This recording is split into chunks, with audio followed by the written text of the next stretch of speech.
facilities close to our communities. We had to grow our food, we had to hunt and fish. So when we grew up more rooted to our land, and such cultural practices have been communicated from one generation to the next. Our elders taught us, and we in turn teach our children.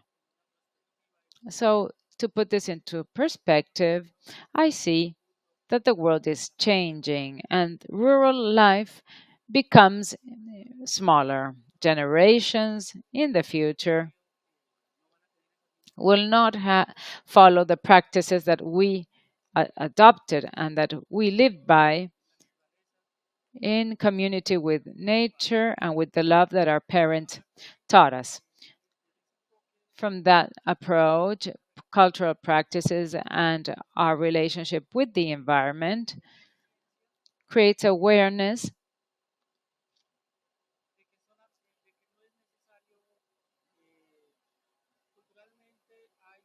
in the sense that we have the tradition of the small farms, and we do this in a seasonal manner in a space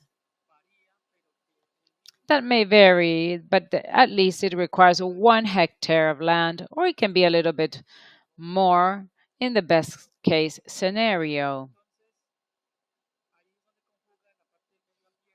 And that is when environment comes in. We tear down trees as necessary because we use them for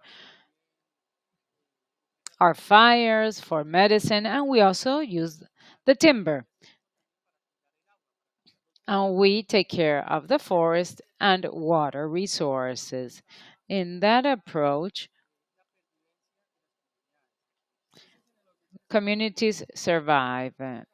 These are the best scenarios, and we have made our contributions to it. But we also have challenges.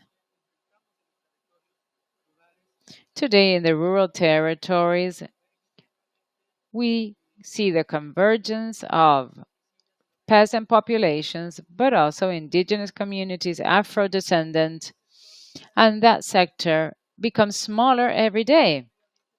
So, discussing environmental matters is very important because it creates a correlation between man and nature. The strategies to protect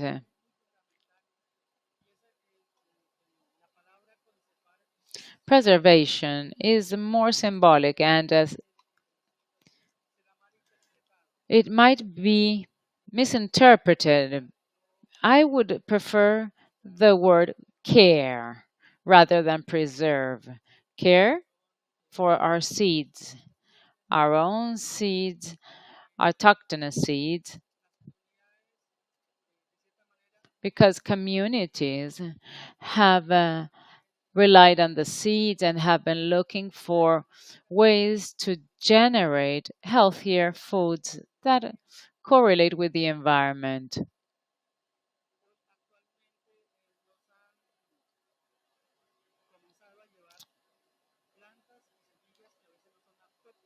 And also, seeds from other territories have been introduced, endangering the local species.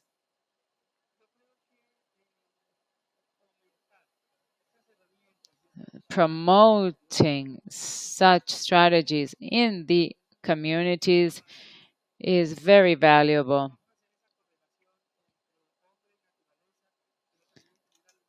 A balance between man and nature and having healthy foods, a healthier forest, and cleaner water. And from that, this is our standpoint because in our communities today,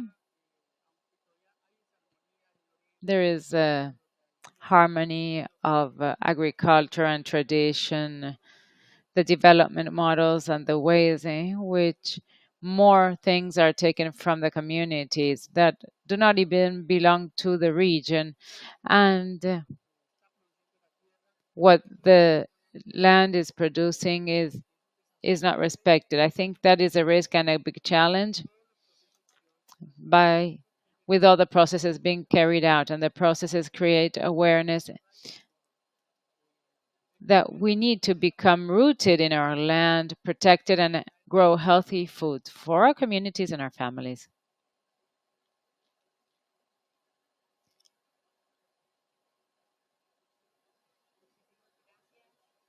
Thank you very much, Mr. Amilcar, for your intervention. Now, I would like to give the floor to our director, Niels Gregg. Welcome, Maria Fernanda, our Deputy Director for Programs and Projects of the Department for Social Prosperity.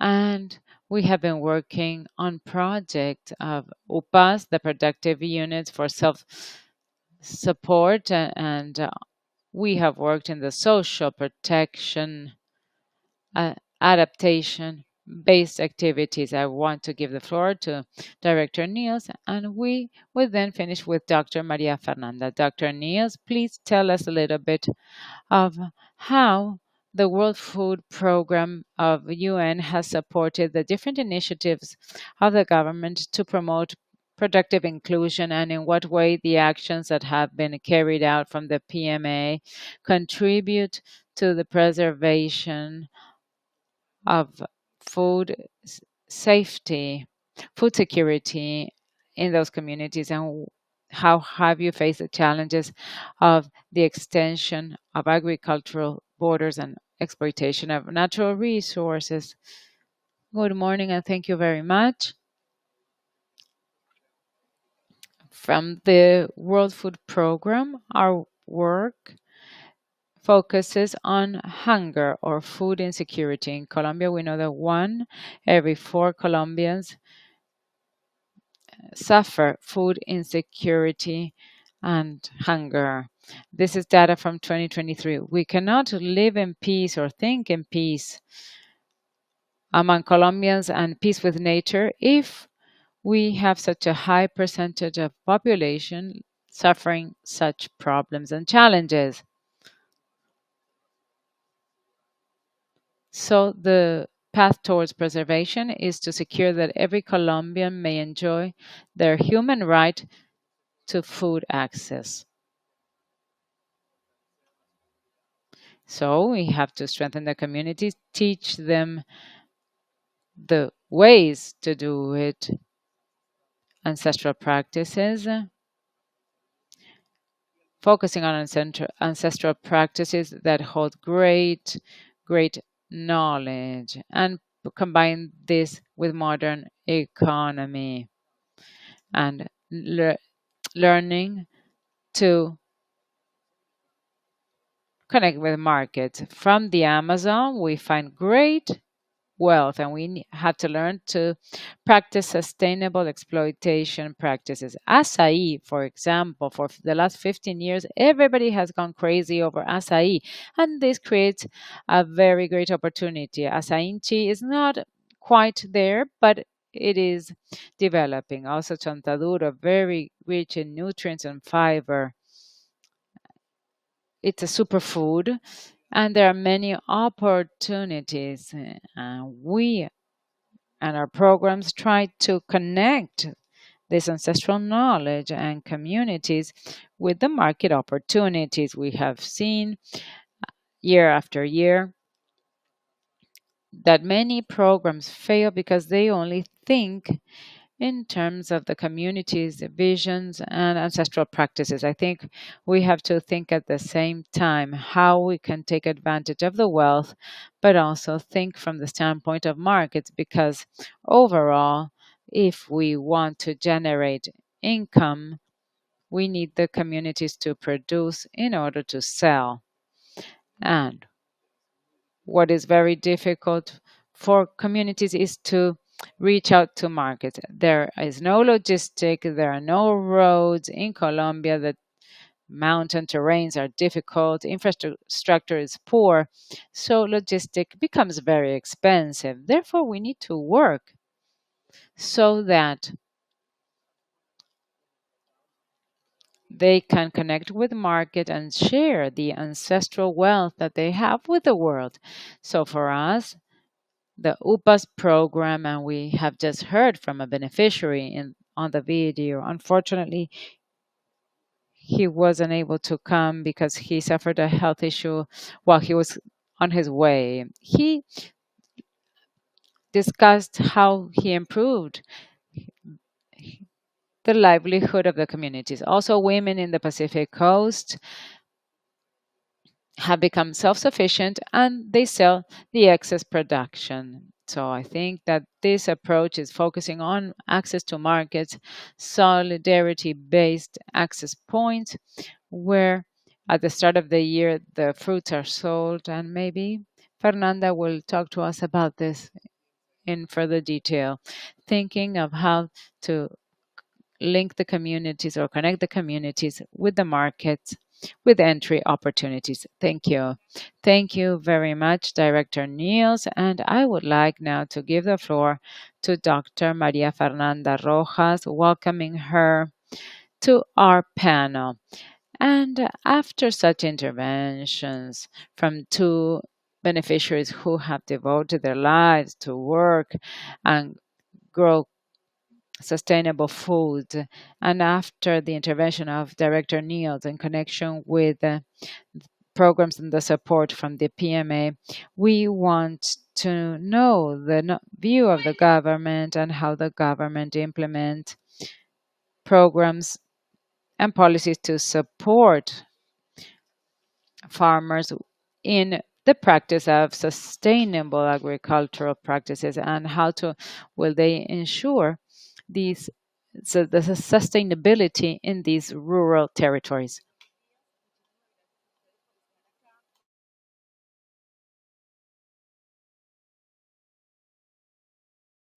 Thank you for your invitation. And I'll thank you not only for the space, but for the work that you've been doing as allies in many essential tasks, but essentially and mainly the task related to hunger elimination. No one should be dying due to malnutrition. This is a battle, a very important battle that we need to continue fighting. And also in relation to these sustainability practices in agriculture, I wanted to share some of our work from Prosperity, and I would like to tell you a story. A while ago, we visited two communities in the Amazon, Naranjales and Macedonia, which are not like the typical city in the Amazon, like the capital cities of the Amazon, such as Leticia, or places where you would go visit just for tourism. The second time we visited, or that we tried to visit these communities, our team couldn't make it. The first time we went with a small team, and the second time we were there with a bigger team. And we only could reach Leticia and Puerto Nariño, a beautiful city. And we will go back to Macedonia, to the same community we visited. And our team couldn't be there. We needed to bring computers, tables for a fair we were planning. And you know why we couldn't make it? Because the Amazon River was dry and we needed to walk with the computers and equipment 2.5 kilometers. And this is just an example of how what we are living now, the loss of biodiversity, the issues of climate change, well, these all places a lot of big challenges. We couldn't make it there because the climate and weather conditions in, impede us from getting there. I'm here seeing the president of the SAP, Thank you, Jorge, for being with us here. And this is these are the questions that we need to make ourselves from the Colombian state. We have some important programs such as RESA for food security, where we work not only with the material aspects of, for example, creating and cultivating a crop, not only setting up some hoses for watering, but actually, this is about rescuing the traditional practices that communities are losing. And also, of course, to improve the effects of climate change. For example, in Guajira, recovering practices of chakras of the Amazon communities and bringing life back to that land. When the community gets together in the chakra, they make decisions, they speak about the future, they recover species, which is part also of our exercise. They recover species that are no longer consumed, but most of all, they recover community practices. And all of these create social prosperity. The communities thrive socially beyond producing food for consumption. And this is what we are working with the World Food Program. And we recover a lot of practices, not only agricultural practices, but also we are recovering the knowledge of some animals, on native birds. And this is knowledge that we are losing, for example, also in Guajira. I don't know if you heard about the ruling of justice that aimed to end the hunger in children of the Guajira who were dying of starvation. So the justice stopped everything and started wondering how not to continue allowing that children die because there's no water, because there's no health structure, and so on. This cannot happen any longer. So was sort of a red flag, a institutional red flag. And we recovered traditional crops of the Guayú, such as watermelon, patilla, and many crops that they stopped seeding. A while ago, I found an ad of a company that makes iguaraja cocktails. The iguaraja is a fruit of a cactus plant in the Guajira. Is what we call figs in Colombia, in urban Colombia. There's a fig species called iguaraja, which is also a superfood.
Apologies, the English interpreting booth has no streaming for interpretation.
And we really hope that we can continue working together on this agenda.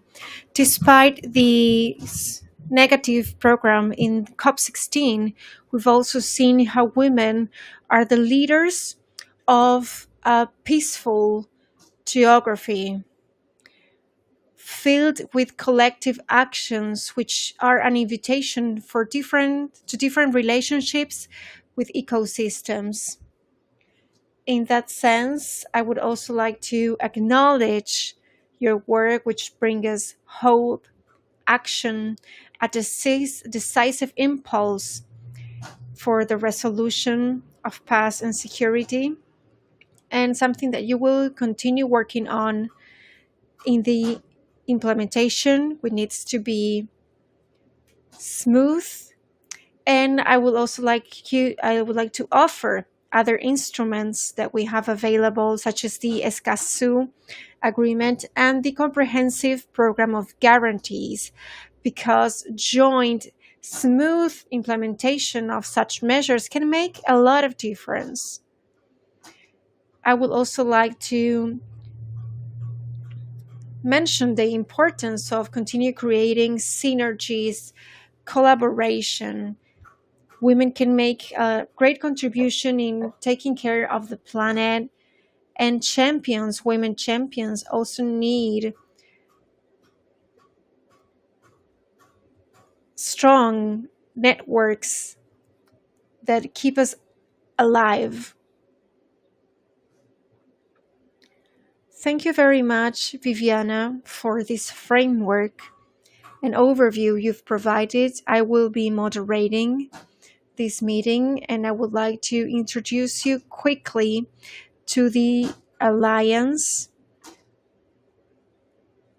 covering 14 organizations: the Center for Cultural Promotion, the Space for Women and Security, Colombia Diversa, CONAMIC, Coordination of Women, Coordination CONACOP, the Coordination of Social Action, CIASE, Humanas, the Roundtable for Women, the International League of Women for Peace, INPAL. And I would like to say that this confluence of organizations, as Viviana just mentioned, has been working strongly to promote and to claim that this government promotes our actions. We've created a program, and we are now waiting for some legal aspects so that our plan can start the implementation phase. To give you a quick introduction, the agenda of women, peace and security, and climate change, biodiversity, and the triple climate crisis mentioned by Bibiana, we see an important link between all of these topics. The agenda Women, Peace and Security has many resolutions, two of which mention the way in which climate change affects greatly the conditions we are living and the conditions caused due to armed conflicts. So in Resolution 2042 of 2015, we also have seen about the relevance of climate change in the incidence of gender-based violence against women. So women need to be considered and take part in all of the participation processes. And also the resolution of 2019 that calls for states and mineral buyers of minerals that are involved in illegal mining. I will take my speech just up to here because my colleagues have a lot to share with you. We are here to present our alliance. I belong to the organization Humanas, and now I will give the floor to Susana, leader of the Regional Women Network, Natalia Chavez from Impal, Rocio from Codacop, and Laura Beltran. All their contributions make us stronger. And this is thanks to the work that we developed within our organization. And that is why our network is so important and has so much to contribute. So now I will start by giving the floor to Susana, who will tell us about environmental security and the role of women. Susana, the floor is yours.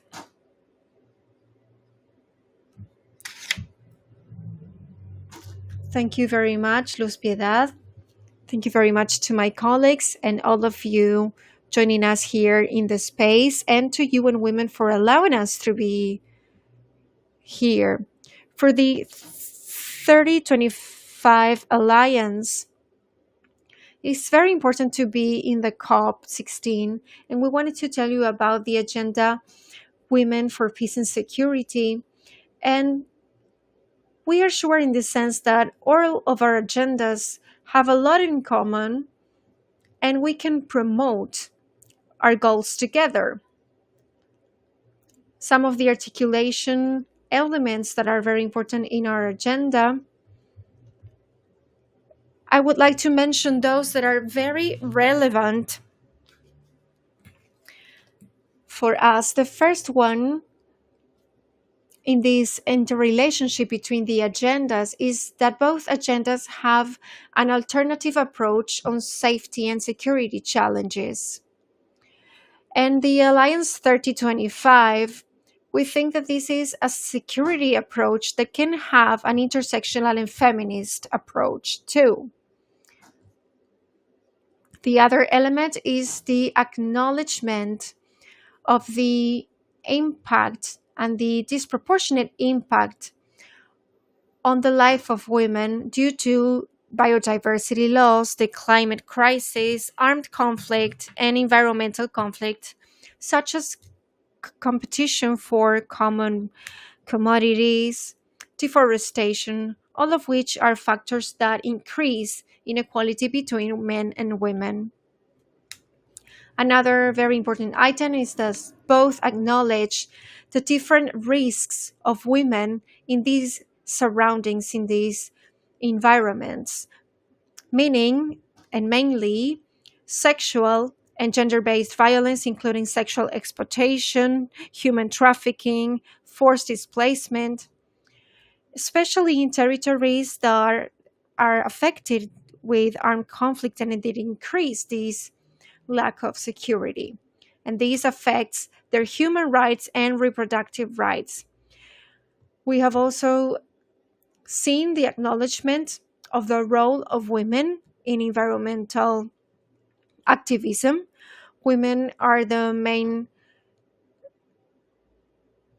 agents and responsible people in food security, water security, so that makes them even more vulnerable to the climate and biodiversity crisis.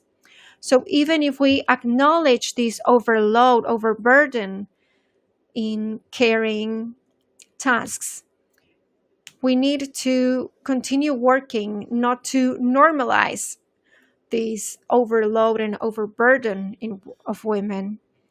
And last, another important and very important element is the recognition of the political role of women in the defense of the environment, besides also acknowledging their role in peace building. These two topics cannot be dealt with in an isolated manner.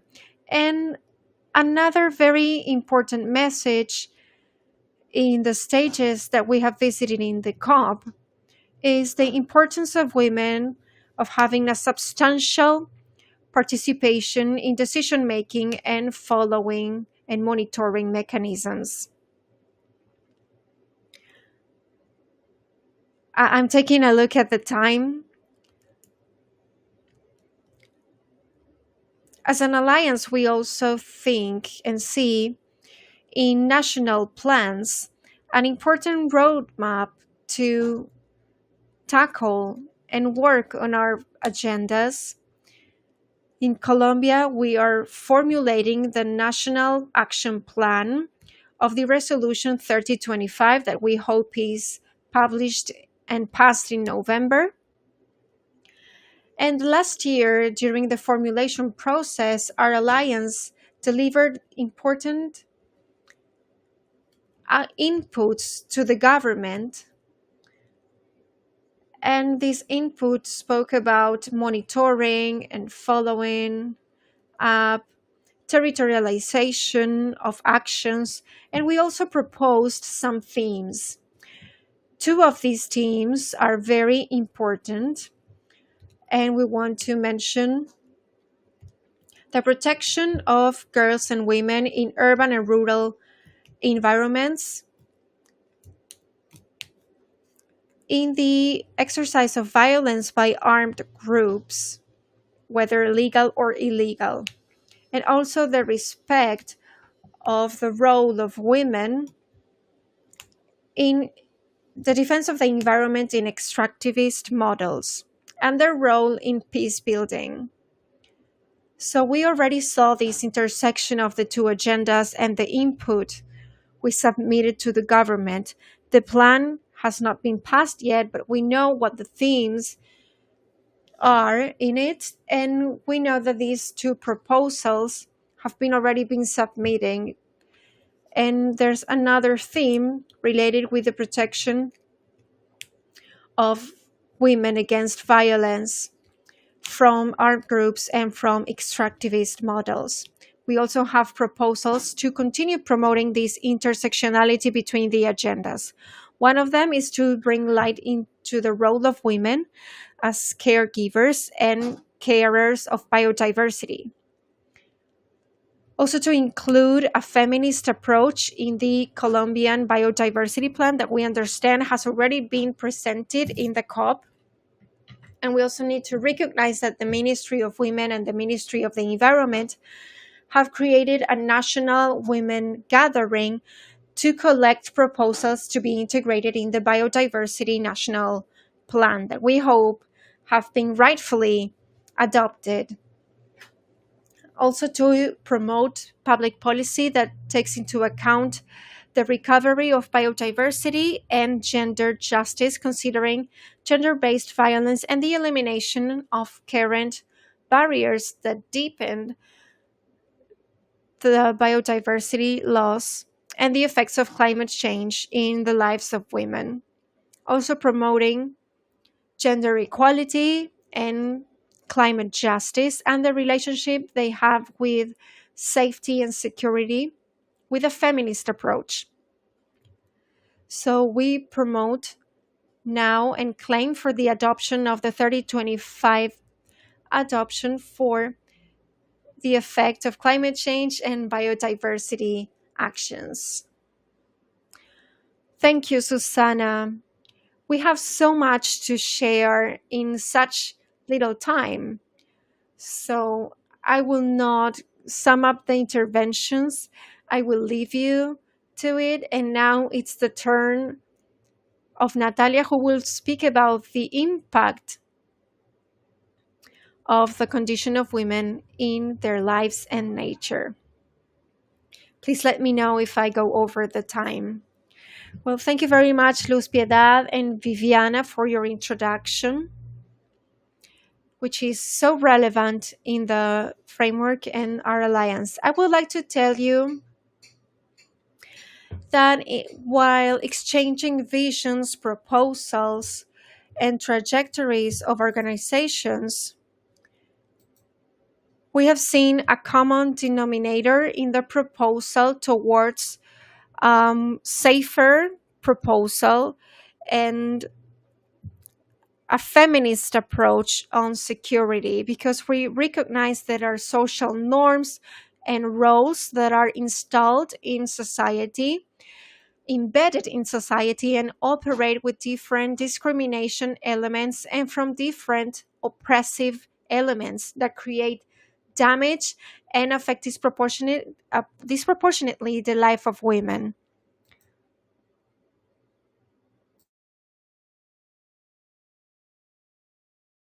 This implies another element: a militarization of territories and militarism have a disproportionate impact in increasing violence against women in the framework of armed conflicts, but also in public spaces and the private spaces. That somehow is part of a culture that is installed in the territories that characterizes relationships as relationships among human beings and the relationships with nature as well, and relationships in our territories.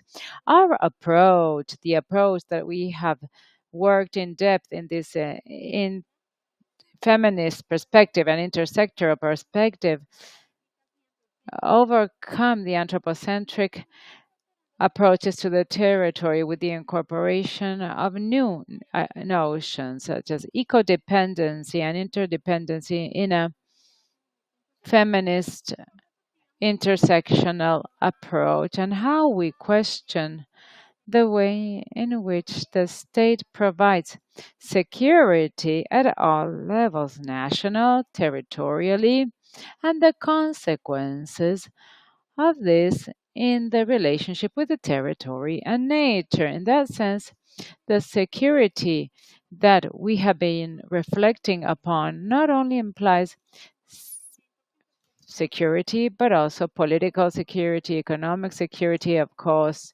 food security, but also spiritual security, emotional security, and environmental security. And in that area, we have to continue working in the creation of knowledge and generating knowledge from the partnerships or alliances with a territorial approach, with territorial up roles of women in the territories and the different dynamics developed in the leadership practices and and environmental and territorial protection practices. So we question this form of providing security by way of militarized interventions or mechanisms that represent a patriarchal culture absolutely connected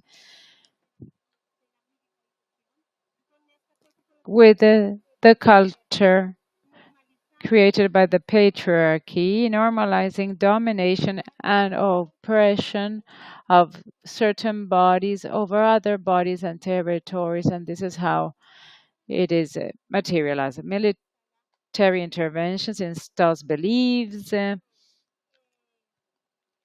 daily practices, understandings of the world that are materialized in the use of force, the use of weapons to solve conflicts or transformation of conflicts, in exercises, the form of delivering security. And they disregard the meaning of security for women in a broader vision and the development of territorial security for women, linked with the climate crisis impact and the loss of biodiversity in the territories. And therefore, we have identified that such social and environmental conflicts generate impact in the growth of alliances against women and more risks in environmental advocacy and leadership roles of women, and also occupation of the territories to defend an extraction based model. And we have heard from that discussion in the different exchange opportunities that we've had with the other environmentalists and organizations in the blue zone and in the green zone in this meeting. And it is part of the women,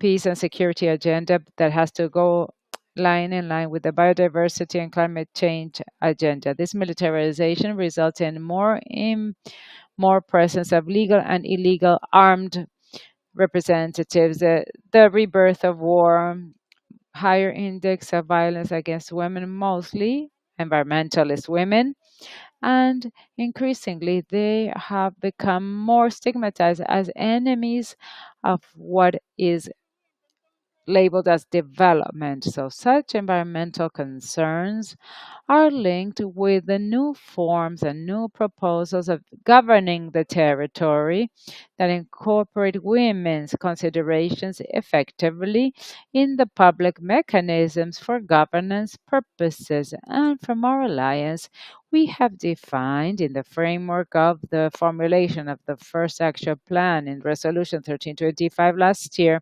with other advocacy spaces that we had with other organizations, six specific actions.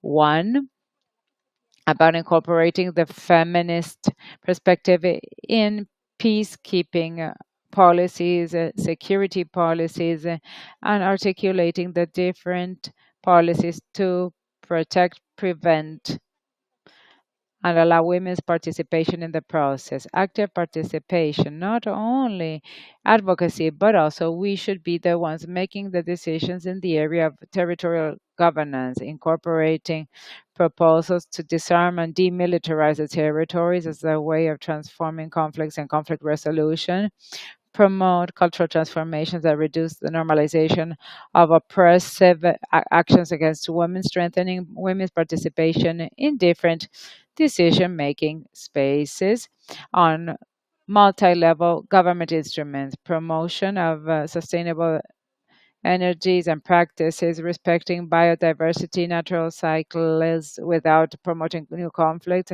and understanding that the notion of fair transition from the feminist movement and promoting protection and security strategies that are integral to build peace and articulate with different mechanisms and public policies nationally, but also internationally.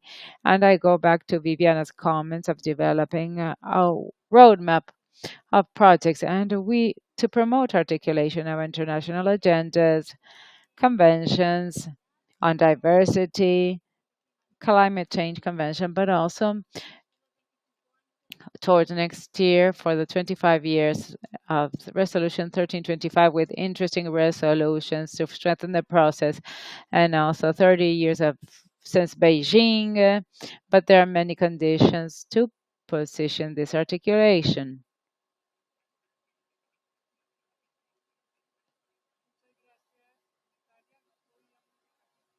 Thank you, Natalia. We very interesting your recommendations.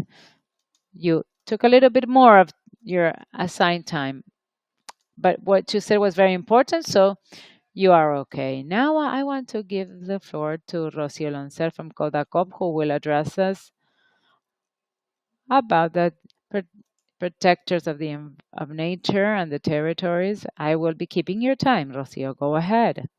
Thank you. Good morning. The question, I will approach it from three standpoints with certain comments, preliminary comments. When we refer to indigenous protectors or advocates, I will refer to the ones that we have supported, not the total or universe or abstract subject. So, Colombia, unfortunately, all panels have understood this. Colombia is one of the most dangerous countries in the world for environmentalists and indigenous advocates, especially those who wish to protect their territory. And today we want to reflect on the processes led by indigenous women in the Colombian indigenous processes. In that context, to understand peace with nature, what we call environmental security and specific risks that people and communities face in exercising the resistances in the framework of a government. The first point, peace with nature and visions from the territory. Collective and cosmogenous based views coincide that peace is not only the absence of conflict among human beings, but also harmony with nature, the beings that inhabit the air, water, and land. The territory is a living organism, a spiritual being that protects us and that we have to protect. When indigenous women speak of peace with nature, they claim profound respect for the life cycles that sustain their communities, and the cycles are not limited to those legally recognized spaces, but spaces like Colombia, marked by years of violence. Illegal economies have destroyed the rivers, fertile land, affecting rivers and forests, affecting that harmony with the territories. For indigenous women, such destruction not only represents an environmental threat, but also a threat to the forms of life, spirituality, and the right to exist in harmony with the surroundings. This violence against nature is per se an expression of structural racism. Secondly, specific risks and violence against territorial advocate. The protection of the environment implies constant resistance in the face of control and practices exercised by legal and illegal stakeholders, as well as multinationals that see the territories as sources of wealth. Indigenous women have focused their struggle for the territories, and they are victims of violence due to their activism that includes from forced displacements to murders. Increasingly,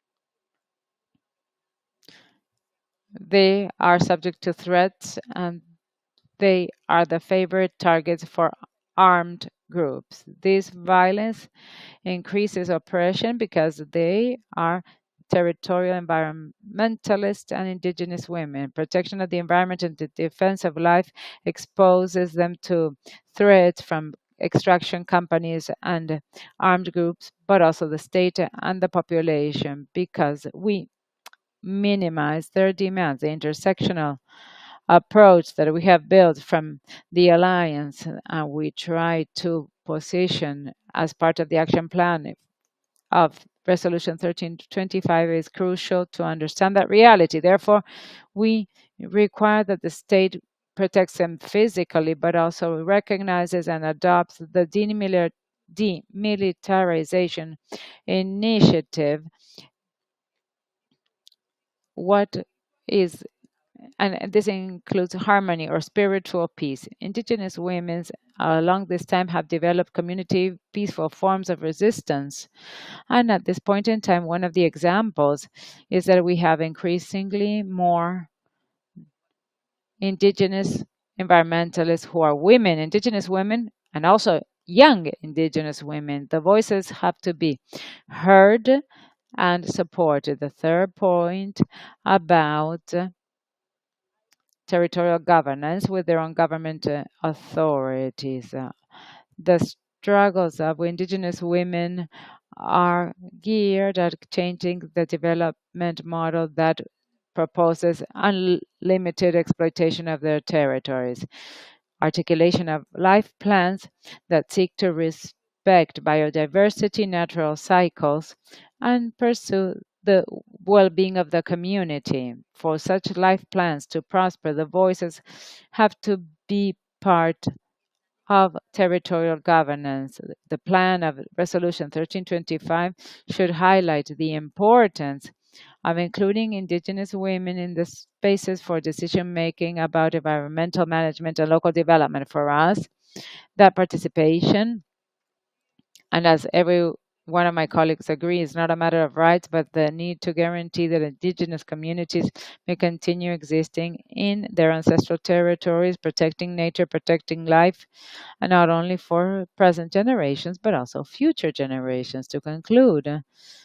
the defense, the protection, and peace with nature in Colombia means facing a structural violence context that seeks to silence indigenous women and destroy the ecosystems on which their communities are dependent. Indigenous women have been the frontliners in the fight, avoiding mortal risks, but also providing solutions based on their cosmovisions that recognize the spiritual value of the territories. We need that the Colombian state and international agencies provide them protection, but that they also recognize their forms of resistance, protect their autonomies in their individual governments, and respect the decisions over the future of the territories. This is opening a window of opportunity not only with their own governance bodies, hearings, public hearings, and the recently issued environmental authority, a great window of opportunity. So, peace with nature will be impossible without environmental justice, and this justice will not be possible without active participation of indigenous women in the development of a new model of life that respects life in all its forms.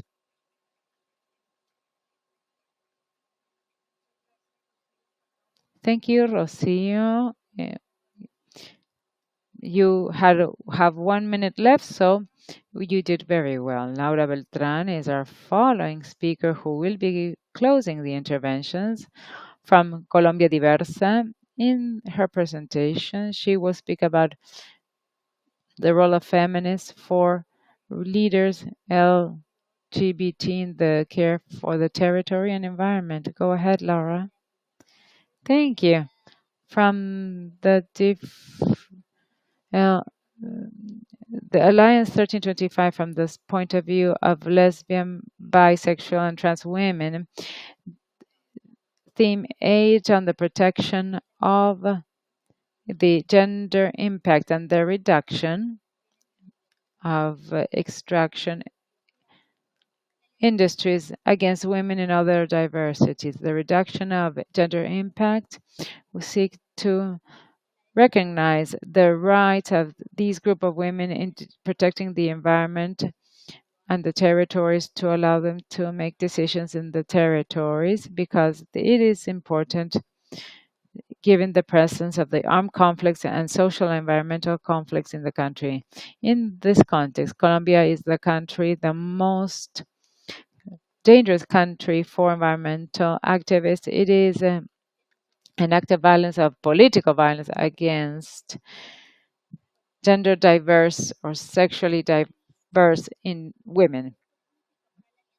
What the Alliance understands that there is a need to approach the needs of environmentalists belonging to the mentioned group to have effective actions to allow their participation in decision making. This is important because creating territorialities in peace requires understanding that gender and sexual diversity is part of nature, that we want to relate in a more equitable manner, and that we want to care for. It is part of that diversity, and that is why it is part of peace with nature. And from our leadership, we face that prejudice or biases against the gender identities or sexual identities wishes to remove the right to existence in space and in relation to other spaces. The and this disrupt the relationship with the territories due to forced displacement and the consideration that lesbian, bisexual, and trans women are follow ideas of white privilege or northern ideas, but we believe that we are falling in a colonialism trap because we ignore that be, there were trans and homosexual practices before the colony, the forced displacement of lesbian, bisexual, and trans of the rural territories because they were discriminated. And this was promoted by armed stakeholders as well as the communities. From our alliance, it is fundamental and necessary to question and discuss this prejudice, colonial consideration against gender and sexual diversity, to promote the bond between these communities and the territory, to participate in more diverse territorial identities, not based on binary practices, and also that contribute to biodiversity. Well, I got lost in my notes, so I will continue. It is important to attach and legitimize the role of this group of women and not conceal the difference, and understand that they must be part of the construction of territoriality, and focusing on extraction systems of development, and when there are environmental struggles, they speak against colonialism and extraction industries. There is an example: the bodies territories of LBT women involved in environmental struggles destabilize the established standards that only see women, and LBT women are responsible for activities of care just as others. And we want to question that when women participate from these groups, they say that the women who have been assigned a women's gender at birth are not the only ones with the right to participate in territorial and biodiversity activities, because we are questioning the human and non-human vision. So including LBT women visibly in environmental struggles has to do with recognizing that they have been prevented from a relationship with the territories because of discrimination. These women have to be part of rural territories and fight for environmental matters. This is a project to have more diverse territorialities for everyone. It is fundamental to carry out an effort to visibilize the leadership of women, of LBT women in environmental struggles. Uh, And the 3025 Alliance is making a great effort to look new spaces to rebuild the territoriality of LGBTQ plus women, to build territorialities with feminist perspectives and critical perspectives, demanding their protection in state and international systems. And we are also are attempting to build as a community the protection for LGBT plus women. This is something needed because they are also expelled from their communities and they kick them out of their own territories. So this alliance is also key for that, to give them a place in the fight for the environmental and territorial defense fight. That is great because we have another 15 minutes to listen to your questions and questions from the audience. I would like to highlight some key ideas. We see that environmental and peace and safety women agendas are closely interlinked, and we can take a lot of the institutional components and concepts that speak about the relationship between women and the environment, their role, and the role that we have in the world, and how also this role puts us in danger. So we are defending, promoting human rights, changing the concept of security, and the need to have a different relationship with the environment, not as a resource to be exploited, but also as something that we need to take care of. And also the role of LGBT women have, and how different gender roles are also present in these issues and problems and need attention. So it's a lot. I think the audience has heard so much and has been also moved by all these interventions. So now we open the discussion.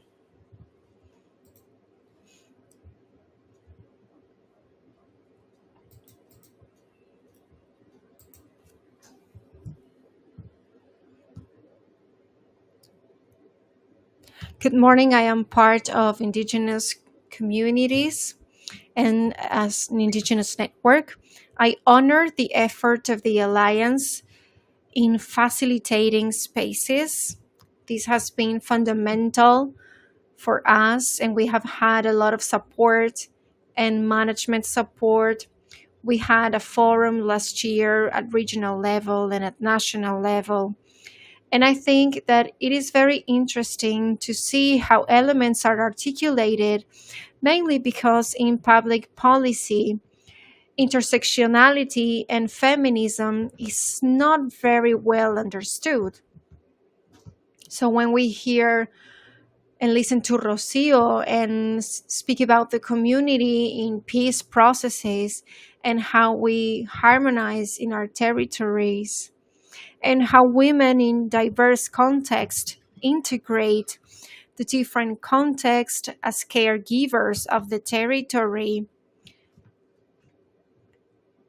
and also being against criminalization and forced conflict, we can widen also our look and analyze everything we are discussing here, namely the Biodiverse Convention and the safeguards such around our own knowledge systems and what means for us to have a body and a territory, our relationship with the territory, with Mother Nature.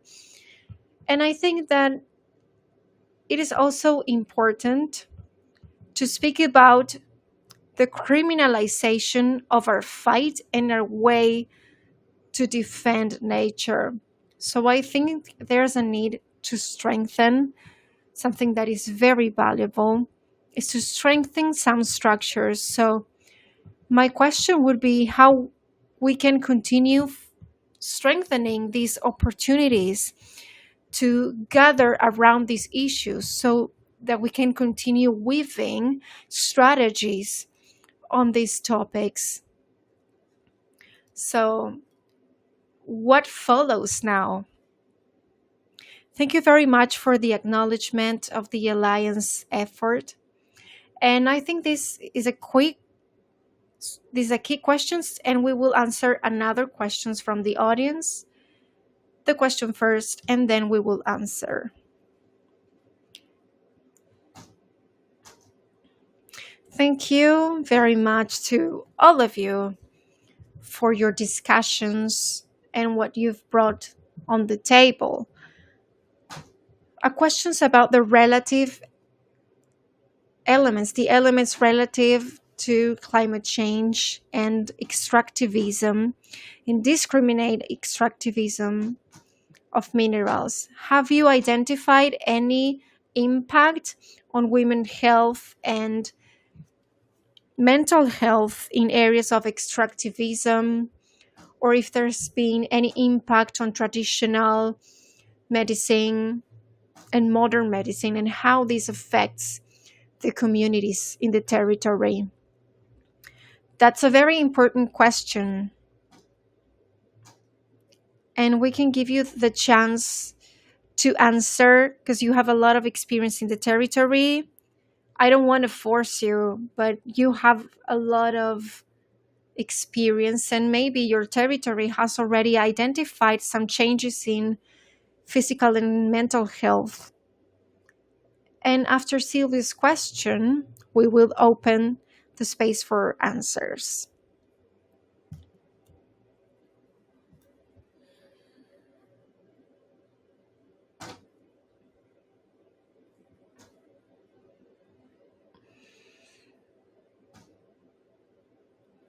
My question is basically, well, we are now starting a departmental network of women for the defense of biodiversity in Huila. And I would like to know if in your experience and through UN Women, what is the roadmap, how we can support the creation of these kind of networks, and how we can have influence and bring about our projects. We are working in different organizations in small territories, and we have gathered and we are starting the process to become a network. So if you have any knowledge on that roadmap and advice, I would love to have your help to become stronger as a network. Thank you. A very short question, and is, what is the challenge when territorializing the National Action Plan, and what are the links that you see in the plan and the opportunities to influence on local environmental actions? I already saw that Laura is very eager to answer the question. Okay, we're closing the time for questions. And in the few minutes that we have, we can answer and try to combine answers for the questions. So if Laura, you want to go first? Well, what follows? I think that we need to come with some tools such as the 3025 National Action Plan, because these help us bring forward feminism at the territorial level, and to continue developing new strategies to have influence in the national and territorial spaces, because that's a gap that we have identified, a systematic gap in all public policies, mainly when related with human and women rights. Colombia has made a lot of progress already in formal policies for women rights, but many of them are not being respected. So we think there's a lot to do in that regard, and that our national action plan articulates different mechanisms that have already been formally implemented and that have also been part of the women movement.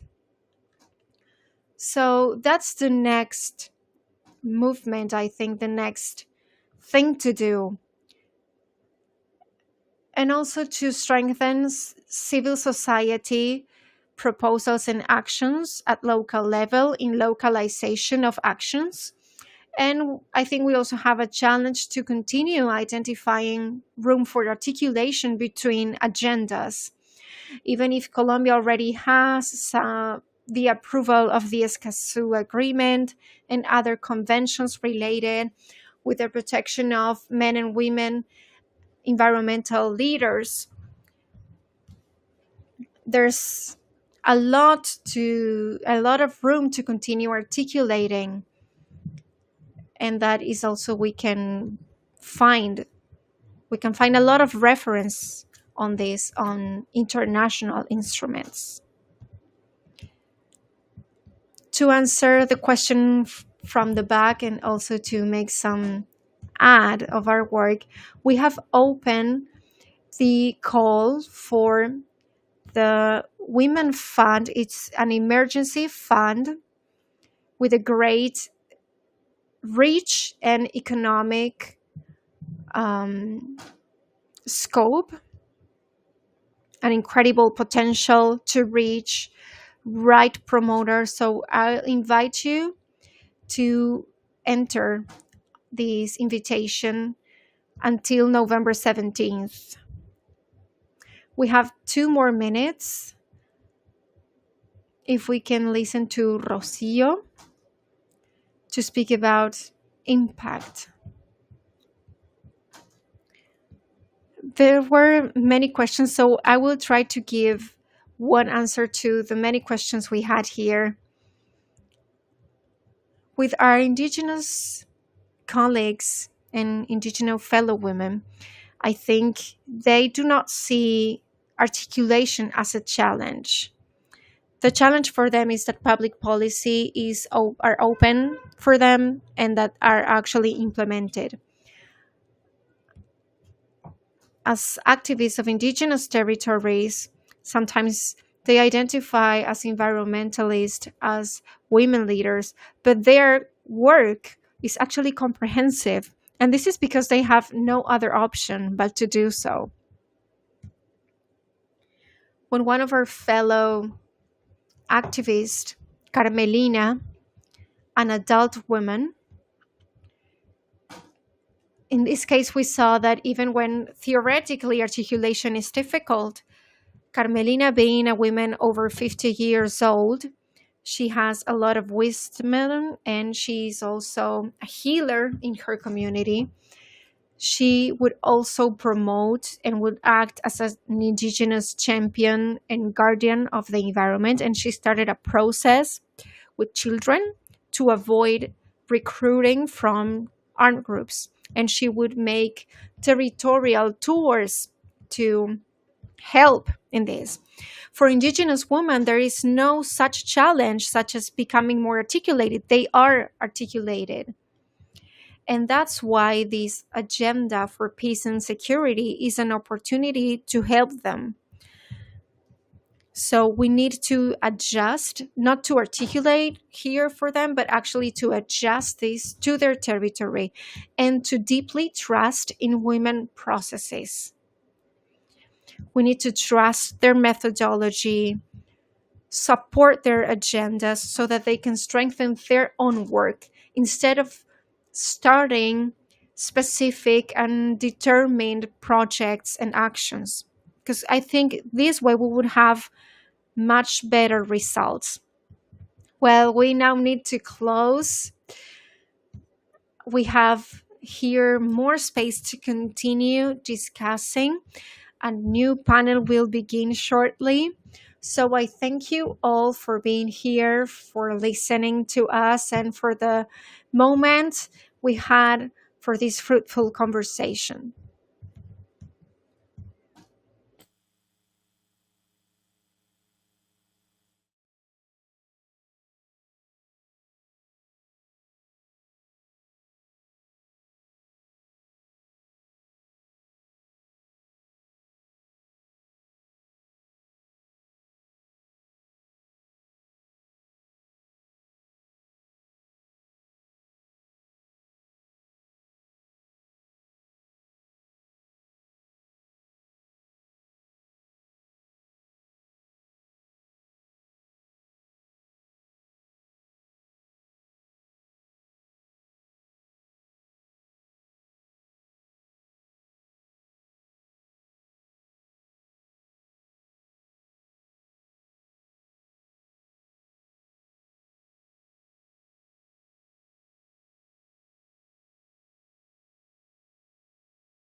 palabras también, y es de que la niñez y la juventud usualmente Girls and the youth do not tend to have solid spaces in decision making spaces unless authorities give them the space that is needed for that. So we are wondering how it is possible to make real change, to have better engaging spaces, to listen to them, to converse, to discuss, and how to channel their voices and ideas in processes where everyone is included: indigenous people, Indian communities, Afro descendants communities, or any other observer in COP16, which, of course, not only authorities are welcome in this space, but also social society, civil society. Now we are welcoming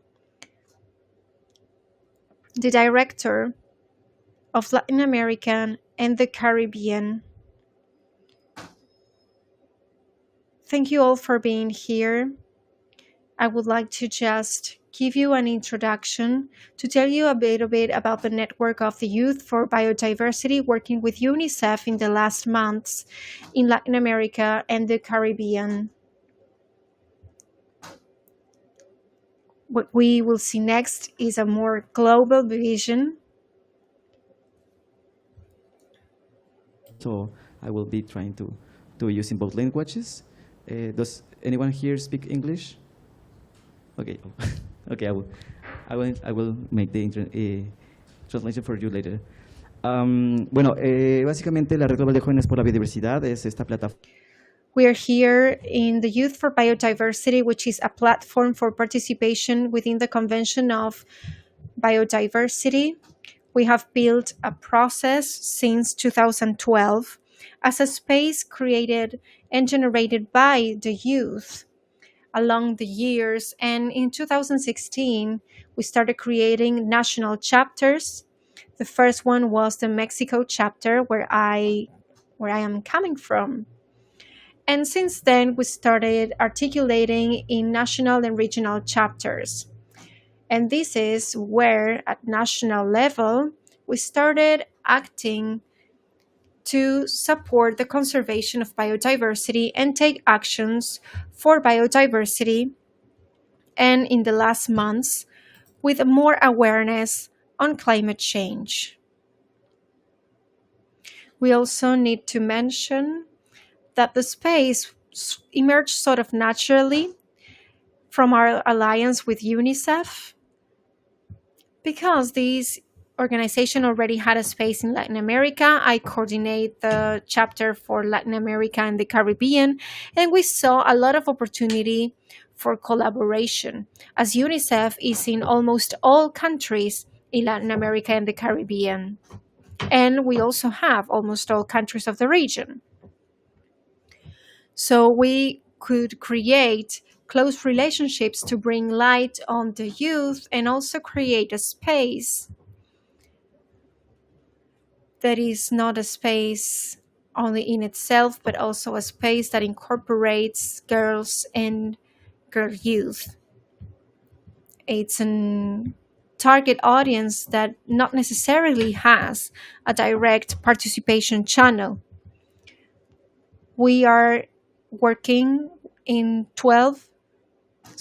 11 national chapters, a sub-regional chapter in the Caribbean, and we are in the process of creating another 3 chapters.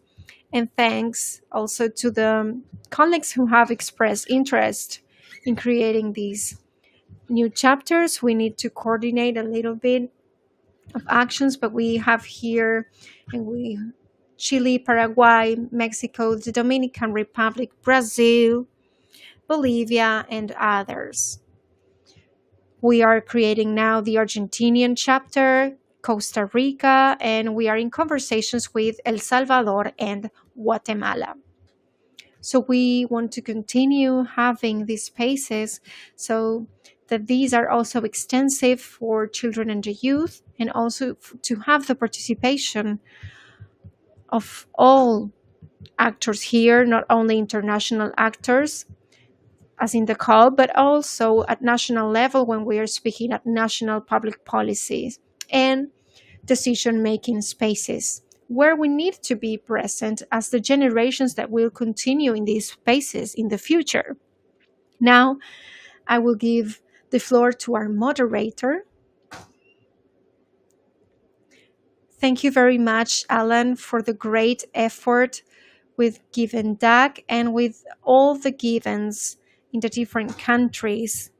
It's been a very interesting collaboration between the UNICEF headquarters in each country and the chapter for each country in Ecuador, Guatemala, the Dominican Republic. And now we are trying to create, as we mentioned, the chapter for Guatemala, and we are working in different levels. Now, I would like to start our amazing panel.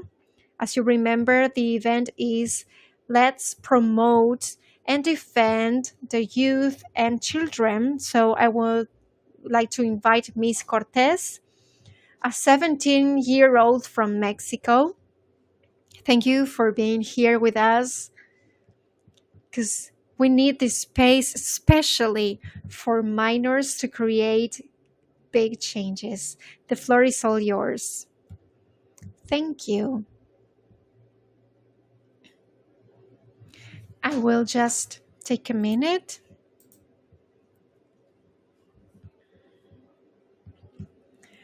Ready now. It's a pleasure to have you all here. Thank you for being here with us. UNICEF Lacro and UNICEF Mexico. Thank you for the space. And now I will introduce our panelists and speakers who have a lot of experience in the youth and children empowerment. So it's an honor to welcome Yumil Guerrero, Mayor of the Youth Defense. Henry Armas, Official of Education in UNICEF. Big round of applause, please. Andres Factos, delegation from the government of the Ecuador. Elisa Morguera, special assessor on climate change. She couldn't be here with us. Esther Akubali from the executive committee of Given.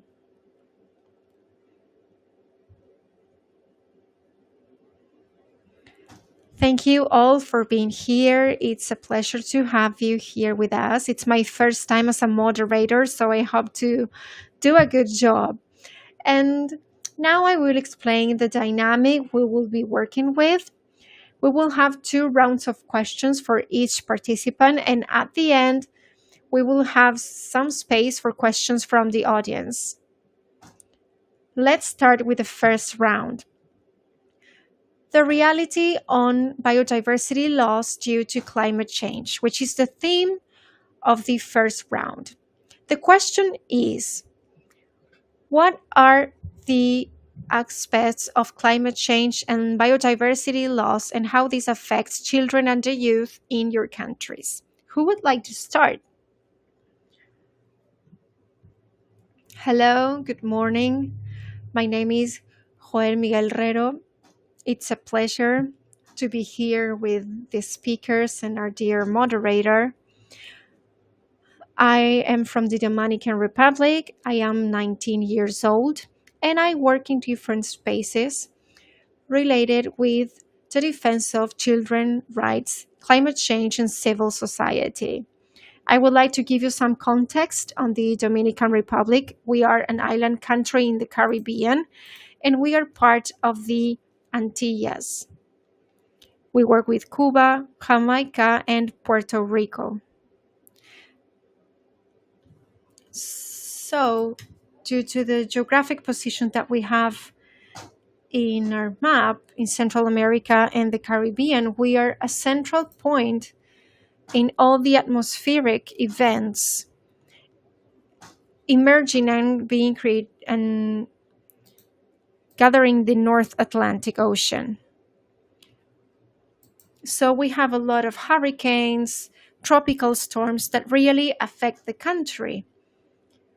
And due to climate change at global level, these atmospheric effects are more often and stronger, which affects and aggravates a problem and issue that we had for many years. Forum sacó un informe en 2020 en el que hablaba sobre República Dominicana y decía que una de las principales. The World Economic Forum issued a report in 2020 that mentioned that one of the main concerns are the global changes for countries. Hurricanes. Strong hurricanes are impacting the countries strongly and making nature and so civil society be affected. One of the focal points mentioned in the report is that children and teenagers are the most severely affected ones. We are the most severely affected ones and suffering problems such as poverty, no access to basic services. Those individuals who already carry the problems those problems become even worse because of the changes Dominican Republic, and in my experience, we have suffered severe changes in temperature or with heat waves that have reached 38, 40 degrees in the country. That used to be very unusual in the country. And 2023 was the hottest year. So, from the education standpoint, the young population has been affected by floods in rural areas, in municipal areas, and children who need to attend school cannot do so because they are unable to reach their schools because of the floods. And also, schools become risk shelters for those who have been suffering collapses in structures or because they live in risk places. So this is very important to understand that childhood is a focal point that needs to be protected in the climate change area, because although it may not look like it, but we are affected emotionally, educationally, we suffer stress because of what happens in the environment that changes, and it affects us in every day, and it affects the young in that when floods affect us, there is no drinking water to be used, and our personal hygiene is affected, and also the menstrual hygiene of women, of girls and adolescents. So these issues have to be very clear, and we need to understand it, and it has to be addressed by government and civil society. These effects have to be noted and actions must be adopted. Thank you. Thank you very much. It is a very complicated issue, and thank you for sharing, because it's important for youth and children of Dominican Republic.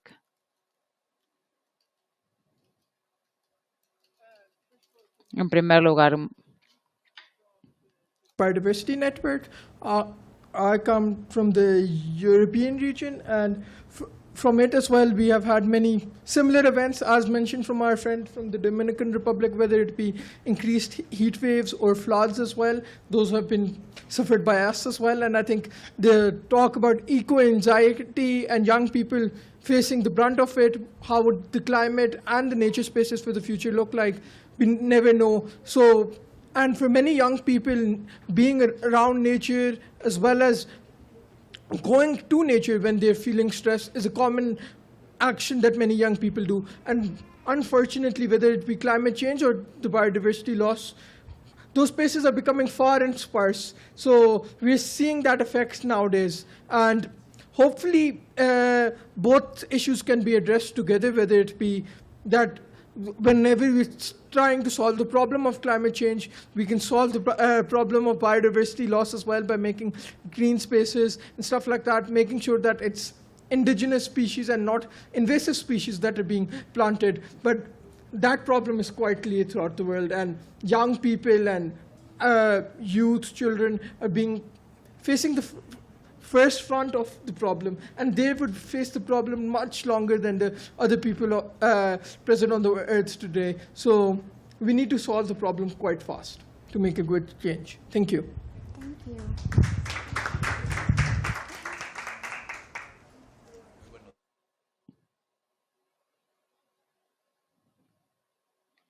Good morning. I am Andres Factos from the Ministry of Environment of Ecuador. Greetings. About the question, I will give you a little bit of context of the situation in Ecuador. Ecuador is the most mega diverse country per square kilometer. The effects of climate change and loss of biodiversity are even more visible. So, for example, at this time, Ecuador is going through a climate crisis of drought, and that has affected quality of life in general for everyone, for all individuals, and the most vulnerable group like adolescents and children. So this places them in a very complex situation for them to develop in an adequate environment for their growth. So in the area of biodiversity loss, we have seen that there can be impaired food access opportunities, nutrition patterns change. We see in our indigenous peoples and local communities, due to such changes in caused by climate change and loss of biodiversity, some way or the other, their food intake habits change. And this has to do with food security because they use biodiversity directly from the forest for their nutritious intake. So many species, because of these effects, migrate or are lost. And at that point, we see changes in consumption patterns. Another very important event that affects youth and adolescents and children are health issues. We are exposed in these vulnerable groups face new diseases due to nutritional deficiencies. So the impact is very strong, and we are seeing it in climate wise and also loss of biodiversity. And we are adopting measures from the government so that we can mitigate but also adapt. The loss of biodiversity is being approached from the national strategies as one of the main issues to be solved. And this is what is happening in my country today. Thank you. Thank you. Very well. I am Henry Armas. I am a specialist in education from UNICEF Peru. I wanted to share with you the experience of my country. From UNICEF, in January last year, January 2023, we issued a document about the impacts of climate crisis on children in Peru. The document is called Climate Crisis: Threat for the Rights of Children and Adolescents in Peru, and it was drafted in coordination with the Ministry of Environment. In that document, we identify 4 types of impacts that I wanted to share with you and call you to reflect. One of them is about food security of boys, girls, and teenagers. Climate change affects the production, distribution, and consumption of food, impacting agricultural productivity and farming by pests, diseases, and changes in the market. This affects food security, and those that suffer the worst impacts are children and teenagers. The second impact are health impacts. Although we have reduce chronic child malnutrition in the last decade in the country, indicators have shown stagnation in that reduction. According to data from 2020, chronic malnutrition in children under 16 is 16.2% in a country with an economy that is a mid-income, such as Peru, and 33.4% is affected by malnutrition. Out of 10 children, 3 to 4 children suffer anemia. Sorry. Thirdly, education. Climate change impacts access to education and educational quality, affecting transportation means to school. We visit the north of the country when there are floods. We clean the waters. We open temporary school rooms, but this impacts the access of children to their schools. Being able to move to your school. Imagine if the river overflows in Amazon, you have to take a boat to get to your school. How would that be possible in the context of a flood? Also, rainfalls. Between January and May, rainfall destroyed more than 8,000 classrooms and exposed numerous institutions to mudslides. 13,800 floods impacted our schools. These are enormous impacts. The third impact, rather the fourth is the protection of children and adolescents. Climate effects have emotional impacts. They increase depression, anxiety, and climate change causes family displacements, separations of families and children from their parents. A direct link between the impacts of climate change, the loss of biodiversity, and growth and development of our children and adolescents.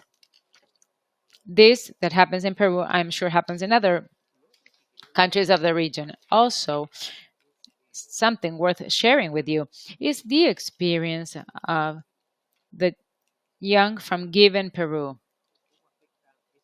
about the question, how does this affect the young and teenagers, climate change, loss of biodiversity?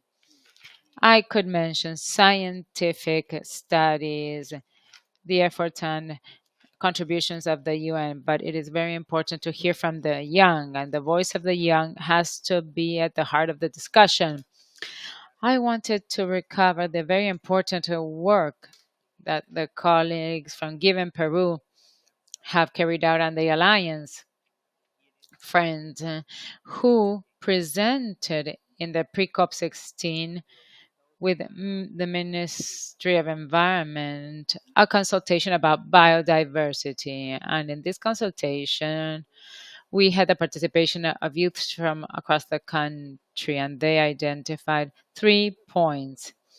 First, the meta voice, restoring 30% of degraded systems by 2030, reducing contamination and the use of dangerous substances. And thirdly, about Goal 8, mitigate impacts, strengthening the resilience of ecosystems. So all this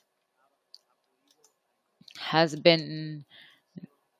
nourished the position of Peru in the COP16 and also it is a very important input to carry out and implement the national strategy for biological diversity that Peru is launching in this session. Thank you very much. Thank you.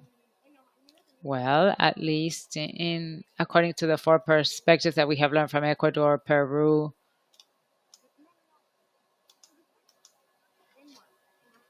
and Denmark, and Dominican Republic,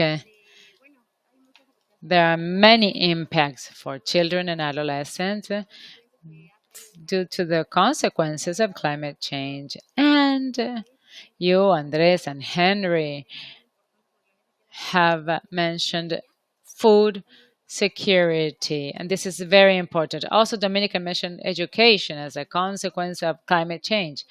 And these are notions that have to be placed on the discussion table because these impact may bring forward more severe consequences. With this, we will open the second round of discussions, and we would love to know a little bit more about the social advocacy that you have carried out through your organizations, perspectives, and countries.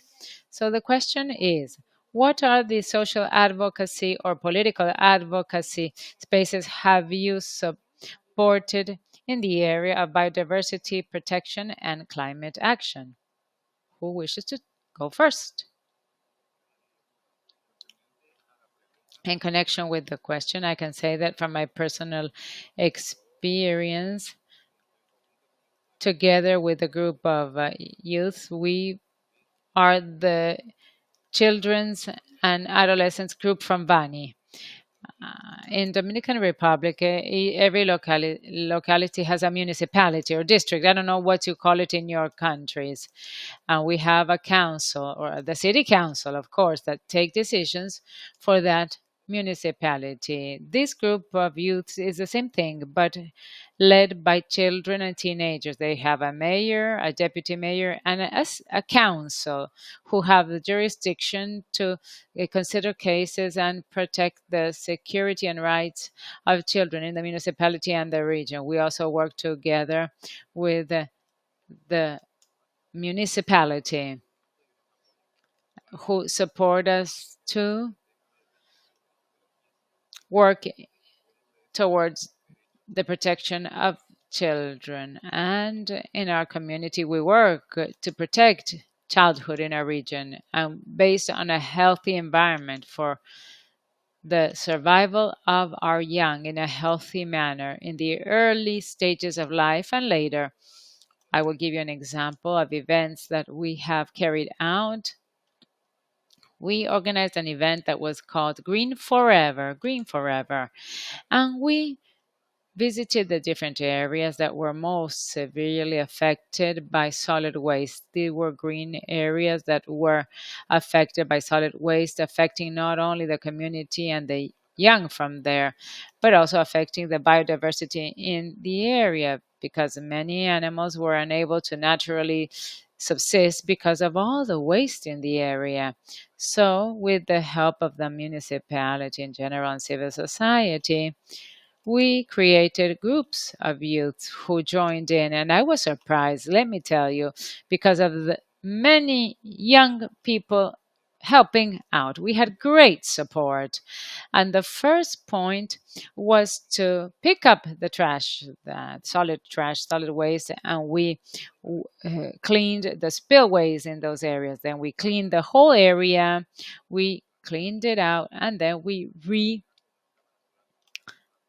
reforested again the trees, the flowers, with the help of civil society, so that the young would care for it. They provided support and they promised to take care for those areas so that the same event is not repeated. This was unbelievable. Then we visited more faraway areas, the tourist areas. In my community, we have the dune areas. It is like a mini desert. A mini desert. It is a very touristy area filled with natural life, and there's the Salinas beach is there. It is very famous, very touristy, and because of the extreme number of visitors,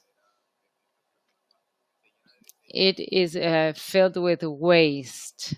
The area becomes filled with waste, and we put together a project and we received the support of a multinational company. So all the glass that was gathered from the beach that amounted to 800 kilos of glass. It was tremendous. It was recycled to make glasses that were gifts for the youth. So the young were happy because they received a gift in exchange for their effort. This was beautiful. This has been my experience. Also, in other institutions where I work, the Empowered Youth Movement, a very strong movement in my city, and we work locally but also nationally. And we work to protect the rights of children, teenagers, and youth. One of the biggest projects, a gigantic project, and we are having the third stage, or we are going to start that third stage in a few months. It is called, I forgot the name, Eco Green Change. This project is based on visiting the beaches of the country and gathering and safeguarding the areas where marine species, endangered marine species live. These are rivers, beaches, and sea areas, areas that where the ocean starts. And we gather the waste and we send it to companies or recycle. If we can recycle, we do. Otherwise, we dispose of them. That event was so massive that we also had the help of the Public Ministry of the Environment, and we had massive support from them, besides the support of 100 young people from the province and other further provinces in the country. And I think that that left a mark, and we have continued since then implementing activities, and it also left a mark on the people who helped, because I've had experiences where the participants started creating group of young people in their own cities to work for the environment. So we don't only help them, but we are also are sort of training agents of change, so that at national level and not only in at local level, these actions start growing and growing, so that we can end up having an entire green country. Thank you very much. Thank you for sharing that. It's so nice to see that the youth is being empowered, and there is also a generational passing of that knowledge from the local to other local levels, and you are having now a national reach. Would you like to share with us, as we know that your space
Andres, what could you tell us about what you are doing from your organization?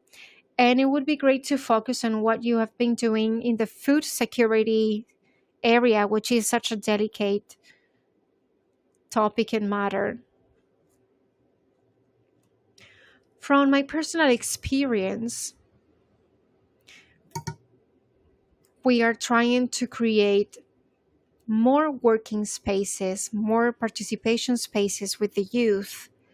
And this goes back to sort of 6 or more years. And we are offering more participation spaces for the youth.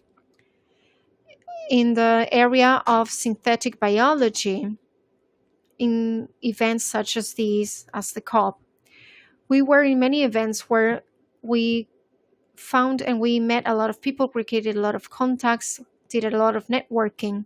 So we met an initiative and we could bring it to our country.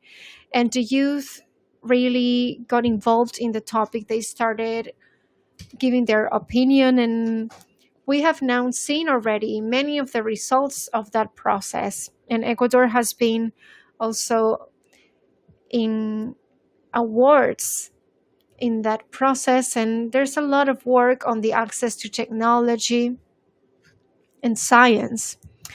And now in more formal participation actions, I think Ecuador is showing a different profile.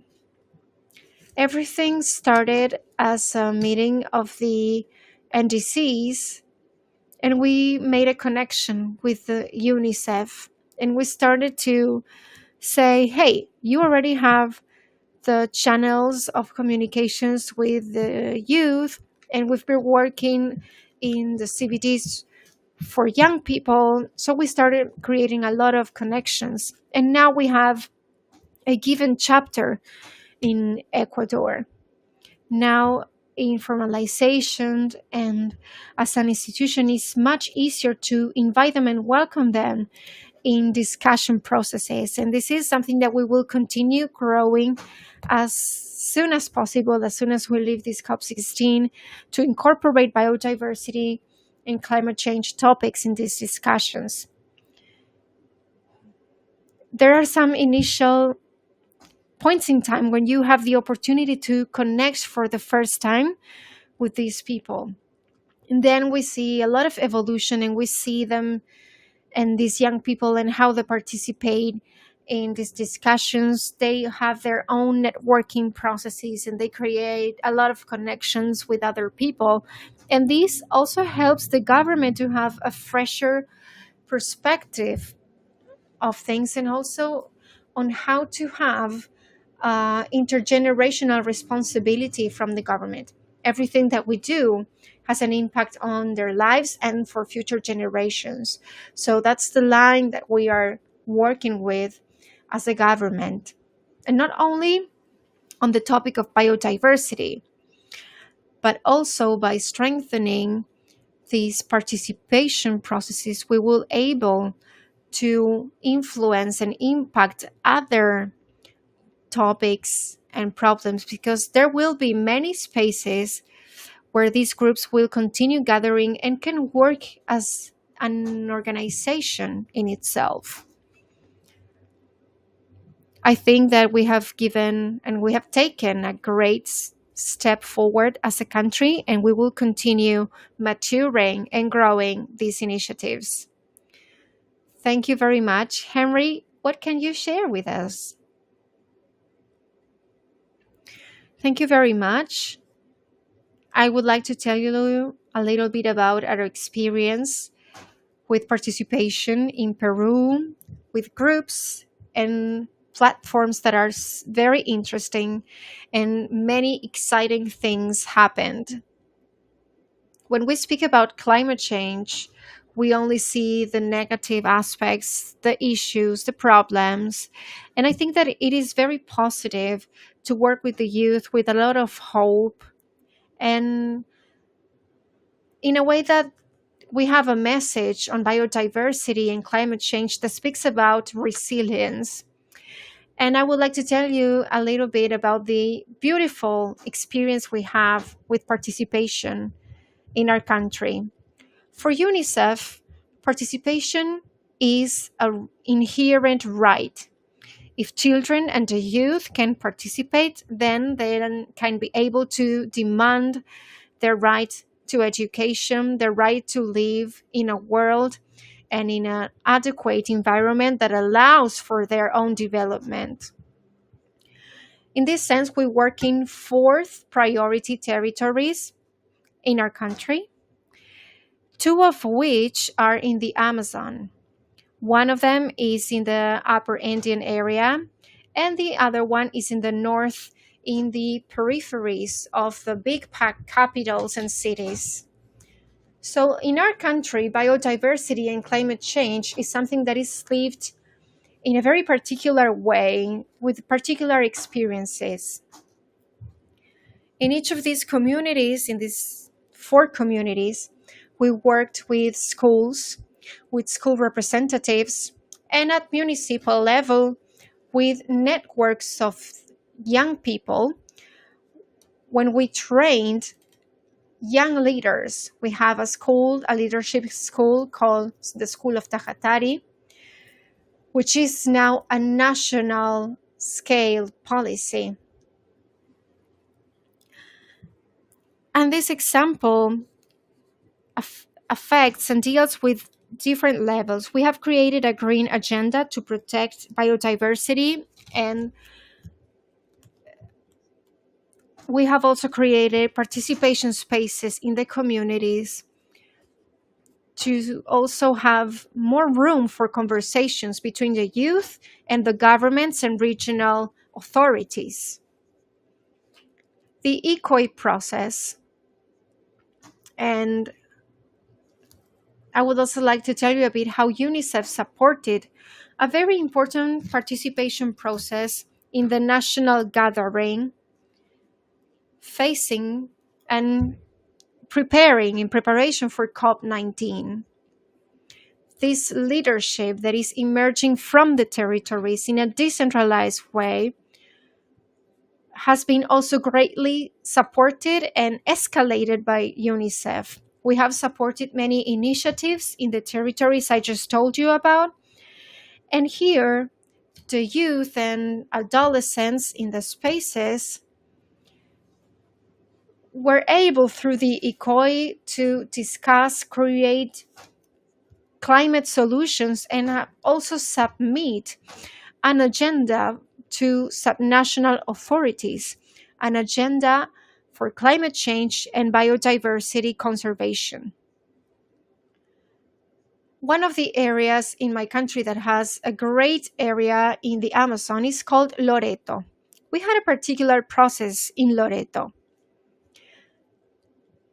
In the framework of ECOI, regional declarations were signed in 24 areas of the country thanks to this process, which was inclusive, decentralized, and led to a national climate declaration, which actually reflects the voices of these young people. And here, I think it is very important to mention the topic of how to support and increase these spaces. We give the youth a lot of tools, but we, from the other side, as adults who have not been young for quite a long time, we are in decision-making positions, and we need to be educated on how to listen to their demands and how to include their voices in all conversations, in all decision-making processes on these topics.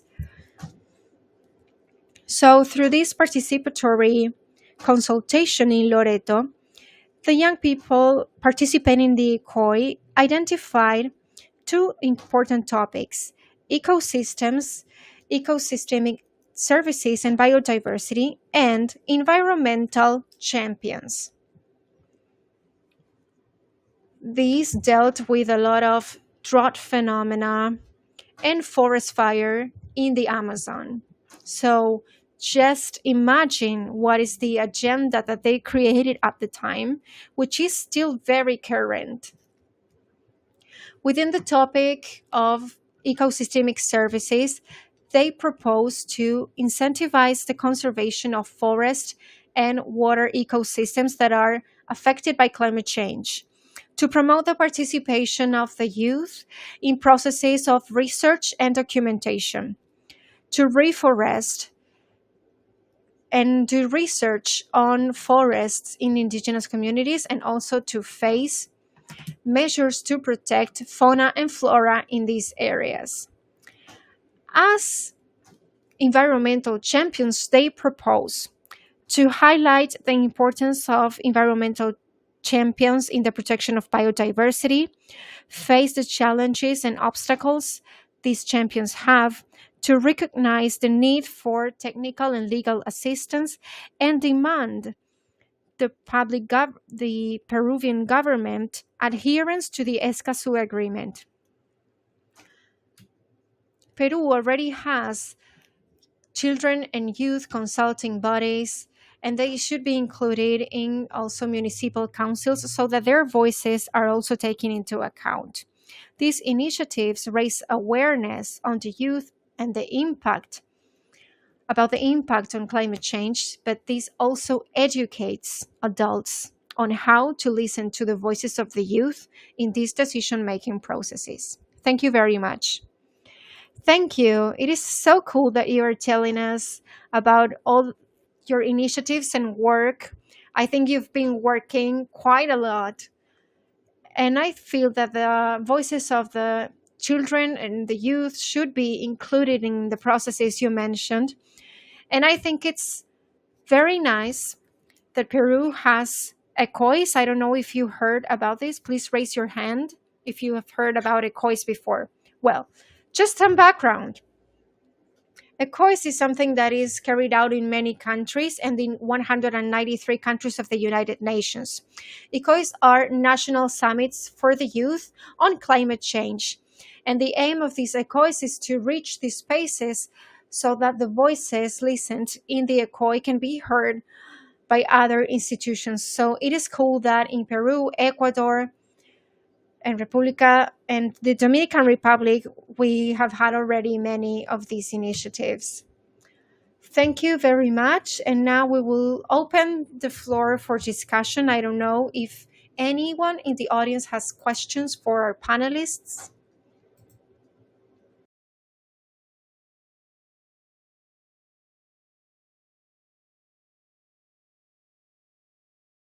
Is there any specific topic that you would like to revisit or make a comment on? Over here.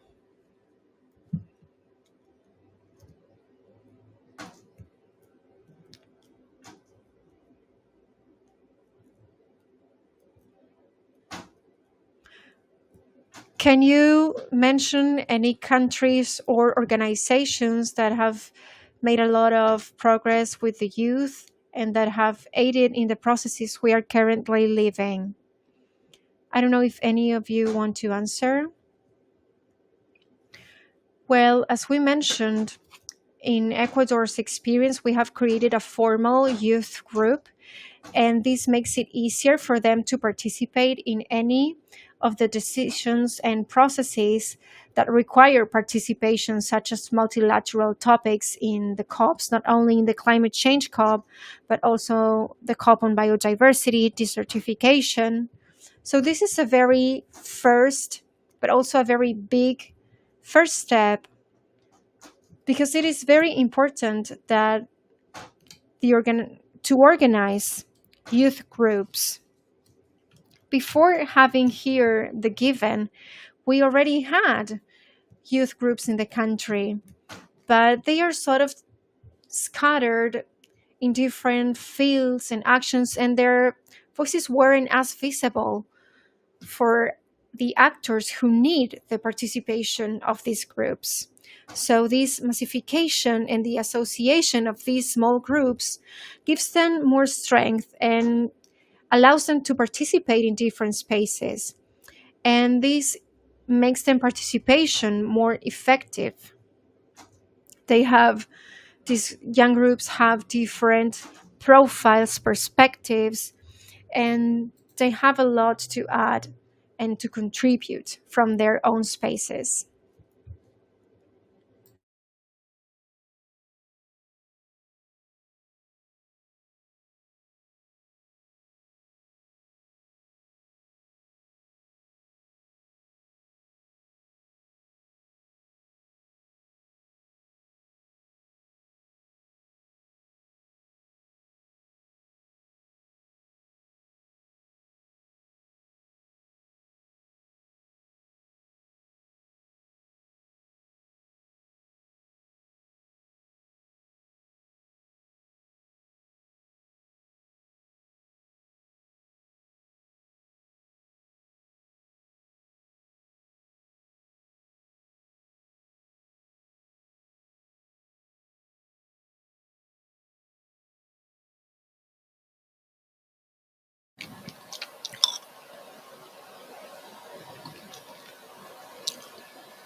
For example, I can also say that in our country, in decision making for environmental projects or projects related to children or to children and youth,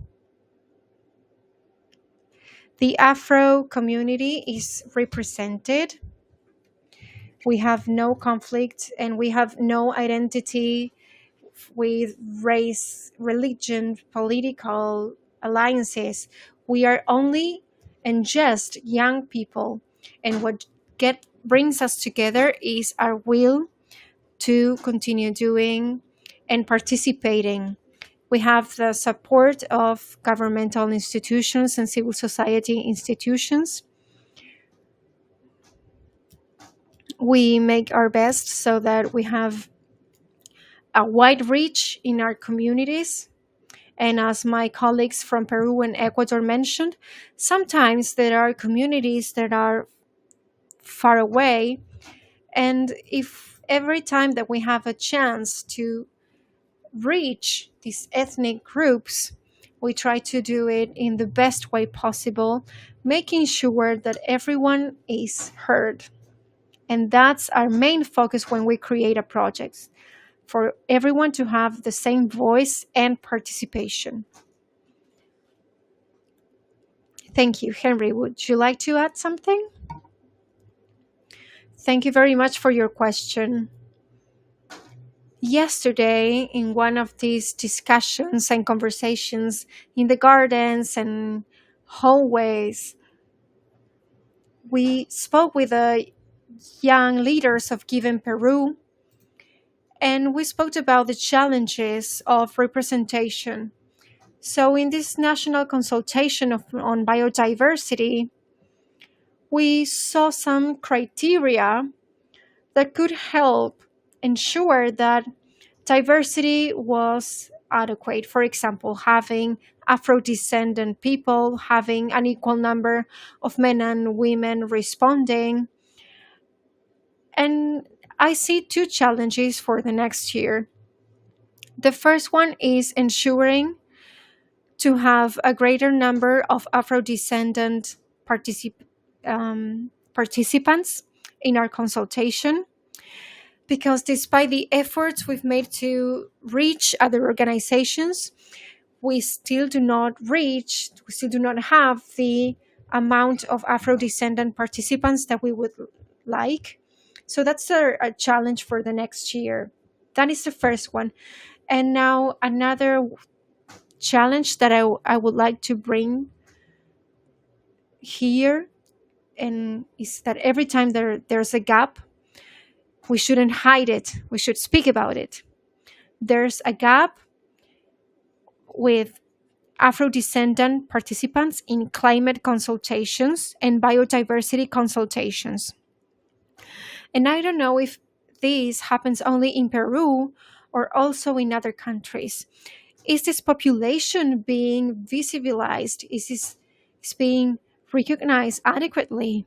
And the second challenge is related with gender issues, because actually no men wanted to participate in the consultation. We have a great number of women in the consultation, and we were thinking that maybe gender constructs keeps boys and men from participating. Maybe they think that taking care of the environment is not something that is socially constructed as masculine. So these are a lot of questions that we have in mind to improve the participation rates of men in these consultations, because if in the consultation processes of the country we have a greater number of men, why are we not seeing the same in these climate consultations? This is something that we need to continue reflecting on and to change for the next year. A round of applause, please. Thank you very much for being here with us. This was a very interesting panel. Thank you for telling us about all of your work in your organizations and countries. Now we will give the floor to Kelly for a very brief reflection and closing remarks. Well, first, I love how Fernanda was right in the middle to create sort of a generational and gender balance. We didn't realize about this until we started hearing to your contributions. We know that masculinity is an increasingly important topic in our gender-based approaches. On the other hand, from UNICEF, from Given, and from the mayor's office of children and the youth, we start seeing stronger roles and the need to give space to children and the youth. I would like to have a picture of the audience, and we will start a group dynamic to connect with everything that we just discussed. So while we take a picture, please stand up to create a small circle, and we will make a reflective dynamic on biodiversity.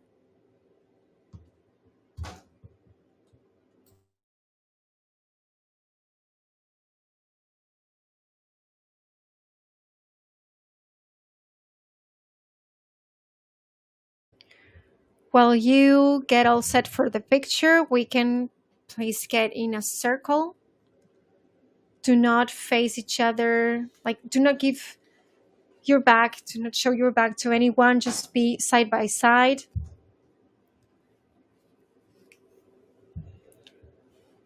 So this space was meant to start discussions on climate change and biodiversity. And when we speak about climate change, we have in mind a lot of the impacts on the territory and the way. Apologies, the English booth has no streaming for interpretation.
No sé qué le pasó, de verdad no me acuerdo.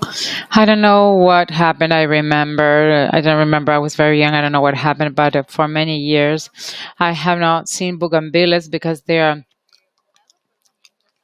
pink and red, and I loved it. And for a long time, I haven't seen it, but it was very nice to be able to have been able to remember it.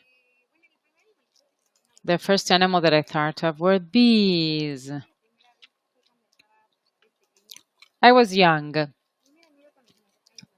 and I'm actually afraid of bees, and it was the first time I saw a bee. I was young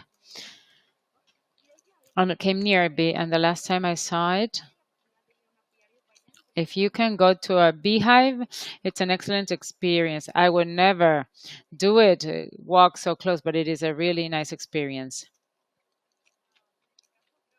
In my case, I remembered that when I was a child, I was 6, and the first time I saw a butterfly, and I really felt like touching it and carrying one. And in the process, when you are a child, you realize that they are very pretty, but also it was very delicate. And that was one of the first experiences in which you understand that, in spite of the fact that something looks pretty or a living being looks pretty, or you want to touch it because it calls your attention, you can harm it actually. And it was then and a decision to admire them from afar and respect their space and respect them as living beings. The first time, well, I was very young. I grew up in a farm and I saw an armadillo. I loved their the animal, and I never saw it again, and it was a great experience. My first memory was what I did with my father, who took us to visit a field, and we admired the animals. And parakeets were our favorites, and this is the one that I remember the most. And that was a great influence. The last time that I saw that species was in a tour with my brother who is interested in bird watching. So we learned substantially from the species. In my case, the last time was yesterday. I visited the zoo in Cali for the first time, and I was able to admire different species of animals that I was not aware of, and we don't have them in our territory. It was a very nice experience, and I can carry that to my territory.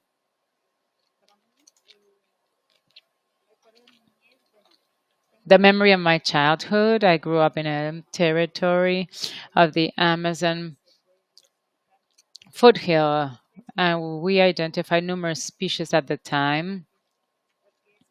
And I will mention the snake because I was afraid of snakes, and I still am still afraid of snakes. I would find them along my path when I went to school, and the last time I saw a snake was yesterday. I went to the zoo and we could see many species, but among them, the snake. Thank you very much. Good morning. When I was a child, when I was 5, I was 5. I used to have sheep along my way. I was a very curious girl, and you think that is something very pretty. And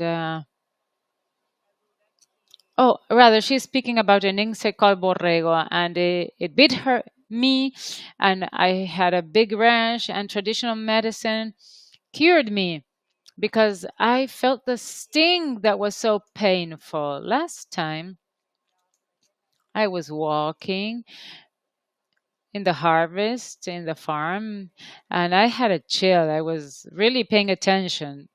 I didn't want to be stung again. Hello, the animal that came to my mind are corals because the first time I saw one, I didn't know what it was. I thought it was pretty and colorful. It is so poisonous. Rather, coral snakes. Coral snakes. She's referring to a colorful snake. I was told I should not touch it because it was dangerous. And well, I just now when I come across one, I just look at it from afar. I'm not coming into contact with them anymore. When I was a child, my father was a farmer, and he would take us to the fields, and we found tadpoles, and we thought that they were fish, and then we realized that some would grow into frogs. That was very striking for me. I never saw such species again, but I have seen others, and I link this to climate change, these species that are being lost.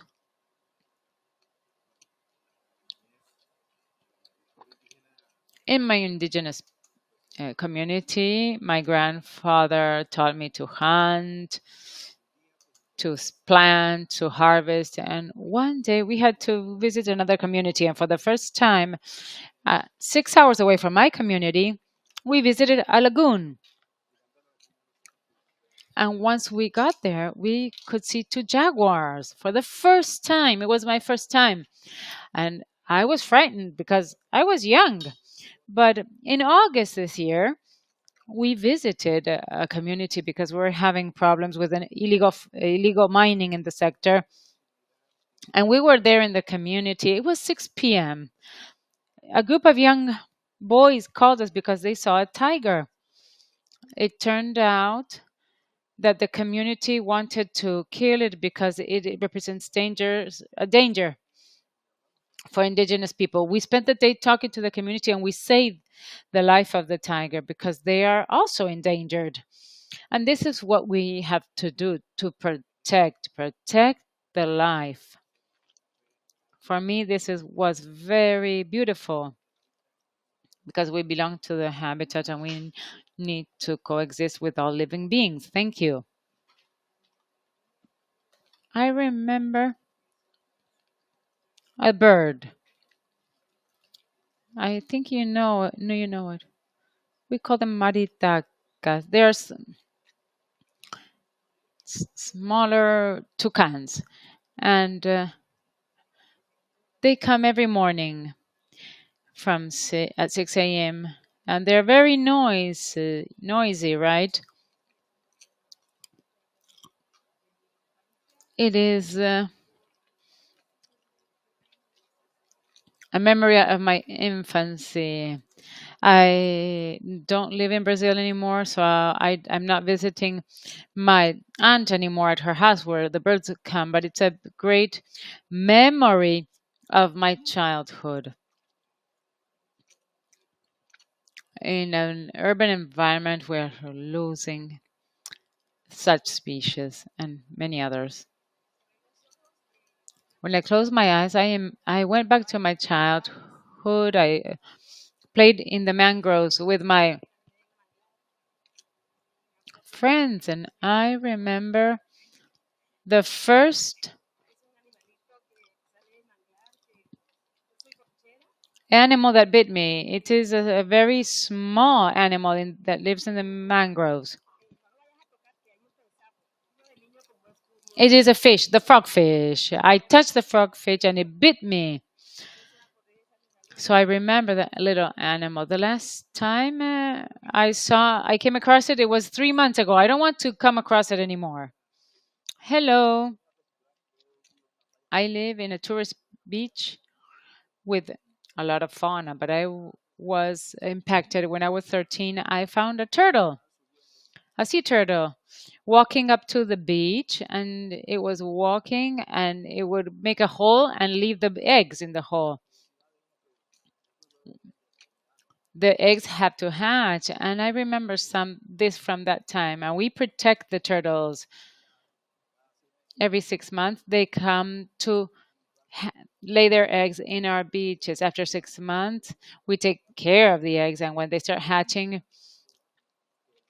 we give them back to the sea. We return them to the sea. Right now, we are taking care of this animal. It is a very good animal living in our coastlines, and now we have breeding facilities because they breed every 6 months. And this is a great memory. The last time was 2 months ago. We returned more than 580 turtles back into the sea. Lastly, my family is from the Andes, and we are from the Andes. And in my father's house, we are from Santiago de Chuco. My grandmother used to have many animals. And the best memory that I have from my childhood is that we were in the north of Peru and we were about to travel on a bus. And she gave me a very small black sheep. She was barely born, and I had never seen a black sheep, and I loved her. And I asked my parents for permission to take the sheep to Lima. I was not allowed. And many years later, I did own a sheep in Lima and I took it for walks. So let us not lose the connection with our childhood and the animals that made the biggest impact in our lives. Thank you all for your comments. Because of time, we have to stop this session. I will take a picture, family picture to see.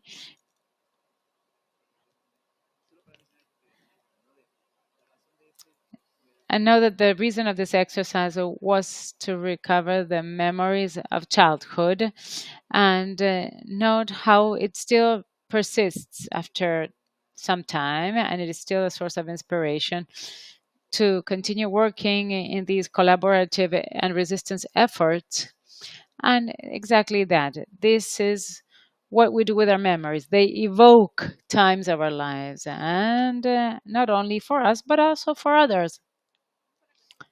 Let's take a picture, please, so that we can move out. Thank you.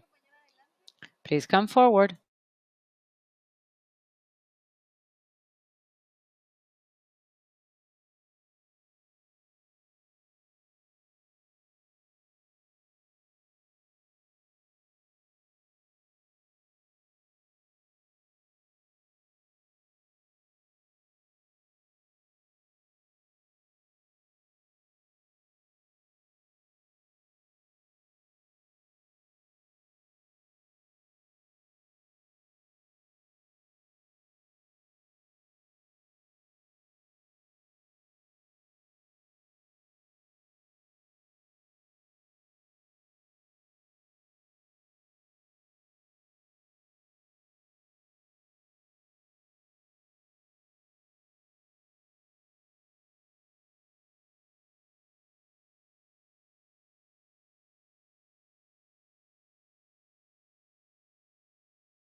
Very well. Good morning. I am Mateo Perrone. I'm representative of the World Program for Food in Ecuador. I want to welcome you to this panel. We are AWA, Preservation, Protection of the Ecuadorian Colombian border.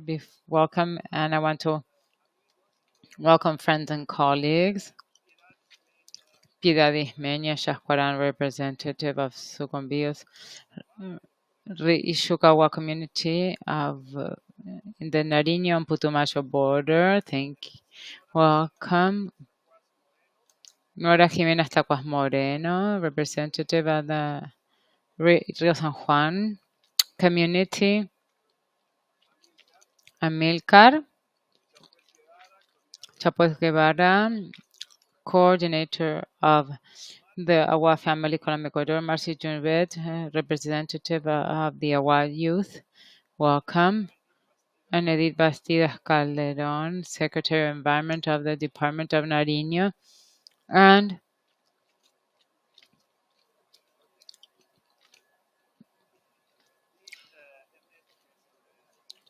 Ernesto, Assistant Director of the World Food Program for Colombia.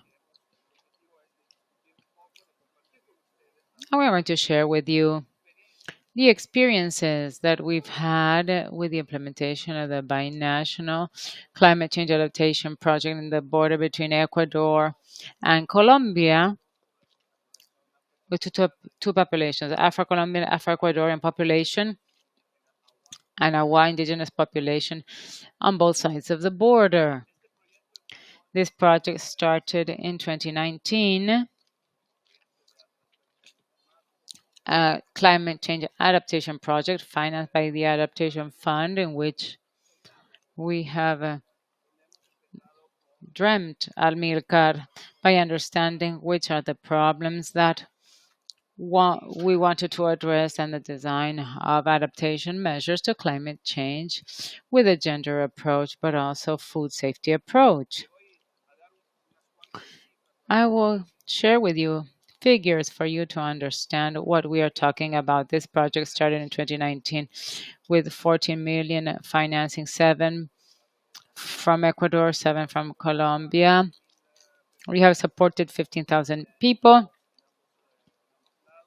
on both sides, and we have designed these measures together with the communities. The results were achieved by the communities. It has been a 5-year effort in a border area affected by violence and also difficulties to access the communities with great need for water, food, protection of rainforests and mangroves. Just to give out a few numbers, sustainable agro-food systems entail direct access to food by way of integral partnerships with the communities, and this has saved $38 per month in food. And now they can benefit from the food because they have been produced directly in the intervention areas. 2,900 inhabitants are based in such land, and 55 hours monthly are saved to find food. So no longer they have to travel or move to find food. But one point that I really like to highlight is that the dietary diversity went from 14 to 90%. There is a better diversity in their diet. Not only we have made interventions in food, but also in water, because one of the most important needs in both communities has been water, access to drinking water. And they lacked completely this access. 12,000 inhabitants today have drinking water, drinking tap water. We have developed safe water systems and filtration systems in these communities. Also, we save times on average of 26 hours monthly to find drinking water.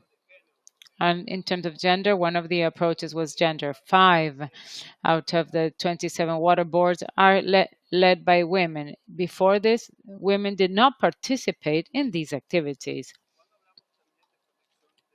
In reference to environmental protection, the mangrove and the forest,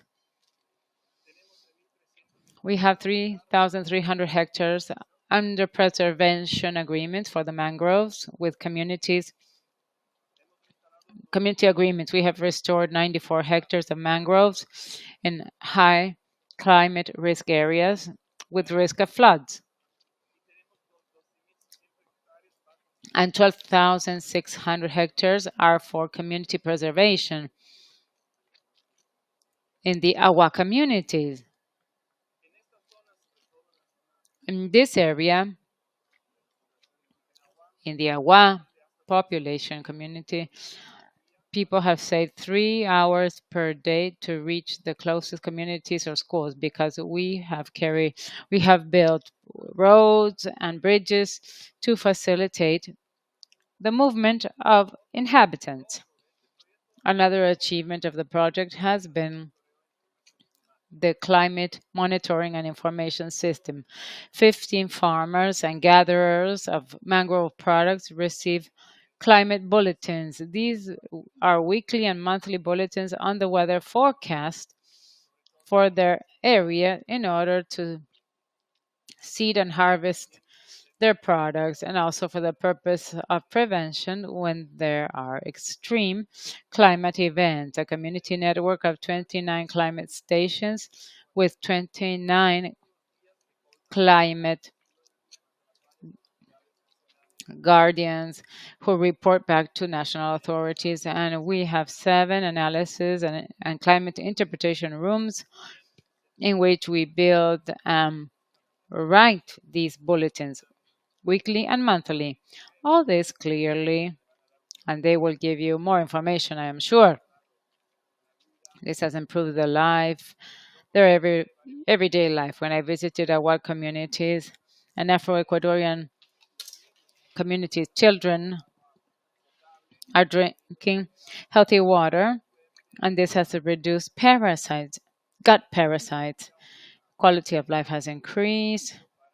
People do not need to walk for a long time to find water. All they have to do is use tap water. And our friend says, now told me I can shower at my own home. This may sound something simple for everybody, but these are the changes that can be really produced. So I would say, let's start with questions. We are all ready. Don't be shy, okay? The first question is for Piedad and Nora, and it is, what is the meaning for you to live in a border territory, and how does this play out in the coexistence of communities and peoples and the management of biodiversity? Piedad.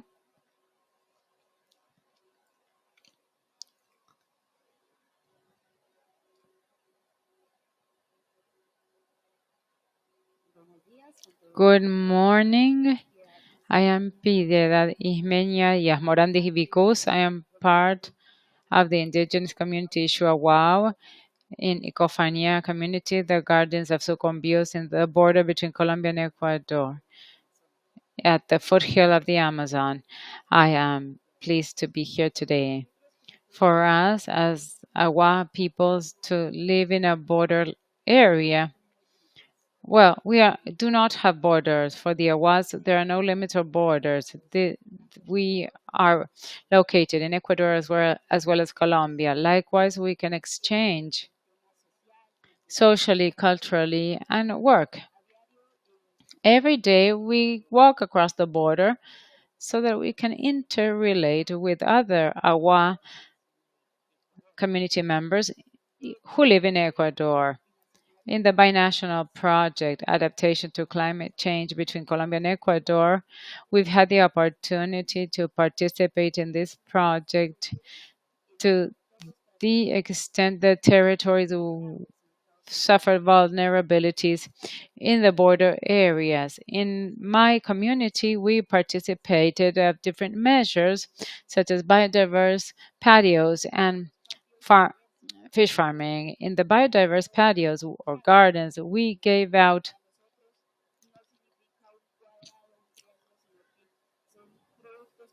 products that we can grow for the short, middle, or long term. And thanks to the project, some of the products that were delivered have been already harvested, like yuca, sugar cane, and banana. And for farm fishing, we have also harvested fish thanks to this project. Another lesson learned is that we were able to achieve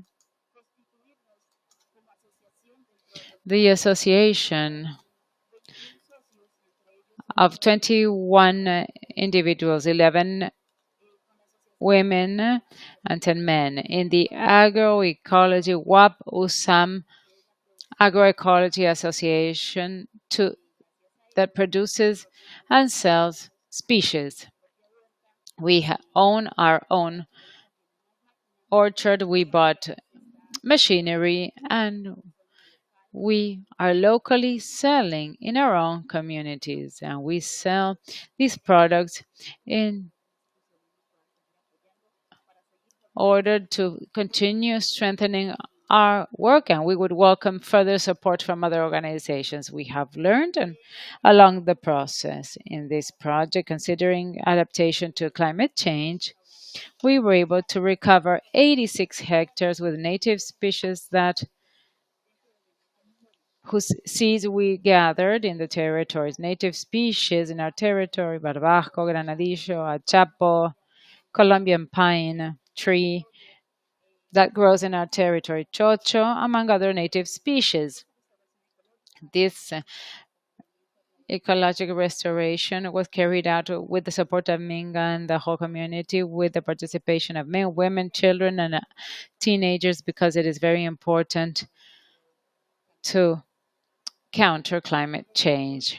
Our indigenous community was legally registered on January 31, 2012, with 6,000 hectares. As of May 31, 2024, the territory was expanded in the amount of 2,400 hectares, and totally we have 8,200 hectares among them for preservation and restoration of our territory, and we are working along that process, and we are truly very grateful because with this for this project, and we look forward to continue working in this direction.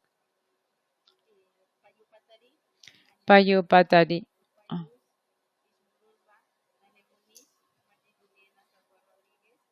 Vaya, I belong to the community of Rio San Juan, Balsal community, and good morning. I am Maria Juliana Sajuan Rodriguez. I live in Nariño department from the Camagüey community of the Upper Rio San Juan community. We have two assemblies in our community, the upper and mid council. We have 37,000 hectares of biodiversity, and also we are wealthy in flora and fauna of crystal clear waters. The community borders with the Ecuadorian border and Colombia. Also, we embrace a cosmovision based on four fundamental pillars: unity, territory, culture, and autonomy.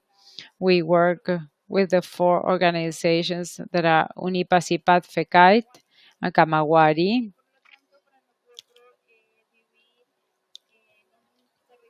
Living in a territory for us gives us sense of belonging, who we are, what we do, We are people of the mountain. Also, we have been working with the binational project for adaptation with 66 hectares recovered for forestation. I participated as a local monitor and I oversaw the reforestation of numerous hectares. Participants worked with great enthusiasm, and the purpose was to continue strengthening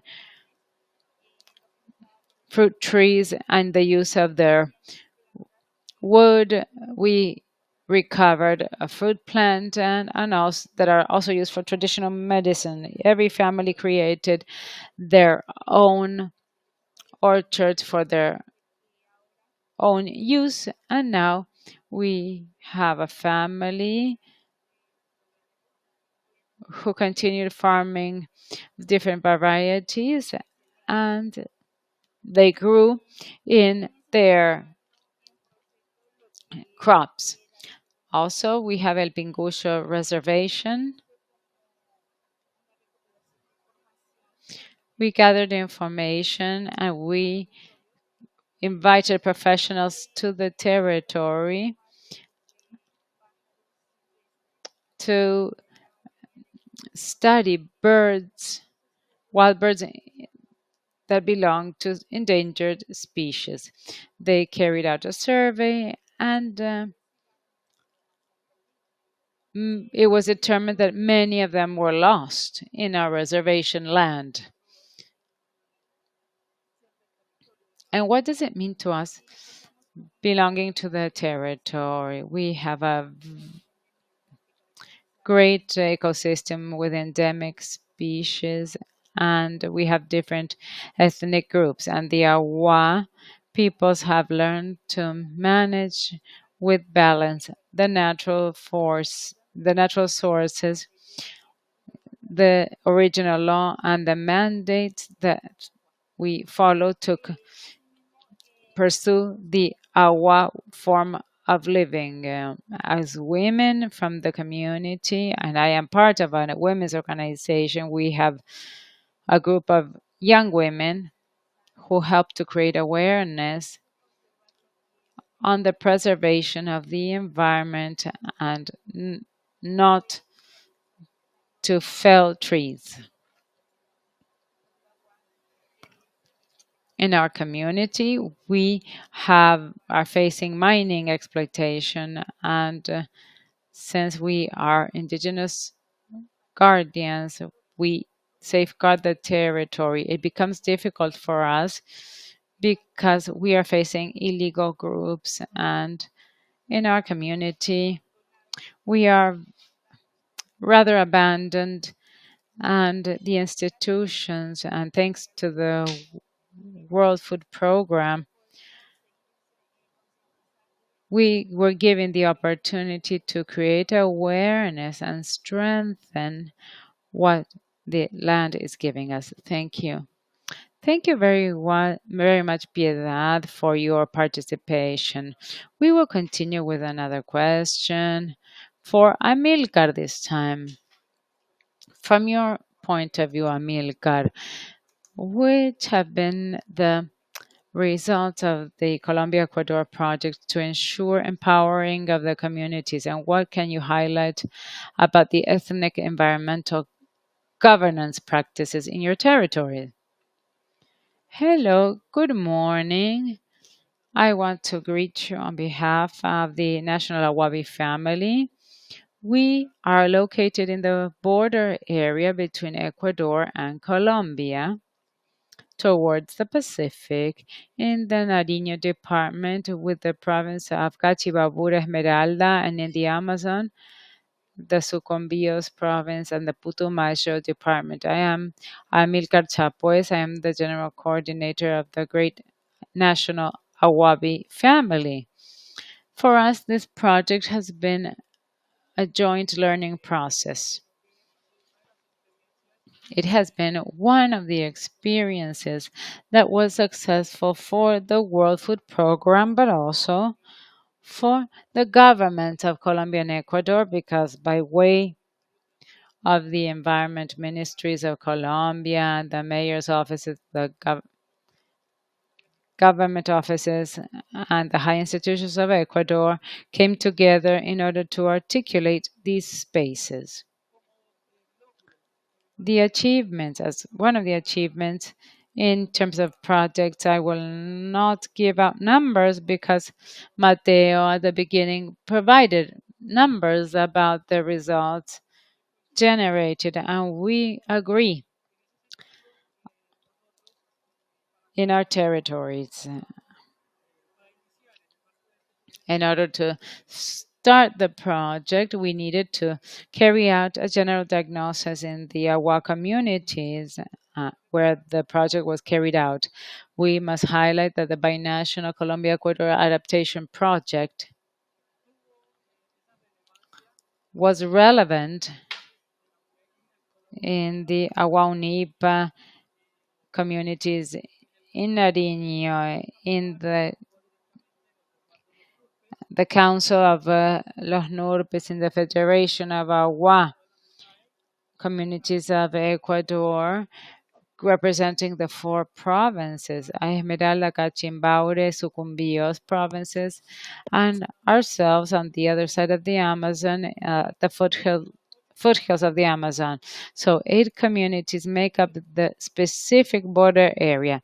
In that binational territory, we carried out a climate change diagnosis and food sovereignty, malnutrition, and nutrition needs connected with medicinal plants and spices.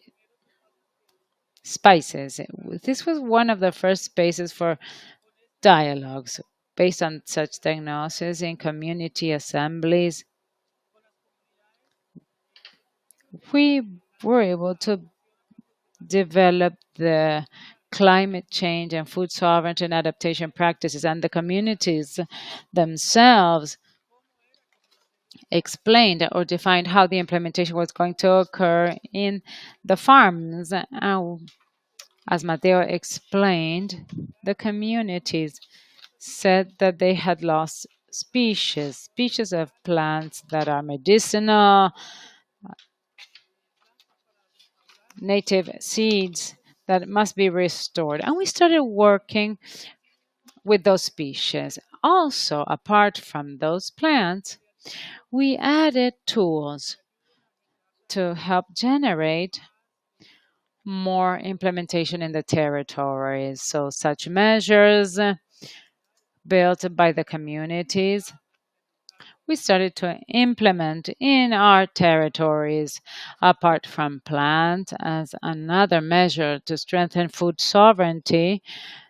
Fish farming is worth mentioning. We carried out fish farming in Putumayo with 91 families benefiting from the project, and this generates an additional challenge because it has been successful. The fish that were farmed by the families improved their diet, and it has become a source of income for the families. And now, with that resource, they are able to sell the fish and they continue farming fish. And even some families. Also, tilapia seeds were delivered to the families, and these seeds are reproduced in captivity in a controlled way, and the families have reseed these plants, which are and keep on reproducing. And this has helped us generate self sustainability and ways to take care of our own food consumption.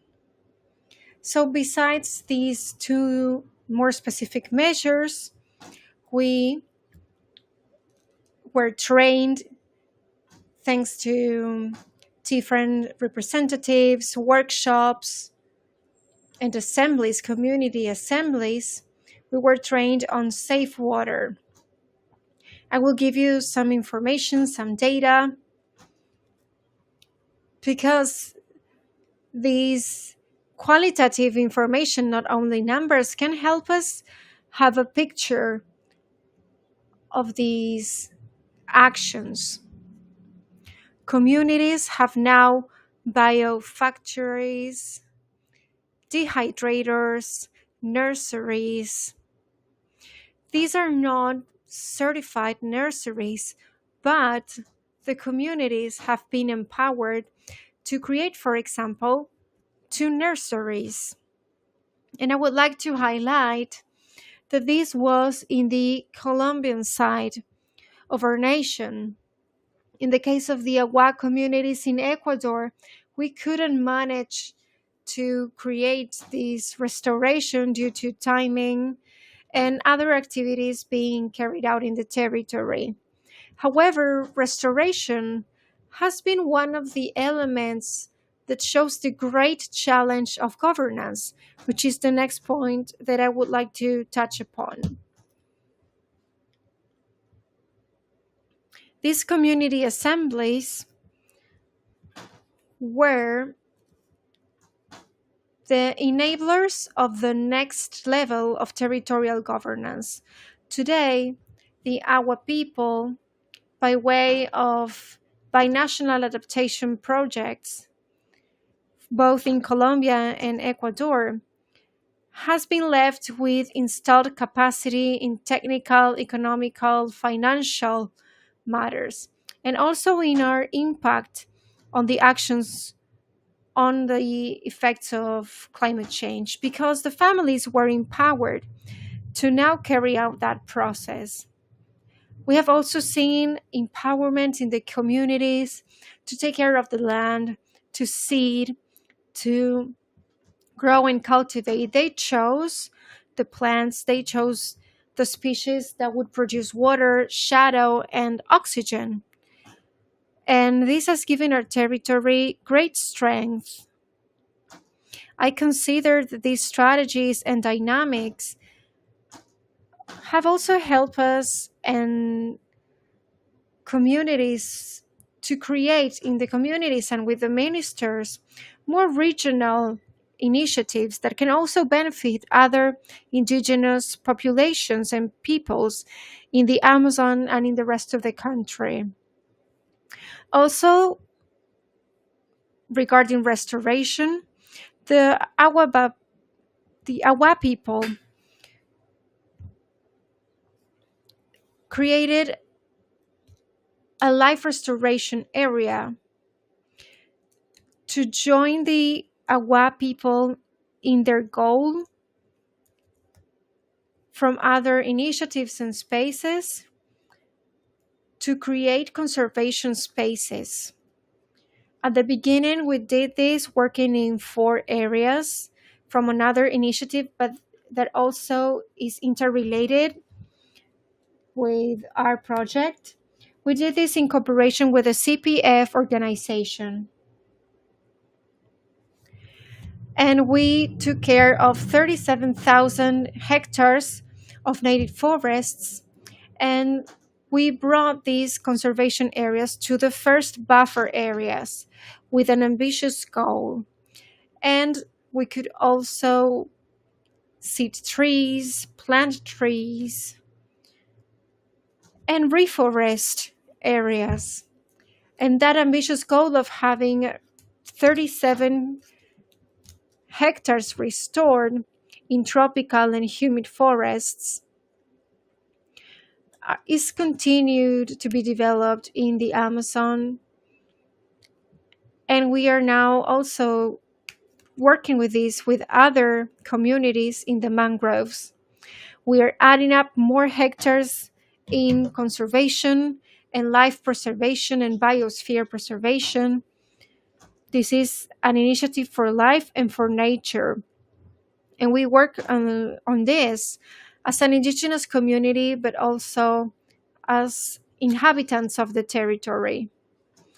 This project enabled the Pueblo Agua to think of itself from a more holistic point of view with nature and in its resilient efforts against climate change. To also raise awareness within the communities that a project did not only deliver some seeds and water systems, but it also empowered the territorial governance of the Agua people. Thank you, Amilcar. Nora, Piedad, and Margie. I would also like to thank the PMA for sharing their culture, their ancient knowledge. This has been a great enriching experience. We've been working for 5 years in the territories with the teams, getting to know how they live and how we can help them adapt to climate change. Now I will leave you with Ernesto. Thank you, Mateo. Good morning, everyone. Thank you to all our panelists for sharing your vision and your thoughts. I will ask now Nora if you could tell us a bit, after hearing about these projects on biodiversity, water access, food security management through farming.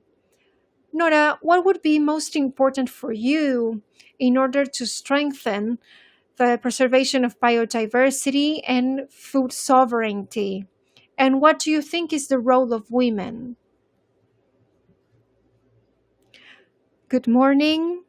My name is Nora Jimena Nastacuas Moriano.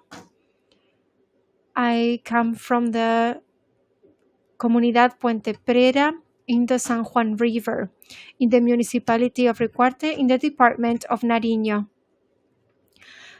As part of the Agua people, we need to take care and safeguard our territory. We have a lot of wealth in our territory.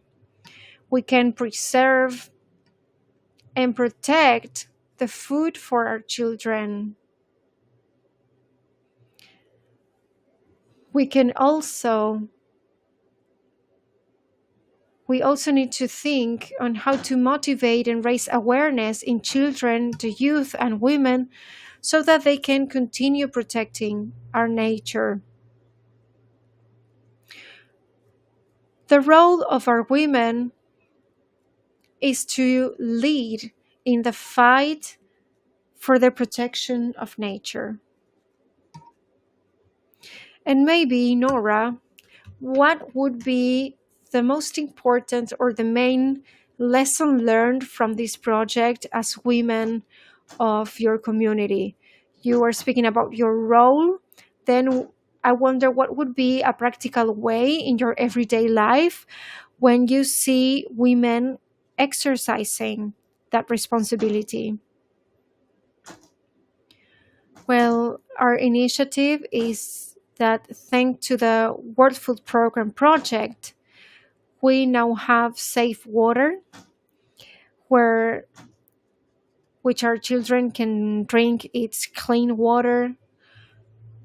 We have biodiverse yards and patios and farms to feed our families.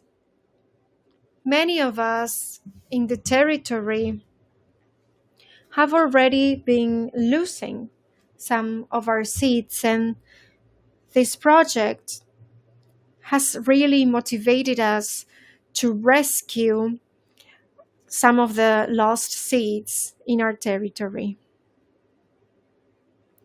Thank you, Nora. Now, the next question is for Edith. She's representing the institution, the Ministry of the Environment and Sustainable Development. I was just telling Mateo that the rest of them are called by their name, and I am called Miss Edith, so I feel like I am older or in a higher position, and that's not the case. Okay, then, Edith, I hope here the audience is capturing these subtleties, effects, and the results and outcomes.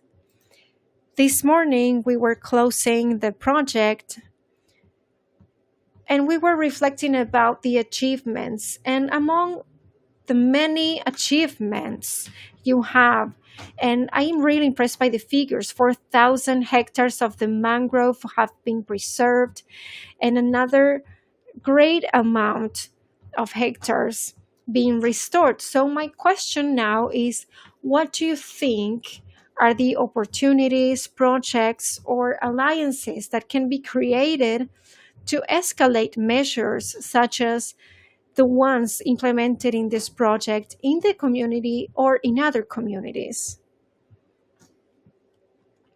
Thank you very much. First of all, I would like to give you the greetings of our governor of the Department of Nariño. My name is Edith Bastides. I'm the Secretary of the Environment and Sustainable Development. Our department in this initiative has worked as a partner since the inception of the project and now until the final phases of it, now that we are closing it. So I wanted to share some of the vision of the department. The Nariño department has a great biodiverse and ecosystemic variety.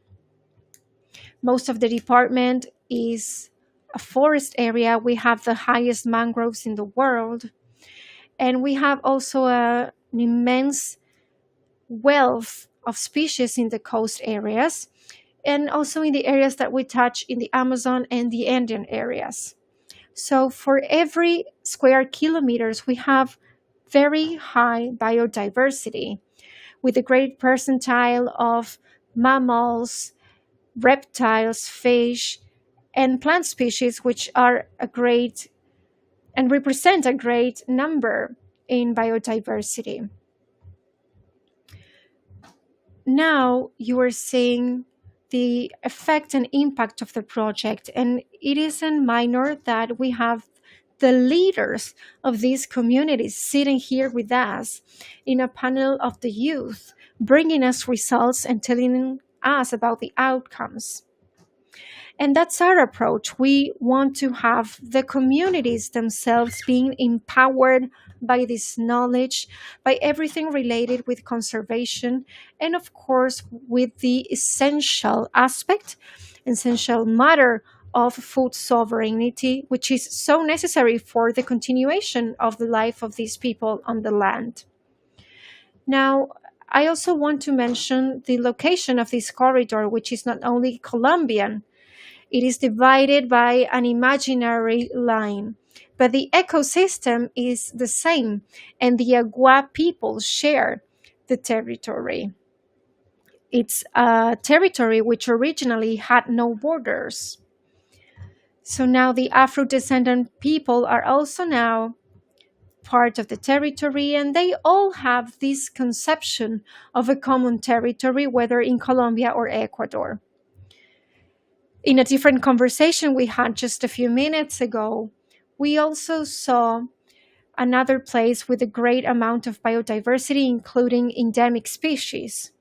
And this made us think of the great need that we have to continue working in corridors and continue strengthening territorial planning so as to perceive it and work on it as a corridor and not in a fragmented way, working from one country to the other. That is a great weakness. Sometimes public and national resources are limited, or park resources are limited. So being in agreement with different agencies and UN agencies that are supporting this is key to be able to go over those borders and work in projects to deal and to address the whole territory. In that sense, we think that it is very important to continue empowering the communities and the youth, to continue empowering women, to empower their leadership, the indigenous leadership in the different communities, to build a social web, a social network, which is key for development and is key for the construction, the building and strengthening of those social networks that were broken due to violence, due to extractivist and illegal uses of the land. And of course, this needs to be supported by high impact projects. We could be working on many topics on, for example, sustainability, preservation. There is a lot of experience. Also, I know that tourism networks have been developed, and we also need to continue making progress in research. We have learned that we know less than 10% of the sea species in our land. So continue researching is essential to protect biological diversity. And these projects need to drive economic conditions so that people can live with dignity. And that's why we are working in fishing projects, for instance. There are also some complex situations, especially in the coastal area, where we have an issue with the extraction of wood. And some regulations have changed, unfortunately. And there's a potential for illegal activity and illegal extraction. And this could greatly affect the preservation of species. And maybe we could only allow for a sustainable extraction. And if we do not do this, then it will be very difficult to preserve this forest. And if we support the communities, then we will favor and facilitate conservation, food security, and all the targets that we have and that are common to so many institutions and that we work with in an interinstitutional manner. Well, we need to close the session. There's a next panel coming in. And I will now invite Mateo to give us some closing remark. I want to thank our panelists. And if you want to learn more about our people, you can join us in the green zone. Well, rather than closing remarks, I would love to know if we have further questions. It is very interesting how you are making great emphasis on sustainability. And I would like to make a recommendation. Ernesto was saying that you are working with tilapia, and you're working with red tilapia, which is the result of the crossover of 4 species. And you are saying that you are reproducing these species. And the thing is, when you have this kind of reproduction, plants start to look for the parental lines. And there we will find 2 very invasive species, Mozambica and Urolacamis niloticus. You were speaking about the biodiversity in the area. And here I see an issue. You always say that fish needs to be looked for downstream. But in this case, you need to go upstream. I've been working and I've been farming tilapia for more than 24 years. And you will find more tilapia upstream. And I will encourage you and invite you to work with the cachama, with carucu, with other native species instead of incorporating an aggressive species who could end the niches of other native species. So that's my personal and professional recommendation. Thank you. We have 2 minutes only.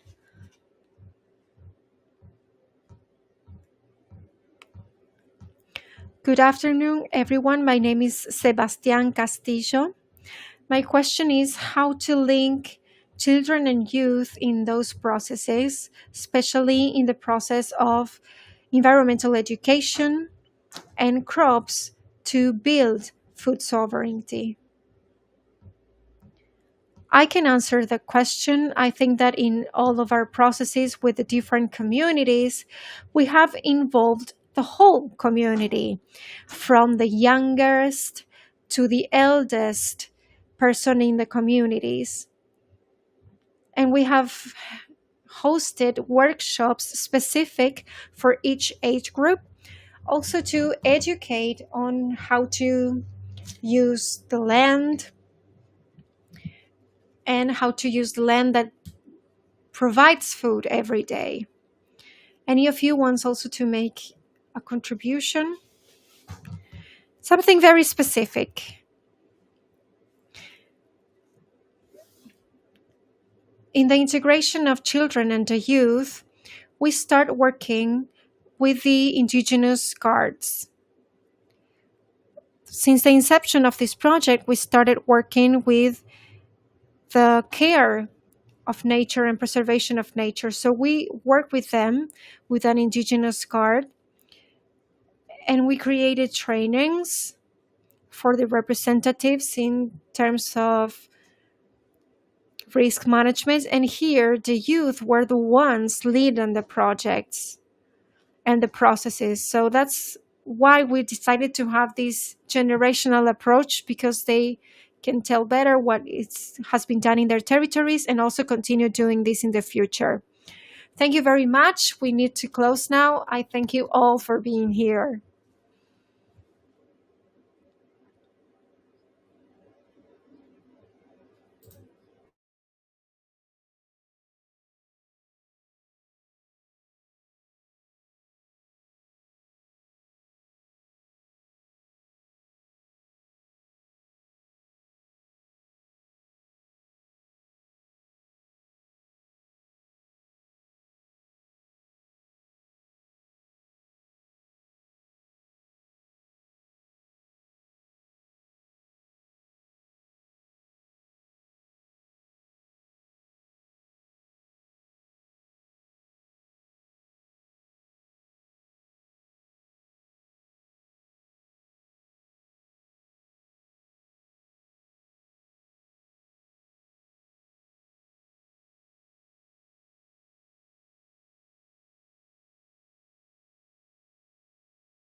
English, English. Thank you. Wonderful. Thank you.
A code, so please you can scan it.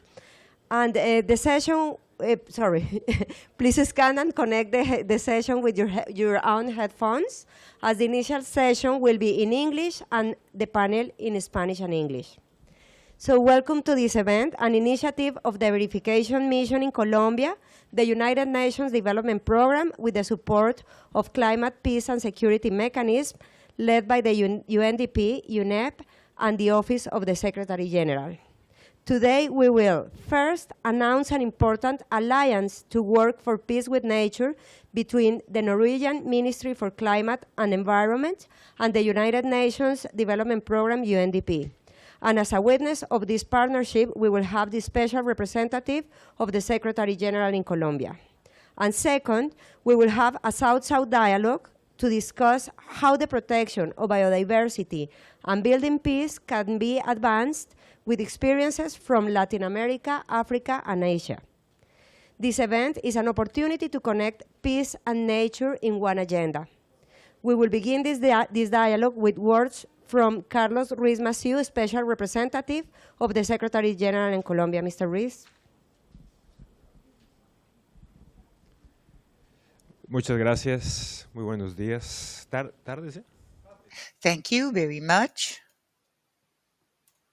It's afternoon, so good afternoon to all of you. First of all, greetings, especially so to Sala Ferrer, the representative here in Colombia, and Anis Gunenberg as well, ambassador here in Colombia from Norway, Mr. Puerto Vidal, president of the GEP in Colombia, and Maria Alejandra Villamizar, the moderator of this important panel, and of course, all to the speakers that will be accompanying us here concerning the good experience from the Philippines, Liberia, Guatemala, and Colombia. Especially thank you to the verification mission to the climate security mechanism from the New York Secretariat. Thank you so much for making possible this space. I believe that the importance is quite evident.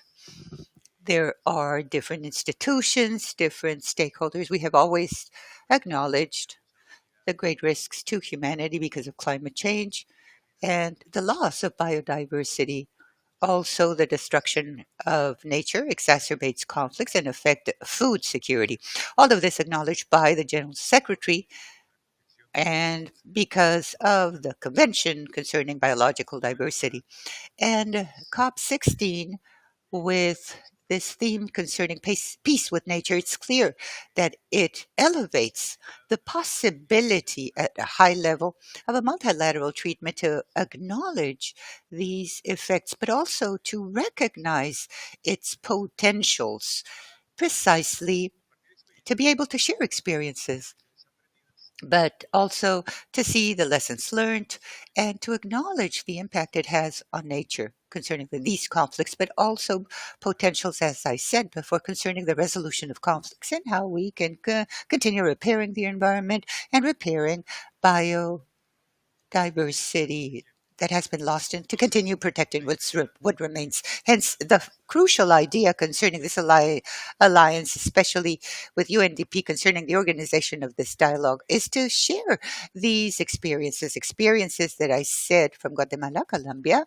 Liberia, and the Philippines, which clearly, of course, there are many differences from all standpoints concerning the historical component, the geographical one as well, socioeconomic one, but also we do acknowledge and we know that there are significant coincidences where we can find a few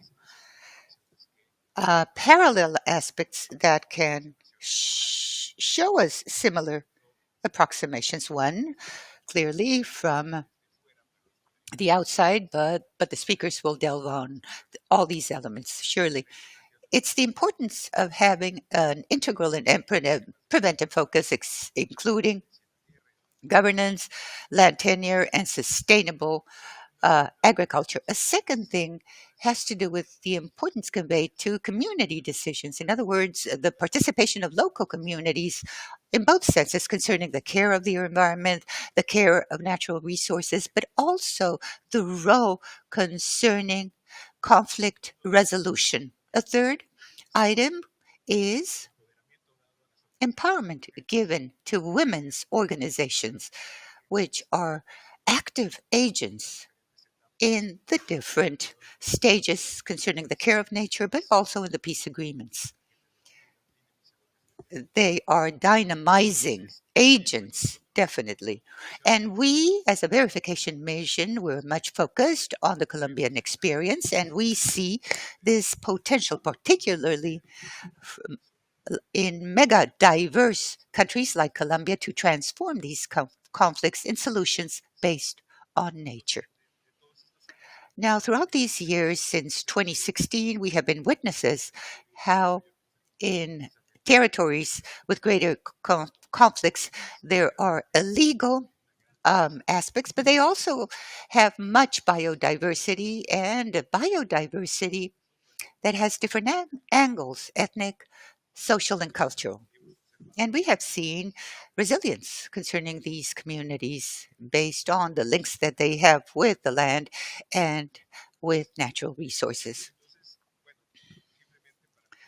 For us, as I was saying, I've been extremely fortunate to hold this alliance with the UNDP and to have representatives with committed countries with nature and with peace. Like, for example, with the case of Norway, we have representatives of the state where we have recognized on behalf of the GEP concerning the peace jurisdiction of the environment as a victim of this conflict. And this has been a very important step, and it gives much potential so that in the work concerning repairing activities, in other words, to be able to restore the damage conveyed to our natural resources. Hence, we're very glad to be part of this effort of being able to facilitate this dialogue. It's a South-South one, but experiences that combine both elements. In other words, biological diversity and the resolution of conflicts. Therefore, thank you very much. It's a pleasure for the United Nations and I, as representative of the General Secretary, to be able to support this effort. Surely it'll be a very interesting panel.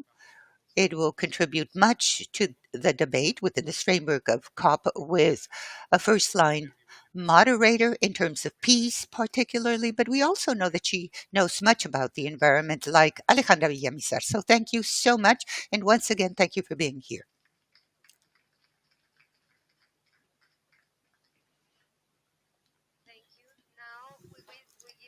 To Sara Ferrer, resident representative of UNDP in Colombia. Good afternoon, everyone. Thanks for joining us today. For us, the program, the United Nations Development Program, is really a privilege to be here with all of you today talking about peace with nature. This is not something that we do often, and I thank my colleague, friend Carlos Ruiz-Massieu, the special representative for the UN Secretary General, that we have worked with a lot of care this space to share experiences on how we do that.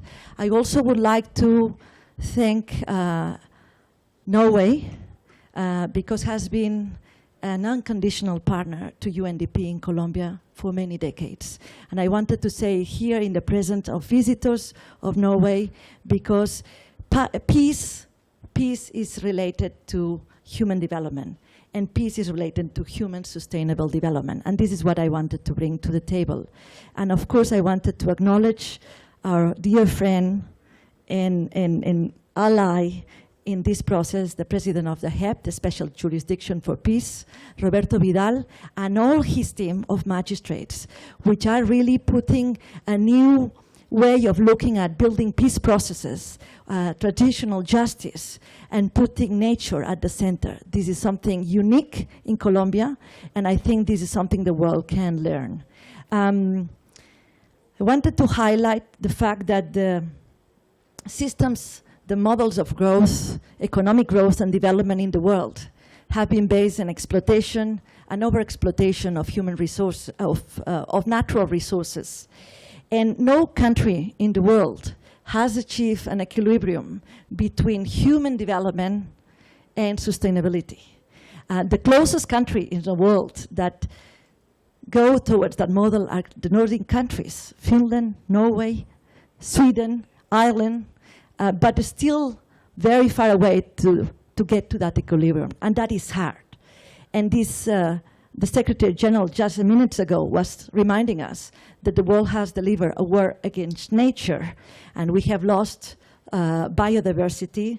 We have created lots of socioeconomic conflicts at the core, destruction of natural resources, but also huge inequalities because of the use of these resources. In fact, in Colombia itself, the origins of the conflict, of the alarmed conflict, is because of unequal access to the land and the inequalities generated by that. So what I wanted to put here on the table is that wars and armed conflicts have not only huge cost against human beings, but also against nature. And this is, my colleague was saying, the importance of acknowledging nature as a victim of conflict, as a victim of wars. And I think this is something that Colombia is trying uniquely to position. There are other victims other than the human beings. We have contaminated waters, the rivers of Colombia, many by illegal economies, illegal mining, but also because armed groups control certain parts of the territory. We also have, stigmas on population growing, coca plantations, farmers, that they have no other ways of livelihoods. And this also has been spurred by the conflict. And also, and we have here as well a dear panelist, Rodrigo Botero from Colombia, who also will talk about deforestation as one of the engines of this armed conflict and the expansion of the agriculture frontier towards the Amazons. And what I wanted to put here, and we will hear from our colleagues, is we just want to launch a few months ago a report, Human Development Report for Colombia. The last one was Colombia Rural, Razones para la Esperanza, Rural Colombia, Reasons for Peace, in 2011. That report was extremely important because put the rural areas at the heart of the inequity of the country, and the peace process and the peace accords of La Habana took it in one of the chapters as the first reform that needed to be made. So I wanted to put that because I think this is something that to highlight, and this year, and I hope this is something that we want to share with all. After almost 12 years, we launched the Human Development Report, Colombia, Territorios entre Fracturas y Oportunidades. Colombia territories with fractures and opportunities, where it puts back the lenses on the territories where they are the ones suffering this inequilibrium and this conflict the most. And it's an invitation to everybody to think of conflict as not linear and is in a systemic way. And a systemic way is not just one driver of conflict. And we analyze the territories in 4 dimensions. One, of course, the human being needs economic growth, needs to provide for their families. 2, you need to have the state presence in the territories. The institutional services are critical to deliver education and health and other services and security. 3rd, the incidence of the armed conflict. And lastly, the economic, the ecosystems degradation. The reason why I want to put this here, because if you overlay the map of Colombia, of the different territories, those with highest human development and aspiration, the highest ones, have the ecosystems most degraded in the country. And those ecosystems which are almost pristine, and you have the largest reservoirs, are the ones with the lowest human development. And here is the paradox of the sustainable human development that I hope we can, through the conversation, put the floor. I'll stop here, but it's an invitation through these conversations, through having you as an allies, to start forging new trajectories for human development that are not at the expense of nature, at the expense of the ecosystems, but are in harmony with nature. So that's the invitations. Thank you very much for being with us here. And thank you also to Norway for the unconditional support to Colombia, but also to UNDP in supporting the peace process and through human sustainable development. Thank you.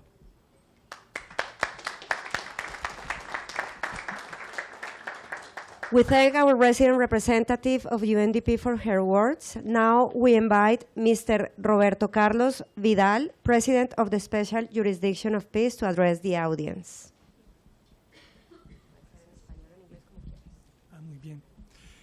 Buenas tardes a todos. Good afternoon to all of you, ladies and gentlemen. Thank you. Thank you so much for this invitation. Sarah, Mr. Ambassador, for the Special Jurisdiction for Peace, it's an honor to have been summoned to be present at this dialogue.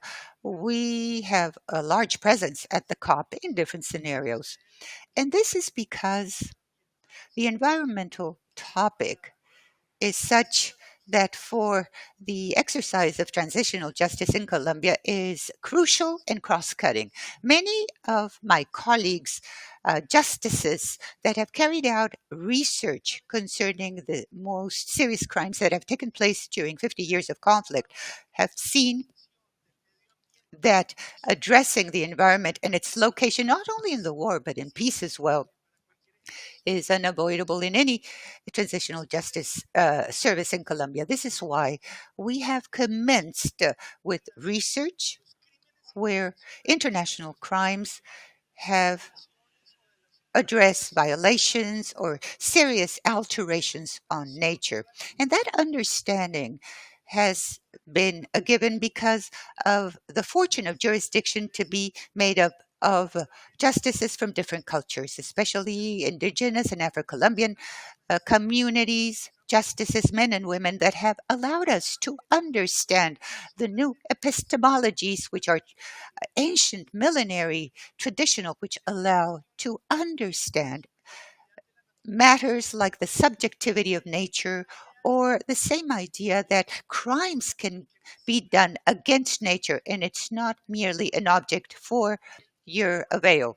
And the second issue, the environmental issue, cross-cuts us because we have placed the protection of the peoples, the territories, and the communities. The centrality of jurisdiction has to do with this, and for that purpose, the possibility of establishing new relationships between society, nature, and the environment seem crucial for any future reconstruction. And finally, the jurisdiction has a very interesting tool that I wish to put at your disposal, which is this idea of connecting transitional justice with restorative justice. The idea that these people that were involved in serious crimes during the conflict, the idea of merely sending them to jail, of imposing upon them a punishment for them to be isolated from society, not contribute towards the building of a future society. Our work is a reconciliation work, and within that work, what we're searching for is to generate projects which will contribute towards the reparation and restoration of victims. And this means to think about a new society and a new relationship of society with nature. And this is why this topic at this COP, Peace with Nature, is a crucial topic concerning the building of transitional justice and prospective justice in the future. We wish to immensely thank the support from international community, the accompaniment that we have from the United Nations system, particularly through the Security Council and the mission in Colombia that is carrying out the follow-up of our transitional system, and surely to all the different agencies, commencing with UNDP, that have accompanied our development. For us to be part of these dialogues it integrates the understanding that transitional justice is a global one. It's definitely much more than a local one. And this is why it's an honor to have been part of these dialogues. Thank you very much.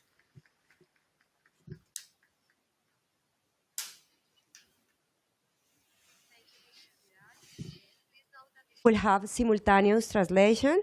You can scan the QR code on the screen if you need it. As I mentioned earlier, today we will sign this alliance, an initiative developed by the Norwegian Ministry of Climate and Environment and the United Nations Development Program in Colombia. I invite the Ambassador of Norway, Mr. Nils Martin Guneng, to address the audience. Muchas gracias. Dear friends, dear Sara, dear Roberto, their second mission to Colombia, and dear Committee of Energy and Climate from Norway that is here as well to witness this event. Thank you very much for the opportunity to address you in this important event. Support to peace building and the protection of the environment are core areas of Norwegian foreign policy. Firstly, for decades, Norway has been engaged in peace efforts worldwide. The reasons are multiple. As a small country in a globalized world, it is in our security interest to promote peace and stability both in our own neighborhood, but also in other parts of the world. We have a responsibility to contribute. Our work is driven by the wish to save lives, to respect the rule of law, relieve human suffering, and to ensure human dignity. In today's geopolitical reality, it's more important than ever to contribute to conflict resolution. Secondly, Norway is deeply committed to contribute to the reduction and reversal of tropical forest loss. And for the past 15 years, Norway has had this as a top priority for international cooperation. Protecting the forest is essential to fight against climate change, protect biodiversity, and for sustainable development, especially in the rural areas.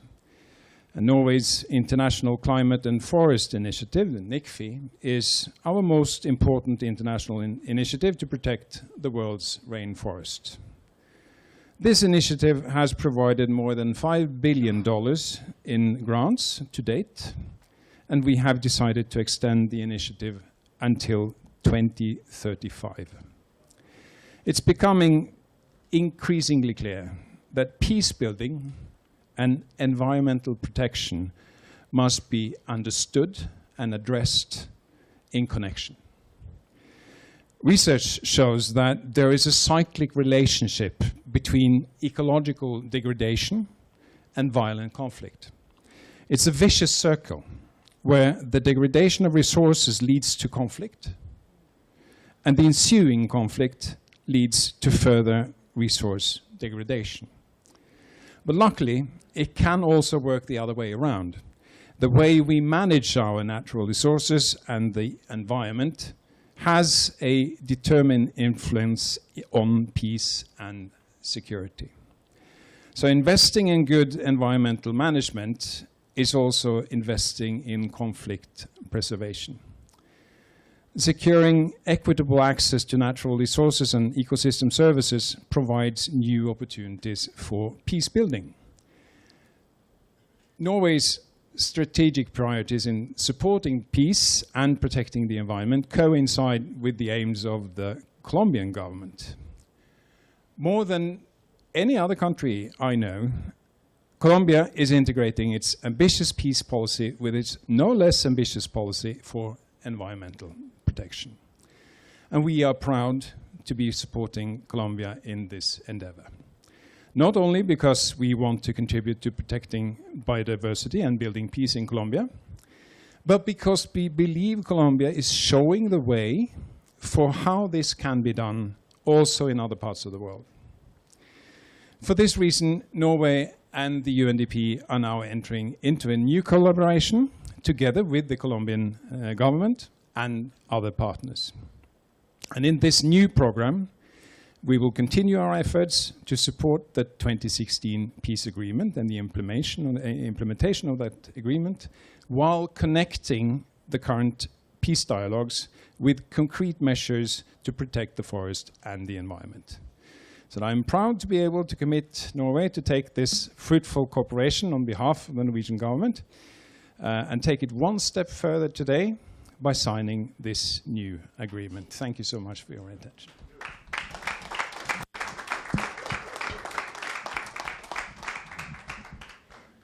Thanks, Ambassador. We proceed now to the signing. We call again the Ambassador of Norway in Colombia and our resident representative in Colombia to sign the specific agreement for this strategic alliance for the future of the planet. We also invite, we don't invite anybody.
Thank you.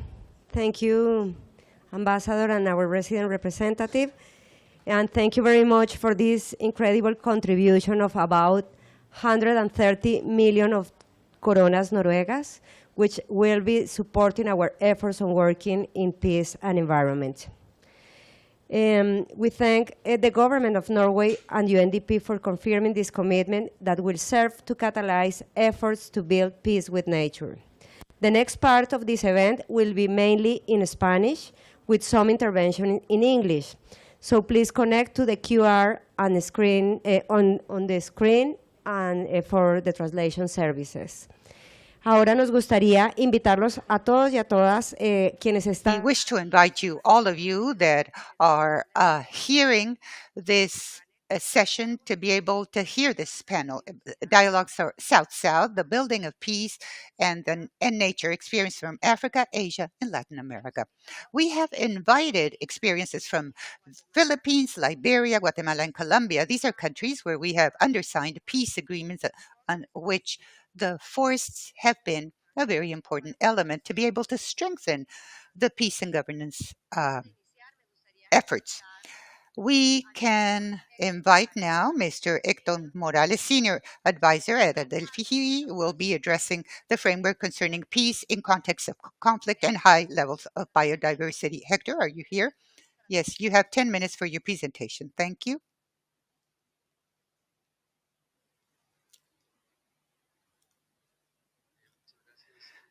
Thank you kindly, Jimena, and thank you to the verification mission from the United Nations, and thank you to UNDP Colombia and the mechanism of climate security from the United Nations for this excellent panel, and especially for the excellent speakers that will be with us from Philippines, Liberia, Guatemala, and Colombia. We are Adelphi. Adelphi is a think and blue tank. It's an action think tank that works in Germany that has worked over the past 15 years concerning environmental security and climate change, how climate change has specific effects on conflicts, but also how this common enemy of humanity can open up opportunities for the building of peace. Thus, this note will be addressing of this conflict with nature towards peace with nature. I shall refer to a report that we carried out jointly with WWF, which is called The Nature of Conflict and Peace. As already mentioned by the prior speakers, and I definitely commend the undersigning of this agreement with the delegation of Norway. We are facing a geopolitical crisis which is apocalyptic. It's not an exaggeration, it's apocalyptic because the ecosystems that support life on planet are going towards a non-return issue. It means that the nutrients of the soil and water sources are being depleted. And we have seen an increase in conventional wars amongst the different states. And the economic development model is not sustainable. Thus, this nexus between security and nature comprises interactions that extend beyond the impacts of climate change, but also sustenance or sustaining life. And I shall address 4 specific pathways, trying to understand this vicious circle that was mentioned by the representative of Norway on how the degradation of the environment and ecosystems have an effect on human security, exacerbating conflicts, and also underscoring a few action items. Hence, the first logical path is for the loss of ecosystems and biodiversity loss have a direct effect on livelihoods, and this has an impact in the stability. This is not a one-to-one relationship that, as soon as you do away with an ecosystem, there will be conflict, but there are different variables. So the first thing that we can see here is that the loss of biodiversity contributes towards food insecurity of water and energy. And this can also contribute towards political instabilities that might limit the responses of the governments when they see social protests which are co-opted by armed forces. And the loss of biodiversity makes the local communities to utilize evil issues which create illegal acts that create conflicts. So this loss of biodiversity and the impacts on climate change will create human mobility, which of course can be an adaptation strategy because they do send remittances to be able to adapt, but they also may create conflicts with the communities that receive this money. Now, the next pathway is that the environment and natural resources and environmental crimes are funding organized crime. Thus, $281 billion is the revenue created by environmental crimes funded by armed groups. And what is the effect on this? Environmental crimes mean that they affect the ecosystems, but also the communities within these ecosystems, which is very important to address humanity. And they also destabilize the different government agencies. All of this creates corruption and mechanisms that reduce governance concerning natural resources and, of course, strengthen the armed groups contributing towards this unstable, vicious circle. And the third pathway is how competition and conflicts with regards to natural resources exacerbate because there is a loss of biodiversity and of the ecosystems.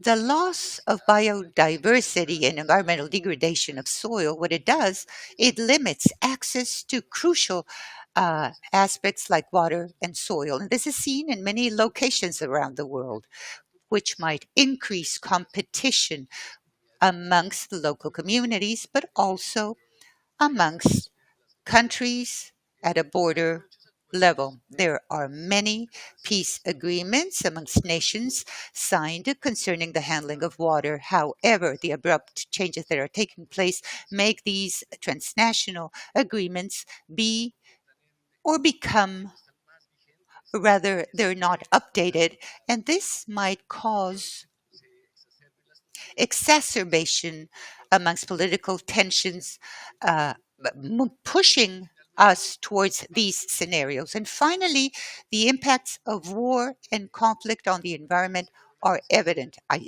commend the presence of Justice Vidal because we're seeing how the rights of nature are a crucial tool to build peace. Clearly, of course, a mountain cannot talk, but a river cannot talk. But we have to give the voice to the local communities, and those assets are important, generating restoration processes, ecologically speaking, because the impacts of war on nature might create crimes, army installations, industries that create pollution, and we see an increase in investing on military infrastructure, which increases carbon emissions. Mecanismos de gobernanza de los recursos naturales. Siguiente. Entonces, esto que se ve acá es un poco uniendo todos estos caminos, se ve como una ensalada de cables, pero realmente es cómo se ve este complejo de variables que interactúan. Entonces, las líneas más negras son donde se ve en la literatura académica los impactos de, por ejemplo, la degradación medioambiental, en la inseguridad alimentaria que incrementa los recursos naturales, y los puntos de intervención, de acción, tienen que ver con muchas de las misiones de las agencias de Naciones Unidas. And the intervention accesses have to do with the peace construction process, which is a tool to improve natural resources, earth governance, the sustainable use of resources, and nature-based solutions that increase the security of the ways of living. And all this integrated can generate benefits. So an intervention from the local standpoint, having an intervention on the local communities, can generate immediate benefits for the communities that are under the umbrella of these, under these humanitarian needs, but it can also connect with local resources and local needs. So the mission on how to revert this vicious circle into a virtuous circle by using ecosystems that are healthy, resilient, with food safety, and increasing the use of natural resources. And this has a repercussion on the peace processes, because when we integrate environmental measures, the stabilization will be more powerful, and especially taking into account the subsistence of local communities. And this, or the livelihood components of these local communities. And therefore, you can see, thanks to the program signed with Norway, we can improve peace and peace with nature. I am going to leave you with the panelists, because this is going to be highly enriching with the nature-based solutions based on the territory, precisely. Thank you. Thank you very much, Hector. Now we move on to the panel on biodiversity protection and peace construction. I'd like to invite our moderator, Maria Alejandra Villamizar, who is a journalist with the very solid trajectory in peace construction processes. And as for the panelists, I would like to call upon Mr. Rodrigo Botero, who is the director of the Foundation for the Preservation and Sustainable Development. He is participating in the negotiation tables with the ELP, and I would like to invite Mr. Ali Kaba. Ali Kaba is a professor in the American University, specialized in governance and land tenure. He works on land government, rural migration, and the sustainable use of natural resources. We will also welcome Ms. Gracia Lopez, who is a leader in Guatemala, working for ACOFOB, which is the Forestry Associations of the Petén, responsible for 84,000 hectares of forests, where processes such as products such as flowers and beverages are processed. Now we will have Mr. Hector Muñoz Munoz, Eddie Quitoriano, who is the main advisor of the Council for the Asia Climatic and Conflict Resolution Action. Thank you. So, hello. Thank you for inviting me to be part of this conversation, and thank you for inviting me to accompany you in this day, because we are here united to build peace. The war in Colombia was carried out in our forests, in the rivers, in the mountains, in the wild, in the jungle. The victims have been in those territories, in the periphery of the center of power, and around this distance to the center of power, Colombia signed the agreement, the peace agreement, and also the agendas in the 90s. You remember those decades ago. The issue of nature was not included in those agreements. So these territories were not acknowledged or recognized. It was a political agenda only focusing on reconstruction of an institutional life between the armed people and the institutions. And after so many changes, Colombia acknowledged those peripheral territories among the victims where the conflict was taking place. And therefore, today, be in peace with nature is the concept of this peace that we want to modernize and to implement. These ideas give me rise to start asking very important questions around the future, because we're not talking about the diagnostics. We want to speak about elections, and that's why I would like to ask Rodrigo Otero, who knows the Amazon and who knows these mountains, what are the lessons that we could speak about so as to deepen into this problem and these socio-environmental conflicts that are now existing. There are governance schemes that are being questioned, but they have also raised the demand of agreement. So what are the points that we could develop here, please? Thank you. Maria Alejandra.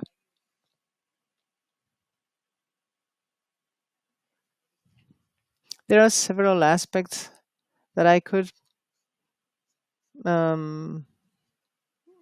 mention so as to be taken into account.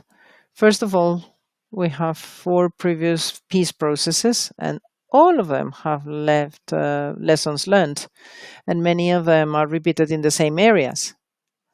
There is a clear election. Sarah said it. We have territories that are living in inequality, and they coincide with the areas with more natural value in the country.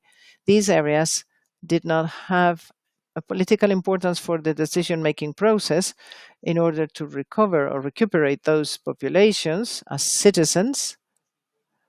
They are generally treated as gangs. They are not acknowledged their rights. And secondly, as these territories were not historically in the large-scale economy, they have been treated as the wild, the forest, the jungles, the waste, really. This is a very despicable way to speak about those areas, or a very derogatory way, but it is the way they were considered. As Maria Alejandra was saying, I see the symbolic narrative of what we're doing here today, and I see critical things. One, for example, we need to change the intervention model and the model we use to prioritize the territories today, because they hold the environmental goods and assets of the value of the country, and we need to recuperate those populations that are victims of this kind of recycling process. Less than 1% of the continental population is in the Amazon or in the Pacific. Did you know that? Less than 1% of the population, and this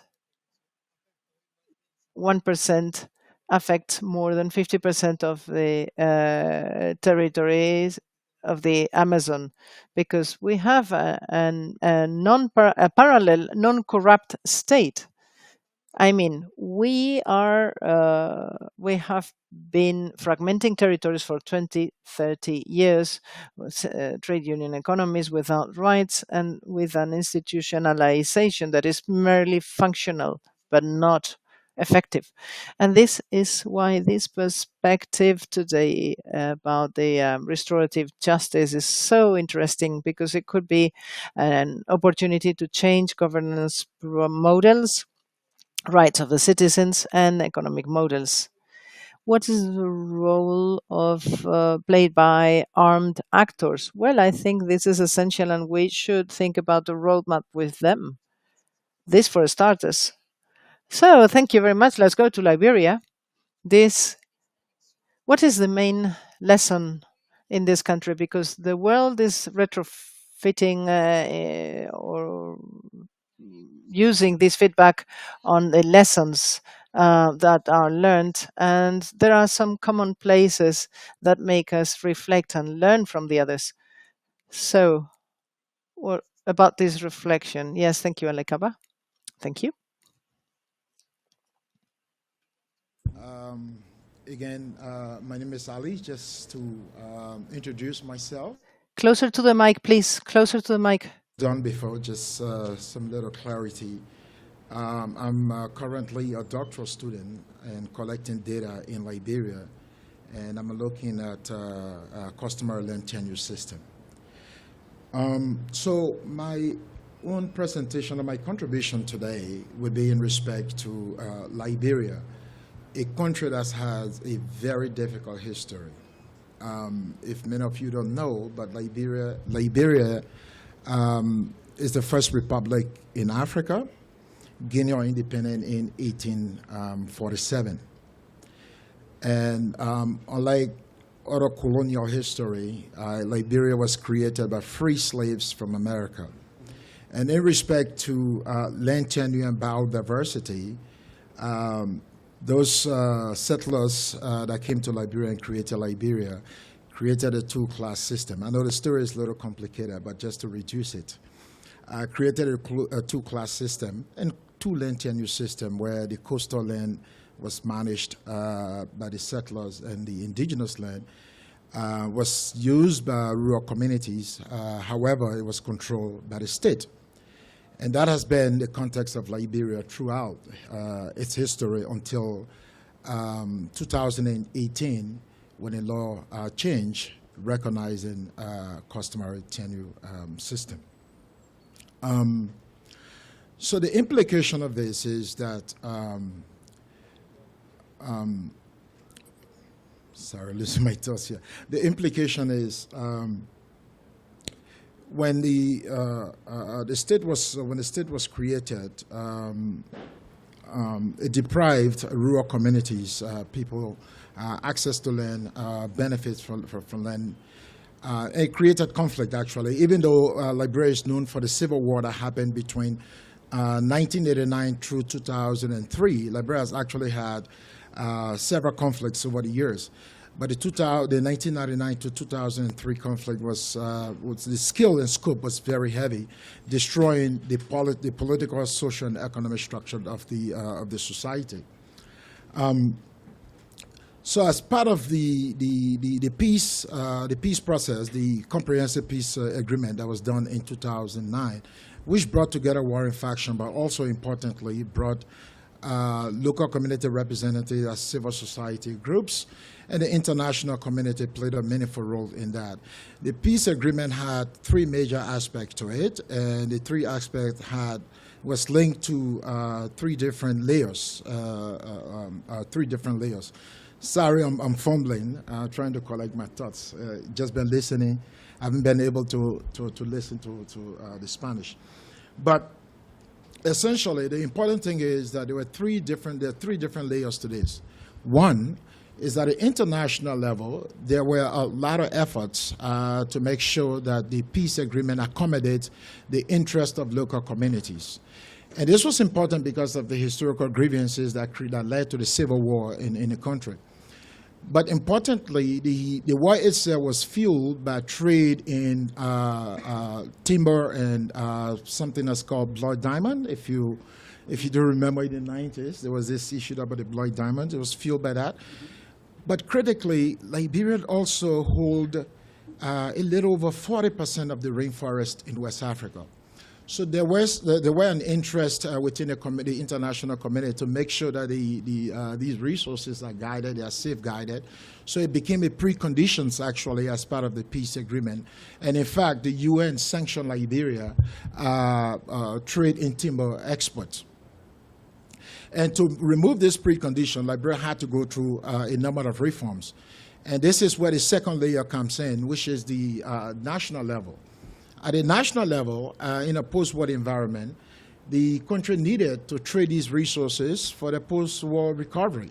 So there are a lot of push for reforms, and the government passed a number of laws, the community rights law, the land rights law, and environmental protection laws, but also committed to the international community that it would safeguard 30% of its forest. So that was the national aspect of it, and as I said, there were a lot of institutional reforms also to make sure these laws are implemented.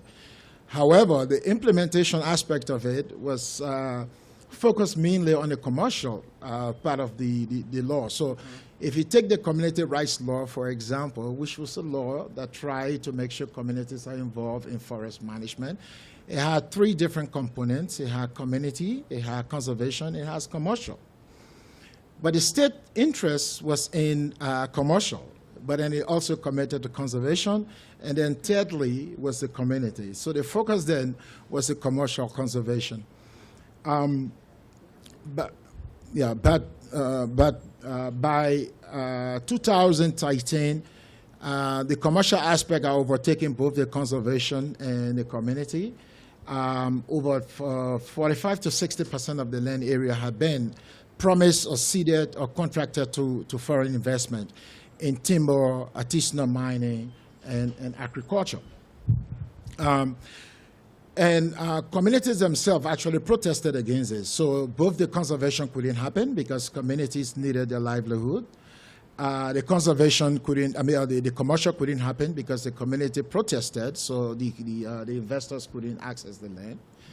And because of that, there was not a second push for communities to have rights to the land. So this comes in 2018, as I said before, when we get to the land rights law, which now recognize the rights of local communities to their customary land.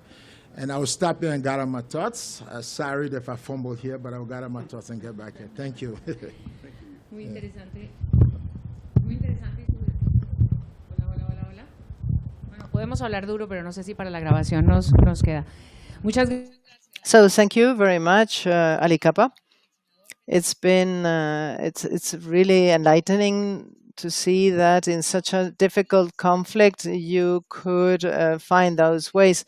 Now, Eric Victoriano, let's go to Filipinas. Let's know more about these lessons and agreements and the possibilities that you found to present in general terms some of the lessons in your country. Yes, good morning.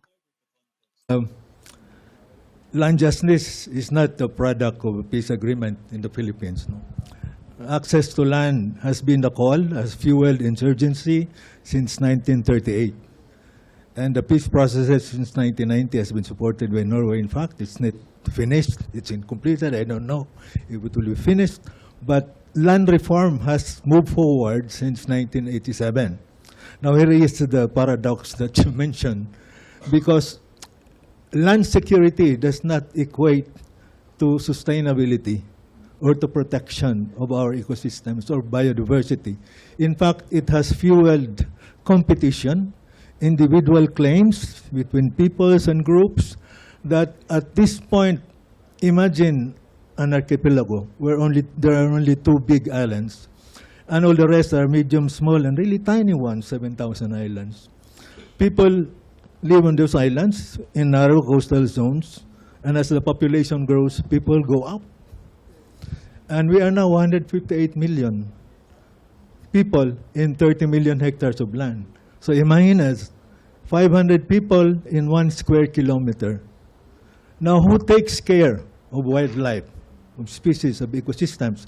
Everything is competition. Now the big problem is not about the insurgency itself, fueling the destruction of biodiversity. It's about land markets.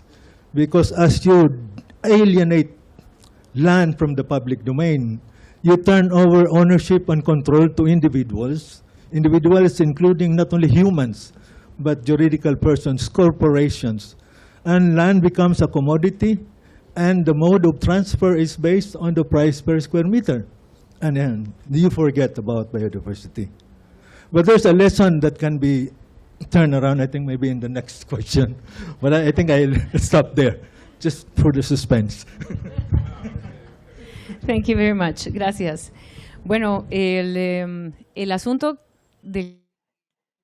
Okay, well, the everything has to do with the moment of what we're talking about, the biodiversity, nature of these ecosystems that are far from so many conflicts, both social and armed conflicts. We're talking about land and the use of land, and how this use of land and this natural occasion of territories is abused or violated by these conflicts. And this is where much more complex environment is created in some conflicts. Let's speak about the use of land or the land use. Let's speak about how we can we can meet again this vocation for land and how treaties are generated or created. Grecia, I'm going to start speaking about Guatemala. How could Guatemala exemplify in its process the use of land and this reconversion, this look or this regard of valuing your land? Because you know this from the communities and the reflection on the ground, not from the point of view of a politician, right? Yeah, thank you. Well, in Guatemala, we specifically in the Petén department, where the forestry concessions are, our fight started in the 90s with the support of the the Petén Forestry Community Association, ACOPOFOP, through the organization, the participation, and the empowerment. Well, thanks to this, we were able to come across all these problems.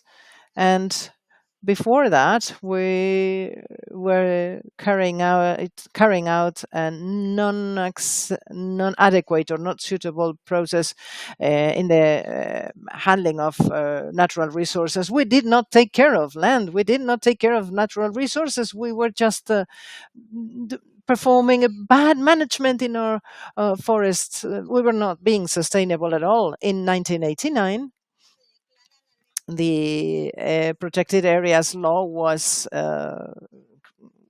appeared and was passed, and so that the Petén forestry communities needed to focus on the concession areas. This was a rather difficult process. We did not know about concessions. We did not know. We did not want. In fact, we opposed to this, but through the organization, and in the 90s, more or less, we started with our organization, and we started thinking that it would be a good idea to use our natural resources in the forest in a sustainable way. In 1996, we signed the peace agreement in Guatemala, and this helped us a lot. And in the 1998 and 1999, the first concession contracts were signed in Petén. I would like to say that when for us, the concession beneficiaries, these contracts for 25 years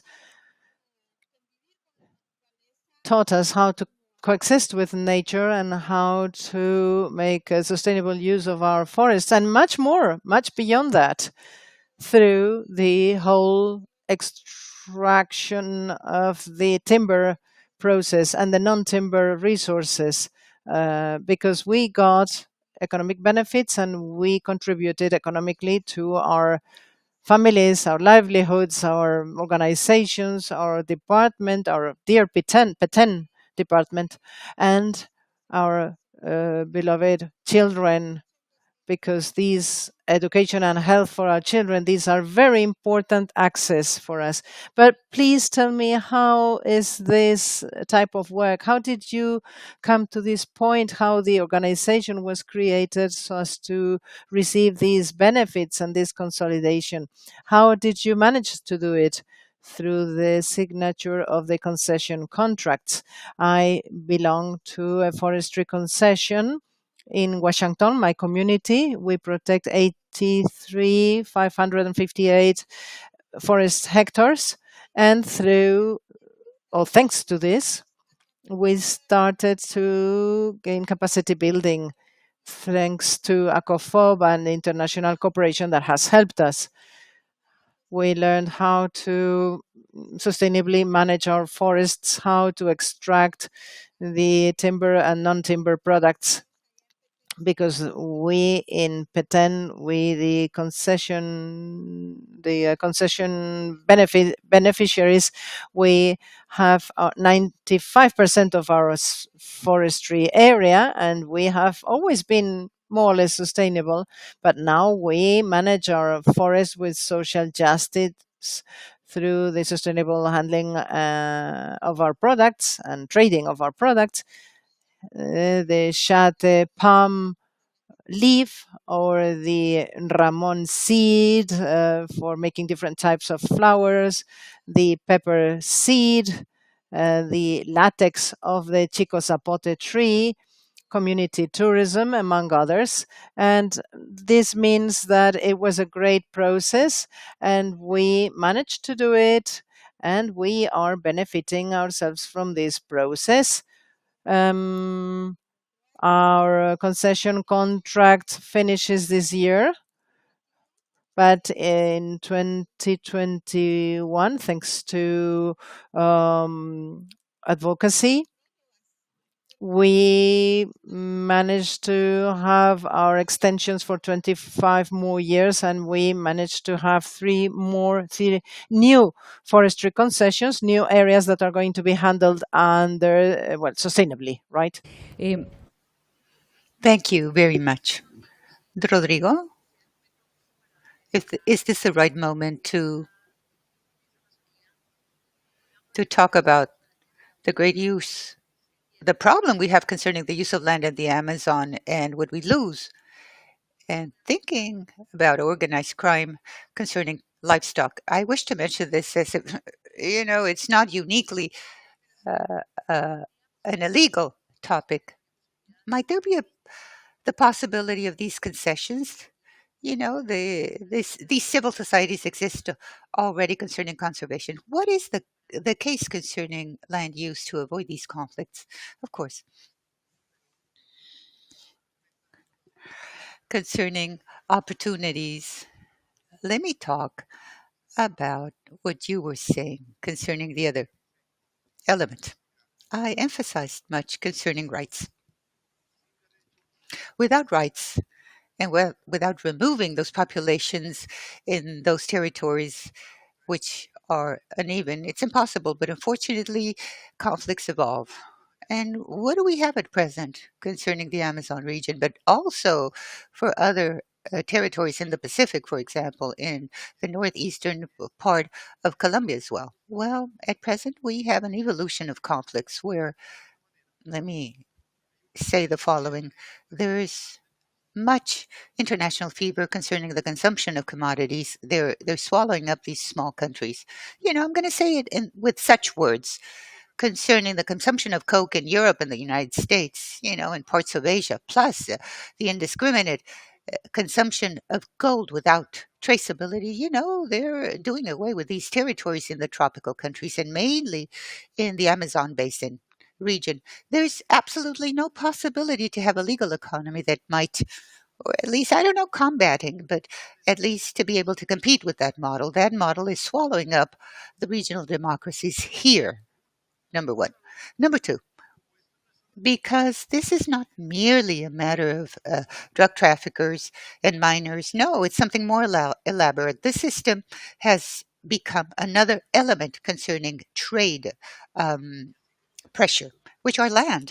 And as they were talking about, like, for example, in the Philippines, in America, in South America, we have, no, in Latin America, from the Paraguayan Chaco up to Mexico, we're the last available plots of land for agriculture, and there's this bubble, speculative bubble, and here there's much money laundering, not only from the dynamic duo coke and gold, but other issues which are pointing towards the forests and where the communities are found. What are we going to do? Well, it's very difficult.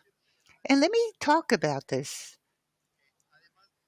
Besides all of this, and let me talk about international co responsibility, international agreements that we carry out with the purchasing countries of anything meat, oil, wood, timber, minerals. They say that they are following the Colombian legislation. Oh, come on, that's a joke. In other words, how can they say that they're following our legislation? No, there's none. And when there is, it's definitely vulnerable. Thus, this has to do with rights and justice, environmental justice, of international co responsibility, of course. Today, it's cheaper to have a forest of hectare with agro commodities that standing up. In the case of Guatemala, there's a possibility, but it has to do with social controls. A long cultural history because they were chicle people. There's a culture concerning what all of this means. In other words, to see with the forest, within the forest, and of the forest. Here we have to change the culture, which, they've been livestock ones, agricultural, and miners, and so on and so forth. So it's very difficult. There has to be a political effort in terms of peace. In other words, those lands, ethnical communities, lands, and the forest reserves that give us climate safety, well, we have to conserve them as forests. That's the first decision. But the second one, how can this become a successful model? How many years has it been in the hands of forest concessions? Besides their culture, they had they had this there. The turning point was not arrived from one moment to another. It's decades from a productive and cultural aspect to have sustainable economic relationships, which will allow the matching up between technical cooperation, financial one, and governmental support. Okay, let me ask a question always that I always think of when I think about the Amazon and what's happening there. As Rodrigo was saying, I always think about two things. There are no communities that belong in these lands. We're talking about the deep Amazon region after crossing the border, agriculture. First of all, it's a migration that reaches that site that brings people from other areas of the country to be in charge of an illegal business because they're in plots of land, but also they don't have a cultural attachment nor identity with the land. The idea is, wouldn't it be more practical to remove those people, to give them some sort of location with productive projects in some other region, and to avoid them being there? What are the possibilities for the state to get there with goods and services, in those distant places where it's impossible to provide these services and also to provide these organizations their own sustenance to these people? Okay, let's give you the details and complexity regarding your question. First of all, yes, of course, there are new controlled migratory processes. There are things that are being managed, like, for example, at present, we replace indigenous populations in these areas with other indigenous populations or migrant agriculture uh, peasants to make sure that they are located there in this conflict area. And there are sites where the other farmers are being pressured because of migration and populations that have been placed there to occupy that territory. In other words, to accumulate land. But also, I have to say that there is a generation, or even more than one generation, of local population that is carrying out local culture. Of course, there are people, in other words, concerning the users, there are different organizations here, cooperation ones that are working here that can definitely address how people are saying, hey, I'm building myself culturally. What does this mean? No, I don't want to be part of the war any longer. Two, I don't wish to be part of drug trafficking. And number three, I don't wish to work in the mining business, but I don't want to also drive a taxi in a city. I want to be the owner of the forest, and I wish to make different decisions as a citizen. And I'm going to close with the following words.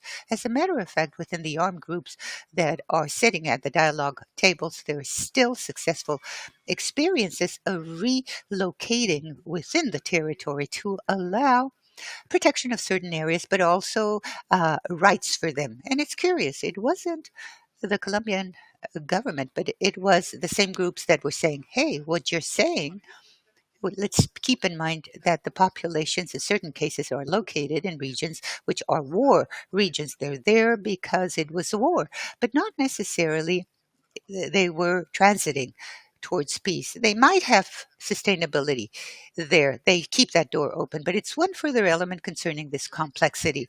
Okay, the ex-combatants remained there during decades, and they were the ones that moved around through the rivers, and they found the locations. They coexisted with the different communities. I remember the SPARC commander. He was the mythical figure, Manuel Holanda Velez. He, when we started talking about the Chiribiquete in Colombia, I didn't know him. To the Chiribiquete, only they got there, and they reivindicate in the post-conflict situation to take care of the location where they were. And this is a theme that has been said concerning the construction of peace. Let's go back to the Philippines as well. So, with greater detail, what's the use of the land?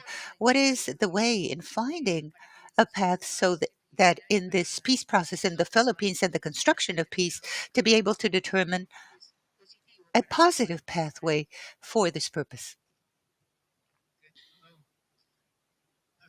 Mentioned earlier, there's a way of moving out of the vicious cycle of conflict. In Mindanao, there's a sanctuary on the eastern side. It's called the Agosto Mars Wildlife Sanctuary. It's 40,000 hectares. But it's a key biodiversity areas. We have over 10 million hectares of key biodiversity areas designated by government, but it's not necessarily governed. It's just a designation. So the Agusan Mars Wildlife Sanctuary is 40,000 hectares. There are more people than mammals. There's 100,000 people there, 7 municipalities with town centers and schools, and there are 4 ancestral domains of indigenous peoples.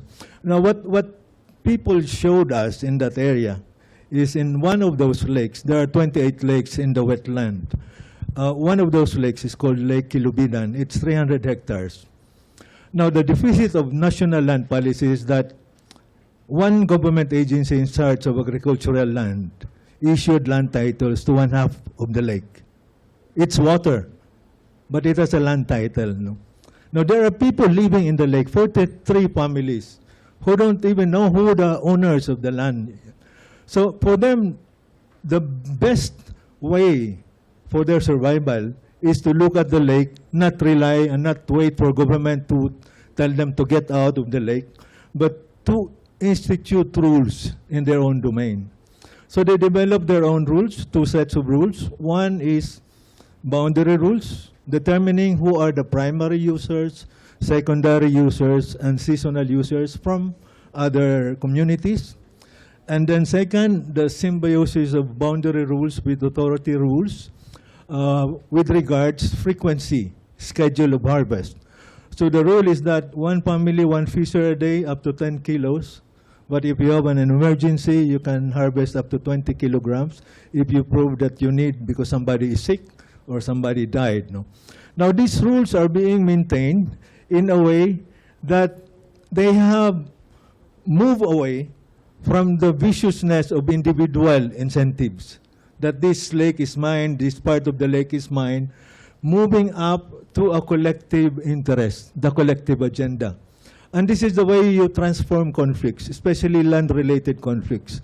Because land is not just about right, it's about responsibility.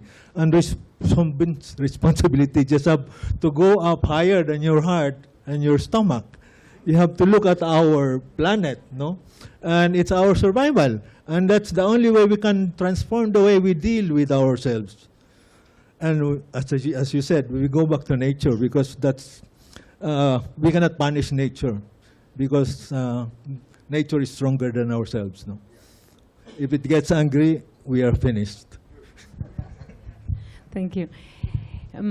Podemos pasar a hablar de... Let's go on to address the role of women. But first of all, I wish to ask Ali Kaba, do you wish to add something concerning this theme about the land and the use of land and the appropriation of the communities precisely towards conservation? Again, sorry, that first set of questions I actually did not do that well. But what I actually meant to say is it's working now? Yeah. What I meant to say is when the state pushed the community on the side, within the community itself, it's not a homogeneous place, right? There are different people within the communities, and two groups that have been marginalized the most within communities are actually young people and women. Their labor is exploited, and also their access, their rights, is not recognized, both within the traditional context, but also given that the land right is not recognized, their rights also is legally not recognized. But it's very difficult to talk about biodiversity, peace, and conflict without including young people, especially in the context of Liberia. This is a country where 65% of the population is under the age of 35. If you actually go to 45, it will be almost 75% of the population. This is an integral part of the society. They cannot be excluded. They have to be involved. But the problem is that given the Civil War, many of these young people were exploited and used as combatants. So they've lost touch with their culture, they've lost touch with the land. So there's a conflict then between the young people and the elders in respect to how you access land, how you manage land. And where we are now seeing the case of Liberia with these reforms, especially when it comes to the land rights law that I talked about, is that communities have to create bylaws to manage their land. And this is where now young people and elders can sit together and discuss how things used to be in the past. Then young people can also talk about how their livelihoods will be impacted given the past laws. So this is an important aspect in Liberia. And also in respect to land use, I just wanted to add this, 2 quick points. So we talk about things like artisanal mining, artisanal forestry, hunting, charcoal production. Most of these things are done by young people, and they do it for a reason. So I'll give you an example, maybe that can break this thing together. In one of the communities that I worked in, there was a conflict between the elders in the community and the young people.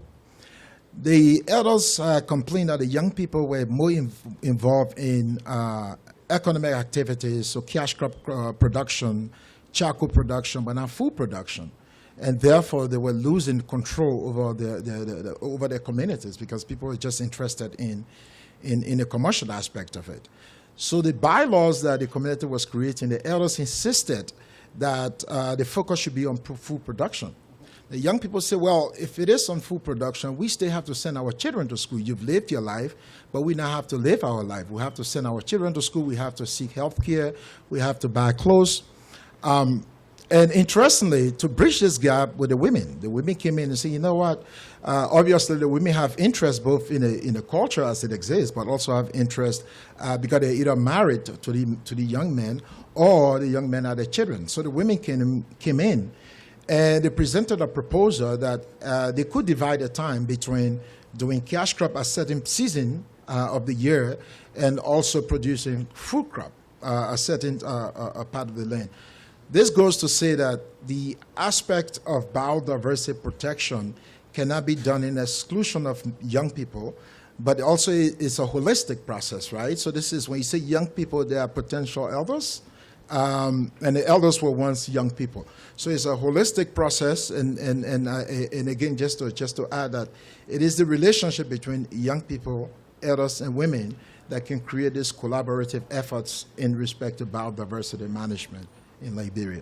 Thank you. Muy interesante porque estábamos ya llegando justamente a... Very interesting. We were getting to that item. It's the specific role, Grecia, that there is within what was saying, the role of youth. In other words, that potential that's present concerning work together with the work with women. What about this experience? How are you organized? What is the role of women there? Concerning forest concessions at the Petén region, we women have a very important role. First of all, because we are partners of this association. Secondly, because we have the right to speak and vote, to be chosen and to elect. Of course, it was a process. We had to convince men because I don't know if this happens only in my country, but in other countries, I'm going to talk about being very macho. Sometimes the men think that we women cannot do anything, that we women are not important, but we women are important within society. When we wish, we can do so, and we learn and we do things.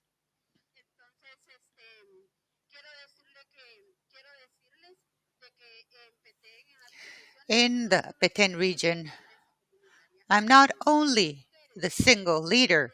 No, there are many community leaders that are women within their organizations. There are many organizations in the Petén region, and they also manage processes and they coordinate things. For example, they belong to different consultation boards to audit concessions. They belong to surveillance commissions, education commissions. In other words, they also integrate the board meetings of these community organizations. And we're kept in mind and we're taking into account. And a proof of this, I'm here, I'm present here, representing Guatemala, my Petén region, and all the people of these concessions, the COFOC, which is my association. Therefore, it wasn't easy, but we were able to achieve this. And we were able to do so doing hard work, teaching our men that women can and that we are capable. Now, regarding youth, we do know, as a matter of fact, we do know that we will never be here forever and that all our knowledge concerning our processes, concerning our forests, need to be transmitted to our youth. And this is why that starting at school or education, well, youth already are being taught on the environment to be able to interact with nature. We also have the support of the Mesoamerican School of Peoples and Forests, and there are large amounts of young people that are being trained. We have leader youth that participate in other events like this event, where I'm here at a local, national level, and internationally as well. I believe that we are convinced that this is a process and that we have to convey to our youth our knowledge because they are the future to head our process, the process that we're carrying out in the forest concessions in the Petén region. It's a statement. Well, thank you. Philippines. What about women in the Philippines and what is or which are the projections with the new generations, with youth? We see today I think it's an outcome of the past. We have had the insurgency for half a century. So communist insurgency nationally and the Moro Rebellion in Mindanao. In those years, men have gone to war. Women were left at home, manage the farms, take care of children. So you see a very close relationship between women and their children, the young people. And watching the war around them has engendered the idea to take matters into their own hands, saying no to the military when the military confiscate or arrest their husbands, or getting in front of the street protest to moderate the language of protest, and also entering into back channel negotiations between government forces because they have the basic interest of protecting their own husbands and their own sons. And they look at the future. They cannot live alone. Of course, they can manage as women. Maybe they don't need the men. They have proven that they have managed themselves during the wartime. But they need partners in managing their communities. So in this regard, and the example I made about that lake, it's about men and women working together, even breaching the traditional. We have our indigenous communities are like monarchies, no? Leadership is inherited, so from the male kind, from the father to the son. But here we have democratic elections based on merit, based on capacity, and therefore there is activeness in the case of women going beyond managing the resource, but going beyond looking at the possible threats. And most of them are dialogue facilitators or mediators. Even young people are dialogue facilitators, and they're recognized by government. So in many municipalities, there are local core groups with a list of trained facilitators where people can call on. You don't need to go to a lawyer. You just need to call on your neighborhood facilitator. No? So that's well placed in the communities, and that's running side by side. The insurgency is still there, but at any time, people can tell everyone, okay, let's maybe stop using weapons. We can just negotiate our lives peacefully. Me hace pensar, Eddie, en algunos... Making me think of certain specific events of women in the conflicts in Colombia. At the end of the 90s, there was a kidnapping, that's another discussion, concerning military or army guys in an action of SFARC. Those army people negotiated, they negotiated their freedom. The mothers of those army people, one were in favor to reach an agreement for their liberation, and other mothers were in a certain way nearer to the army that were waiting for a rescue operation. But the mothers of the soldiers of Las Delicias back in 96 and 97 was one of the first moments in which we saw a group of women claiming for their children that were at war. From there onwards, many women movements say we don't want to have children for war. We don't wish to give birth to men for war. And that has been something clear which allowed us to reach the peace agreement. In other words, the chapter of women that focuses on this. And today we're present concerning the development and this implementation. In the peace agreements, now that you're sitting with the LLN, Rodrigo, and this will not leave this space, if there's a possibility in that agenda and those discussions in general terms concerning this focus, concerning women participation, concerning the building of peace, in those thereafter scenarios that are low, although during the negotiations they were quite distant about this, these are things that we should not lose sight of. Thank you, Alejandra. Concerning this, let me give you a context today. And I'm going to say this in an ugly matter. One of the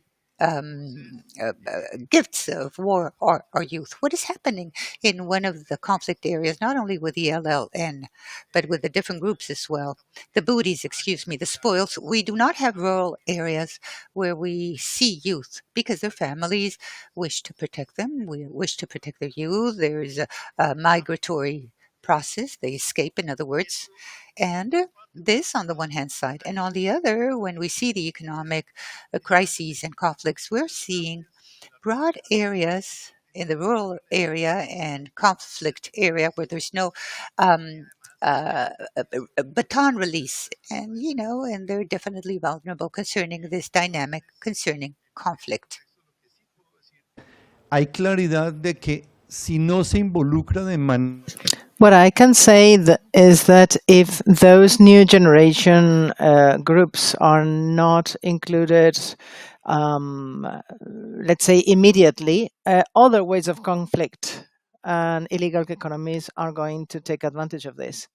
and are going to recruit them. And therefore, of course, both rights of young people and women, the young people and women, are the most vulnerable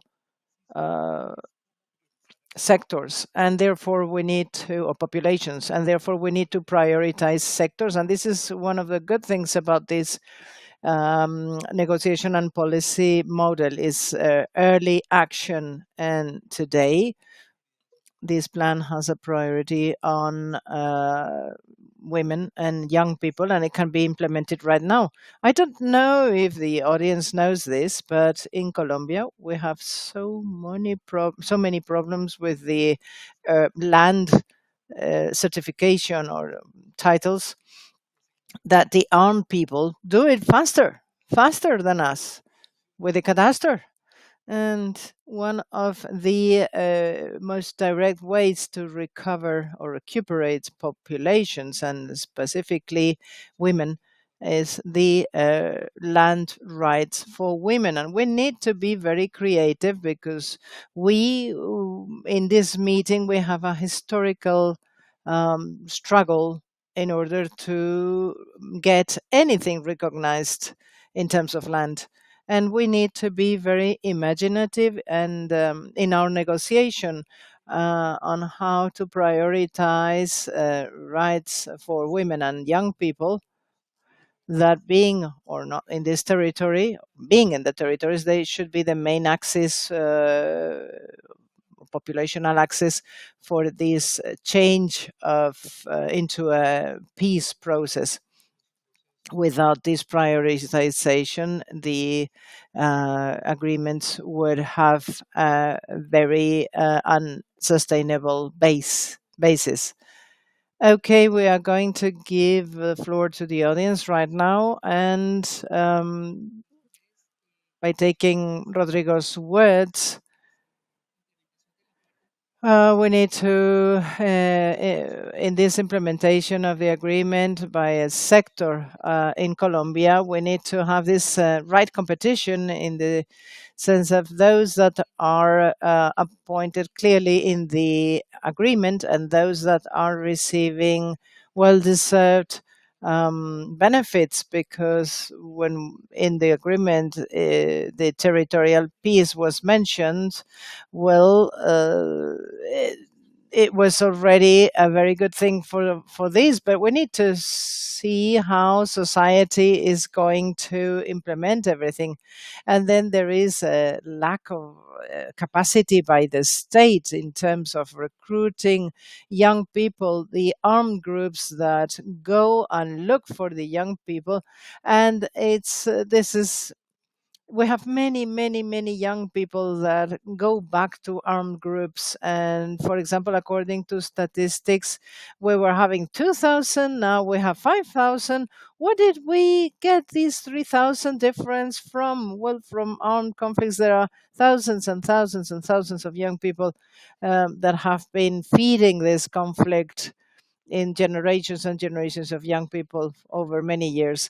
I don't know if anybody would like to ask a question. Don't overthink this. This is like the auctions. 1, 2, 3, sold. So anybody would like to add anything? You, for example, any of you, would you like to ask anything? You want to talk anything, Ari?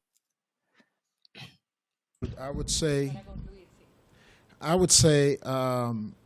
in the case of Liberia, the burden of history really shaped the condition of the state, the capacity of the state, but also affected the communities. And now, to address some of the challenges we've been discussing here, we need international support. I think we all have acknowledged this. But international support alone is not sufficient, because the political will internal must be there. So there must be the legal framework, the institutional structure to be able to implement some of the laws that have been produced. Then, thirdly, that whatever framework that's adopted must consider and recognize that local communities have agency. They live in these environments. They've lived there for a very long time. The reason we have these forests is because of how they've taken care of the forest. So they cannot be excluded in whatever solution that's been considered. Thank you. Thank you, Avi. Bueno, yo creo que cerramos hasta aquí el panel. Vendrán ahora. Okay, so thank you very much. Now we will close the panel and the conclusions will come now. We need to say that we're in an international scenario, not only the United Nations, but many other countries such as Norway. And these countries that have been involved in conflicts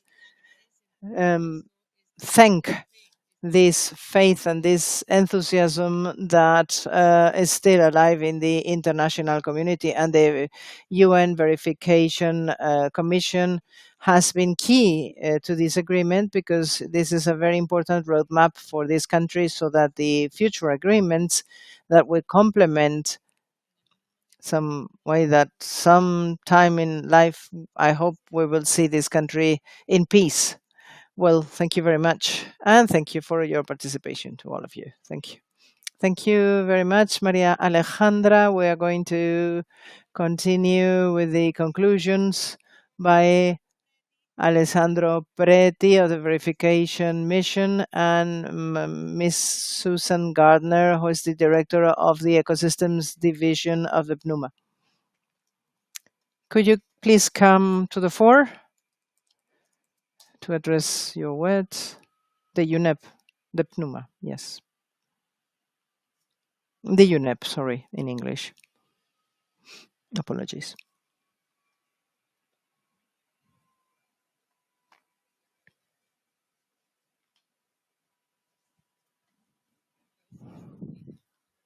Congratulations for all the organizers for such a rich and insightful conversation. You know, we heard today that the only way forward is working together, that we really have to connect across the peace, development, and environment agenda. And truly, this is the spirit and the sentiment of which our climate security mechanism was established. It was when 4 agencies came together: the UN Department of Political and Peacebuilding Affairs, the UN Department of Peace Operations, UNDP, and UNEP came together with a shared understanding that development, peace, and security are inseparable. And that's what we've been hearing throughout the panel discussions today. We greatly appreciate the support we saw today from Norway, and the signing of this agreement is another reflection, a strong signal of the appreciation of the role of the UN system in working together, aligned in this vision to ensure that we're working as the UN. We heard from the ambassador of Norway that peace building and resource management must be done together. And I think in the panel we saw so many great concrete examples of this connection of nature, peace, and livelihoods. And we heard that the task before us is to reduce conflict by resource management, whether that is food, water, energy. But also, in addition to reducing the existing conflict, we can also restore, reconcile, recuperate. And we do this best by connecting nature, people, and stability. We do this best by especially empowering stakeholders and local communities, prioritizing the most vulnerable. We heard that everyone must be engaged in the solution. And we heard that young people are essential to this, especially from the situation we heard in Liberia. Their future will be altered by the solutions that we can implement today, or the problems that we leave them to inherit. Because this is truly the only way that we achieve sustainable restoration and conservation efforts. It's by placing people at the center. And that's, I think, the central message of this Conference of Parties, of this Convention on Biological Diversity. Efforts have to align with local traditions and values, behaviors, and the economic realities.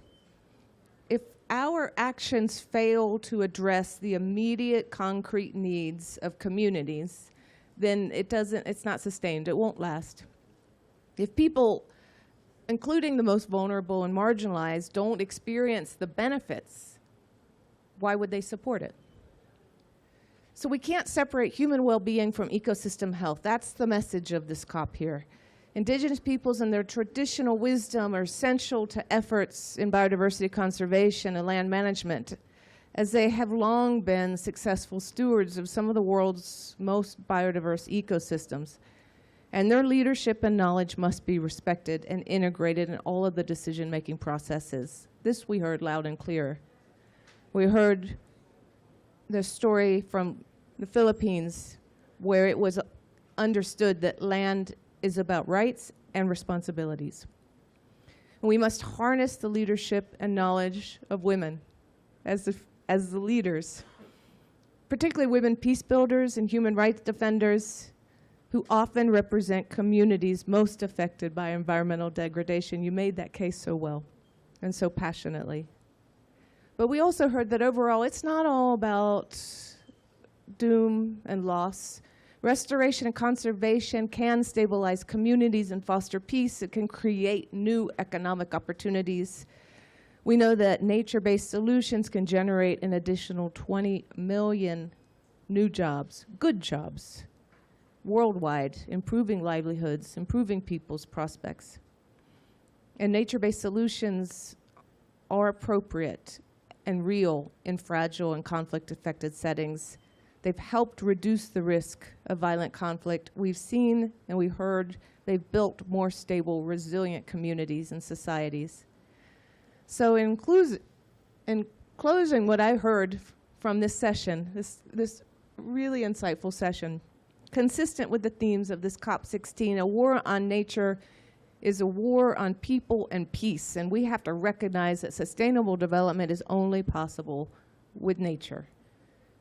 This conversation has underscored that urgent truth. When we make peace with nature, it becomes our greatest ally. Thank you. Gracias. También yo quisiera empezar felicitando. Thank you. I would like to congratulate the panelists and everyone participating in this space. I think that this is a unique panel where we have heard that, well, there are thousands of panels. I can understand that you may be tired, but I wanted to say that voices of 3 different continents have spoken out loud, and well, I would say 4 continents if we consider Norway. Africa, Latin America, and Asia together, listening to the voices of the south of the world.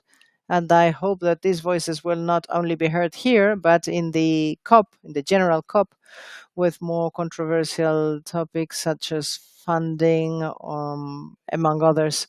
And therefore, I want to thank Grecia, Rodrigo, Maria Alejandra, Hector, and Sarah, and the ambassador from Norway. And I would like to congratulate all of you for this space that we have shared. I mainly heard 3 messages. This is not a conclusion, just some reflections. The first one, I hope that there is the signature of a new peace vision, which is not only the vision of the armed actors or the negotiation through armed actors, but a vision that puts the territories and the communities and nature at the center.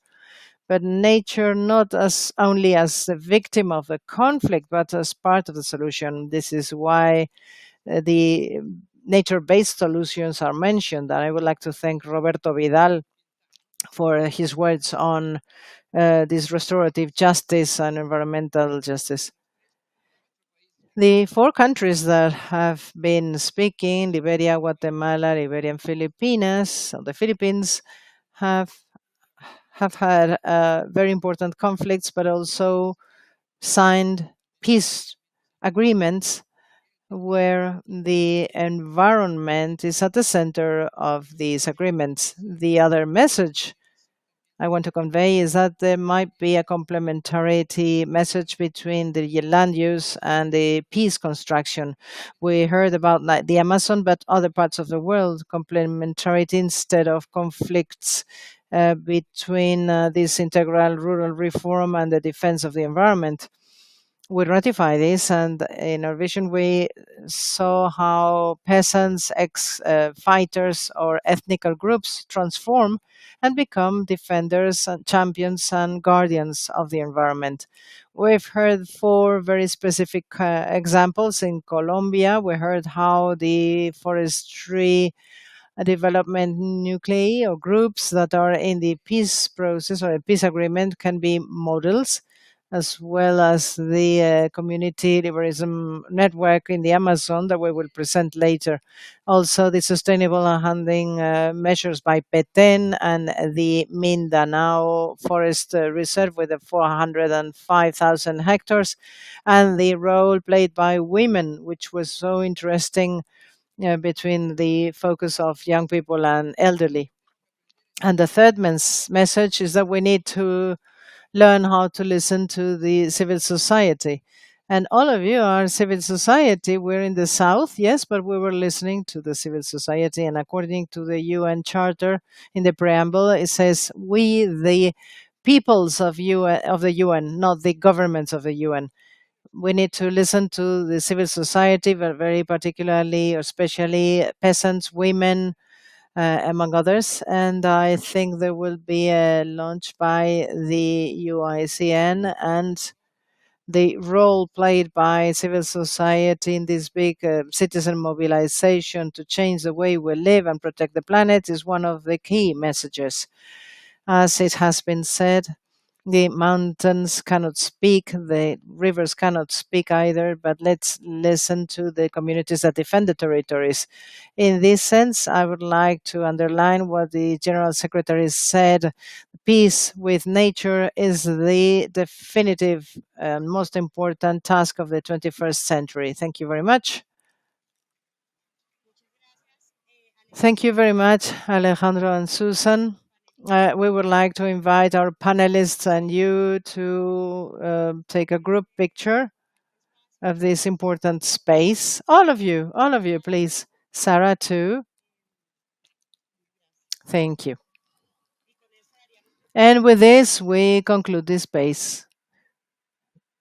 Thank you very much. Greetings from the Spanish booth. Bye.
Muy buenas tardes, señoras y señores. Es un placer para nosotros presentarles este panel, las paces posibles y necesarias para conjurar las violencias, las otras paces de la paz total.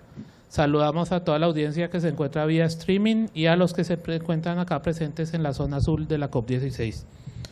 Mi nombre es Diego Quintero, soy el coordinador regional de crimen organizado para UNODC en los Andes y el Cono Sur, y voy a ser el moderador de este evento.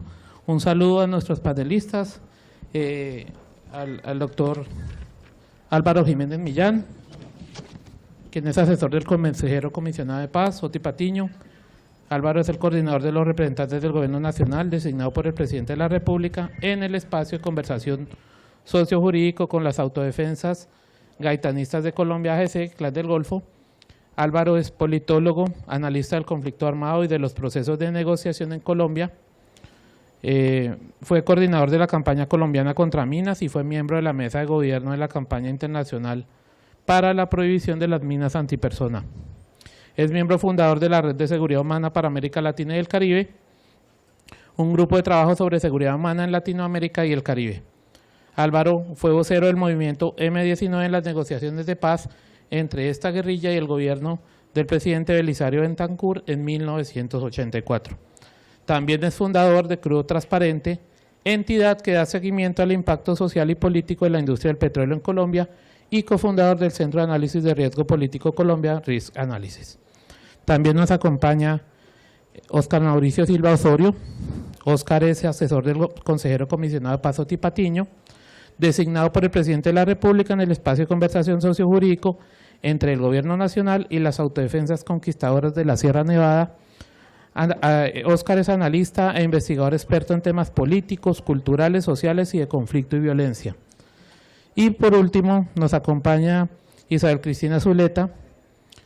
La doctora Zuleta es representante de la delegación del Gobierno Nacional designada por el Presidente de la República en el espacio de conversación sociojurídico con las estructuras armadas organizadas de crimen de alto impacto de Medellín y Valle de Aburrá.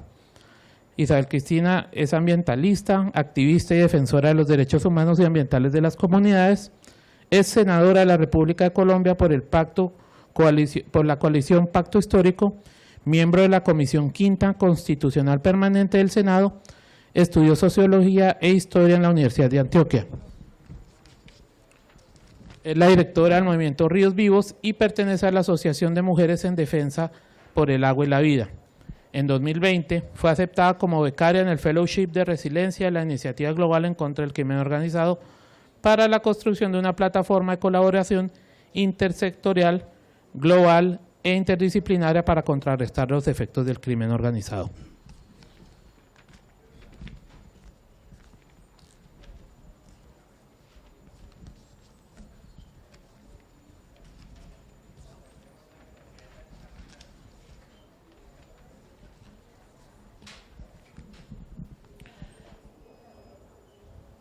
Es importante para nosotros que en este panel vamos a contar con voces y opiniones destacadas de personas que actualmente apoyan a la oficina del consejero comisionado de paz, y este espacio tiene tres objetivos. El primero de ellos, comunicar y explicar la importancia de los actuales espacios de construcción de paz con grupos a los que no se les ha reconocido estatus político, destacando cómo estos procesos son fundamentales para la transformación territorial y ambiental.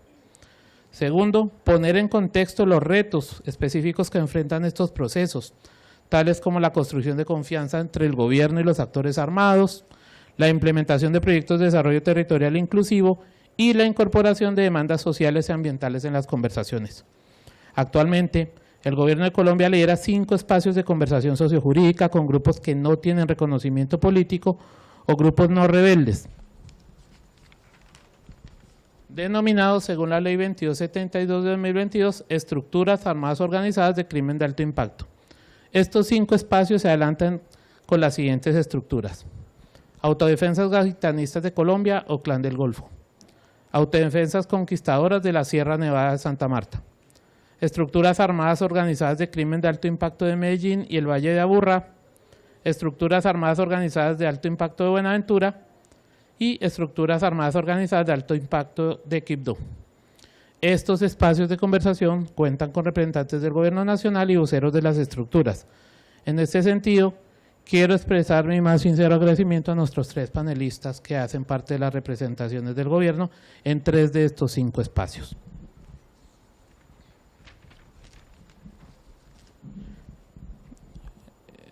Tengo una pregunta para Mauricio y para Álvaro. ¿Cuál es la importancia de lograr una paz con los grupos no rebeldes o delincuenciales de alto impacto? ¿Cuáles son sus principales retos y apartes para la paz total? Doctor Silva, tiene la palabra. Muchas gracias. Buenas tardes a todas, todos. Bueno, la importancia es la importancia de superar las violencias en Colombia. Las violencias en Colombia vistas desde el territorio no son muy distintas unas de otras. Es decir, todos los actores en Colombia en el territorio se comportan de una manera muy similar. Todos confinan, todos amenazan, todos se meten con la gente. Porque el conflicto en Colombia hoy no es un conflicto nacional, no es un conflicto por la toma del poder, sino es un conflicto por manejar y tener el poder sobre un territorio y los recursos de ese territorio, básicamente los recursos ilegales de ese territorio. Entonces, en ese orden de ideas, salir de la violencia de estos territorios es tan igual como si el actor armado fuera de origen rebelde. No hay diferencia. No hay diferencia. El caso que a mí me ocupa, que es la Sierra Nevada de Santa Marta, no hay ninguna diferencia. Allí tenemos una situación de dominación de 40 años sobre un territorio, absolutamente una dominación total sobre ese territorio, y lo que busca la paz global es transformar ese territorio de tal suerte que esa violencia pueda ser superada, pasar de ahí. Es decir, la transformación del territorio es el eje de eso. En eso concurren el grupo, que quiere dejar de existir y sería su concurrencia. Su concurrencia es su tránsito hacia la vida civil, de dejar las armas y pasar a la ley civil, pero eso no resuelve el tema de la paz. El tema de la paz lo resuelve el tránsito de toda esta comunidad al Estado Social de Derecho. Y ese tránsito es lo que se está trabajando en este proceso, es decir, la transformación del territorio con los actores del territorio donde concurran todos, incluso el armado, que es de ahí, que particularmente el de la Sierra Nevada es de la Sierra Nevada. Es decir, los jóvenes que integran ese grupo no son jóvenes de otros lugares, son jóvenes que están allí y que hacen parte de su territorio y que quieren concurrir en la transformación del territorio. Ese es el sentido de las paces, de la paz total, independientemente del origen del actor. Lo importante es que en ese territorio se logre transitar hacia una vida sin violencias, sin conflicto. ¿Cuál cree usted que son los principales retos de este ejercicio? Los retos están en la concurrencia de todos, porque la concurrencia de la institucionalidad, gobernadores, alcaldes, de las poblaciones, de las juntas de acción comunal, de los 5 pueblos indígenas que habitan allá, de los sectores económicos, es fundamental para la transformación del territorio. Ese es el reto mayor. El reto mayor es que haya una concurrencia de todos, y la concurrencia del actor y obviamente del gobierno nacional. Ese es el reto mayor. Y esa concurrencia tiene que derivar en otro tema, que es un tema muy duro también, muy duro no, pero digamos complejo, reto, que es la construcción de una fuerza de paz tal que garantice que el proceso que aquí se inicie y que comience a avanzar para construir Estado Social de Derecho en el territorio no pare, se mantenga. Que la población que allí viva, que allá vive, que hoy le entregó su poder ciudadano a los armados, recupere ese poder y se empodere para transformar su territorio. Ese es el reto mayor de la paz hoy. Ahora, Álvaro, cuéntenos desde su punto de vista cuál es la importancia de lograr una paz con grupos no rebeldes o delincuenciales de alto impacto. Bueno, gracias y un saludo para todas y para todos. Creo que es importante anotar un elemento, y es que históricamente el país y toda la violencia que hemos intentado superar ha gravitado sobre un elemento de definición institucional, en donde el Estado colombiano le reconocía una respetabilidad, una capacidad de interlocución a quienes consideraba interlocutores políticos. Pero todo ese proceso y esa realidad ya no es más. De la paz que construimos en el año 2016 y las realidades que intentamos en materia de violencia contener con el proceso de negociación construido con el acuerdo final de paz que se suscribió con las FARC y el suspendido en el 2016 con el Ejército de Liberación Nacional, a lo que hoy tenemos hay una realidad totalmente diferente, y eso tiene que ver con lo que estamos hablando, Diego, y es que las violencias y el nivel de gobernanza criminal que tienen los distintos grupos, independiente de la bandera y el nombre que utilizan, para el ciudadano significan lo mismo: la destrucción de su autonomía, el sometimiento a la voluntad del señor que tenga la pistola más grande en su territorio, ¿sí? La dinámica de violación permanente de los derechos económicos, civiles, sociales, culturales y el derecho a la vida de dirigentes sociales, comunitarios e incluso, más grave aún, de personas que firmaron la paz en los acuerdos que se hicieron hasta esa fecha. Los grupos que hoy tenemos, llámense como se llaman, como bien anotaba en un momento Mauricio, tienen como objetivo fundamental controlar las economías y la vida de las personas en los donde son reyes en esos territorios. En ese orden de ideas, esos grupos criminales que hoy tienen y la sociedad colombiana está abocada a dirimir procesos complejos. Tenemos que definir, por ejemplo, si un fenómeno como el que estamos viviendo, con una estructura como el Clan del Golfo o Ejército Gaitanista, que como le dan llamarse, ¿sí? Lo vamos a dirimir diciendo simplemente, haciendo una división como la que hacíamos antes, en donde tenemos unos interlocutores que son políticos y otros que no son políticos. Lo que nosotros debemos definir es cómo superamos las violencias independiente del grupo y mirar de qué manera podemos encontrar caminos y soluciones que beneficien a las comunidades en las regiones donde están asentadas. ¿Qué le importa a un señor de Cipí en Chocó si el actor que está es el ELN o el Clan del Golfo, si lo que está haciendo para su vida en términos de deterioro de sus capacidades organizativas o productivas, el significado es lo mismo? Entonces, hoy la definición de políticos y no políticos es un elemento que se presenta como un desafío para la sociedad, pero no solo para Colombia. ¿Qué hace el Estado mexicano con grupos tan grandes y tan poderosos en términos de su capacidad de control territorial como el cartel de Sinaloa? ¿O qué hace el Estado ecuatoriano hoy para abordar una dinámica de violencias como la que está viviendo en los últimos 4 años, que tiene exacerbada la circunstancia y estabilidad de las comunidades y de la sociedad ecuatoriana? Entonces, el desafío es pensar eso. Y ahí ya está el mecanismo que en muchos casos se asume como un mecanismo importante, que es el que se vive en El Salvador en este momento, liderado por Bukele, por el presidente Bukele, en donde tiene una formulación que satisface los intereses de muchas personas, pero violenta los derechos humanos y lo que hemos construido como sociedad a nivel de con el paso de los años.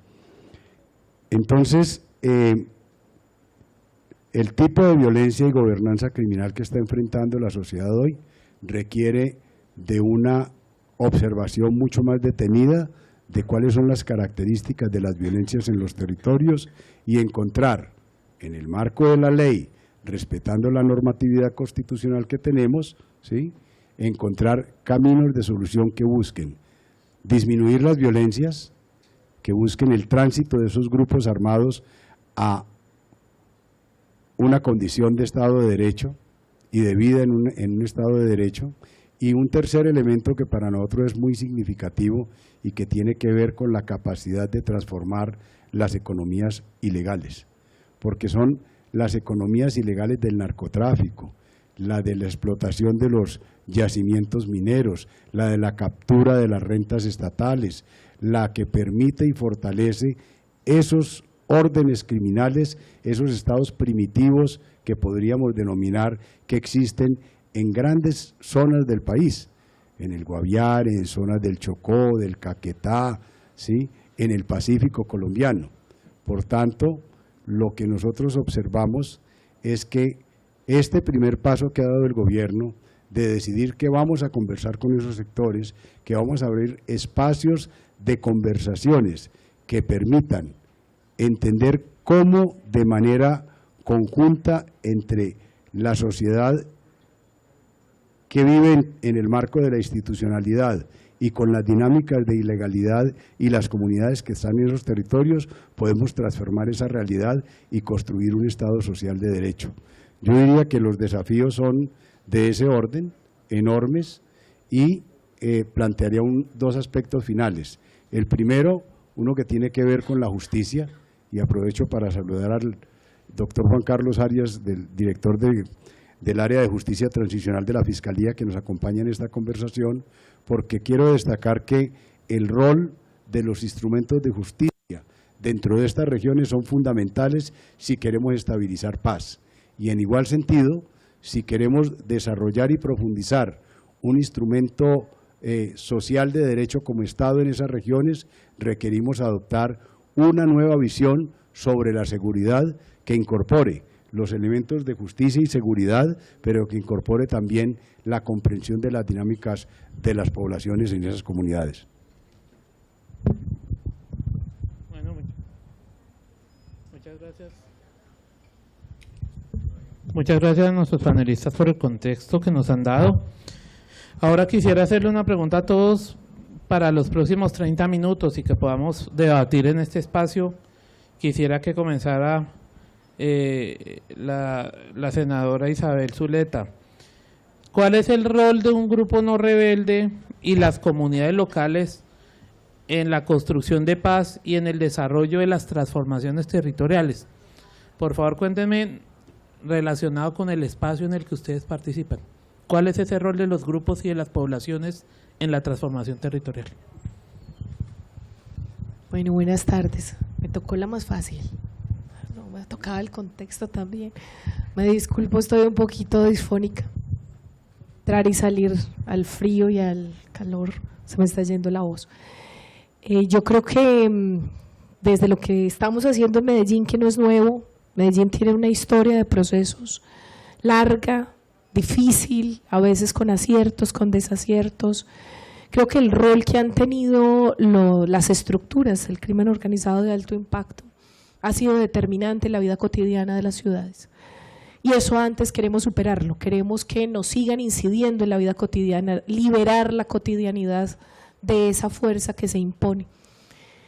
Queremos que sea un rol más de ciudadanía, menos del actor armado que dirige incluso. Por dónde se puede transitar en Medellín, las comunas, por dónde no se puede transitar. El derecho a la libertad de locomoción en nuestro país ha sido restringido hace mucho tiempo. Es un derecho que pocas veces se exige, que pocas veces se resalta qué significa tener que pedir permiso para transitar por las calles de una ciudad densamente poblada, una de las más densamente pobladas precisamente por su formación. Yo creo que la ciudad de Medellín y la fuerza de la paz que se ha construido en Medellín y el Valle del Río Aburrá da para que se hagan esas reflexiones del pasado, pero también para que el rol que se está construyendo hoy, que tenemos un proceso social más consolidado, unas organizaciones que han hecho un manifiesto por la paz urbana, reflejando la necesidad de que el impacto que tienen las violencias en sitios tan densamente poblados es mucho mayor en menos tiempo, la capacidad de daño que tienen es muy alta y que por eso el rol de la sociedad también es evidenciar esa capacidad que tienen esas estructuras, pero también la sociedad para decir que no deben continuar. Por eso la sociedad civil ha venido organizándose, ha venido participando, le ha venido exigiendo a la delegación de gobierno cuáles son esos planteamientos básicos. Tenemos ya una ruta de abordaje concertada con esa sociedad civil. Ha sido complejo realmente porque la sociedad civil no es una, son muchas sociedades civiles. Entonces, el papel de la academia ha sido uno, el papel de las barriadas ha sido otra, el papel, por ejemplo, de las barras, que ha sido complejo. Hemos tenido muchas reuniones con las barras del Medellín y del Atlético Nacional, porque tienen un papel determinante. Recordemos que las barras de los equipos hacen parte, digamos, de la dinámica barrial, y esas dinámicas barriales, así como en el caso de la Sierra Nevada, pues los chicos de estas estructuras hacen parte de la cotidianidad, no solo dominan la cotidianidad, sino que son hijos de lideresas sociales, de líderes que hacen parte de las juntas de acción comunal. Entonces, esa sociedad civil también tenemos un espacio para los familiares de los chicos que hacen parte de las estructuras, porque casi siempre se han dejado de lado a los familiares. Nosotros creemos que con ellos hay que acercarlos al proceso, darles su lugar, porque tienen un lugar distinto al de la academia, distinto al de las barras, pero también distinto al de las víctimas. Los padres de los chicos que hacen parte de las estructuras no se consideran víctimas. Muchas veces se consideran hasta culpables del comportamiento de sus hijos, y eso no está bien. Nosotros debemos hacer ese acompañamiento, porque parte del rol que tenemos que tener como delegación es hacer el acompañamiento, y hoy tenemos un espacio asambleario donde esa sociedad civil diversa, alguna más escéptica. En la última ocasión tuvimos a una, en el último encuentro tuvimos a nuestra concejala del Centro Democrático, la más crítica del proceso, y hoy hace parte de un espacio para conversar precisamente de cuál es ese rol de los concejales del Centro Democrático, de otros partidos muy distintos a nuestro gobierno, porque creo que ese rol se construye en el camino. Teníamos unos roles en el pasado con la paz urbana, hoy estamos teniendo otros roles, estamos construyendo un nuevo camino. La diferencia es que hacemos un proceso más lento, sí, pero con más firmeza de construcción colectiva. En esa construcción colectiva definitivamente siempre se está pensando, y una de las principales dificultades es cómo hacer para que no se intimide a la sociedad civil, para que no participe de este proceso. Y ahí pues ha jugado un papel determinante, lo conversábamos con la señora Fiscal General de la Nación, las instituciones, para que se entienda cuándo y cómo participar sin necesidad de que eso tenga una implicación jurídica, una implicación legal. Cómo se participa en los espacios de diálogo sin que por eso se le vaya a involucrar en alguna situación difícil que se entienda por fuera de la ley.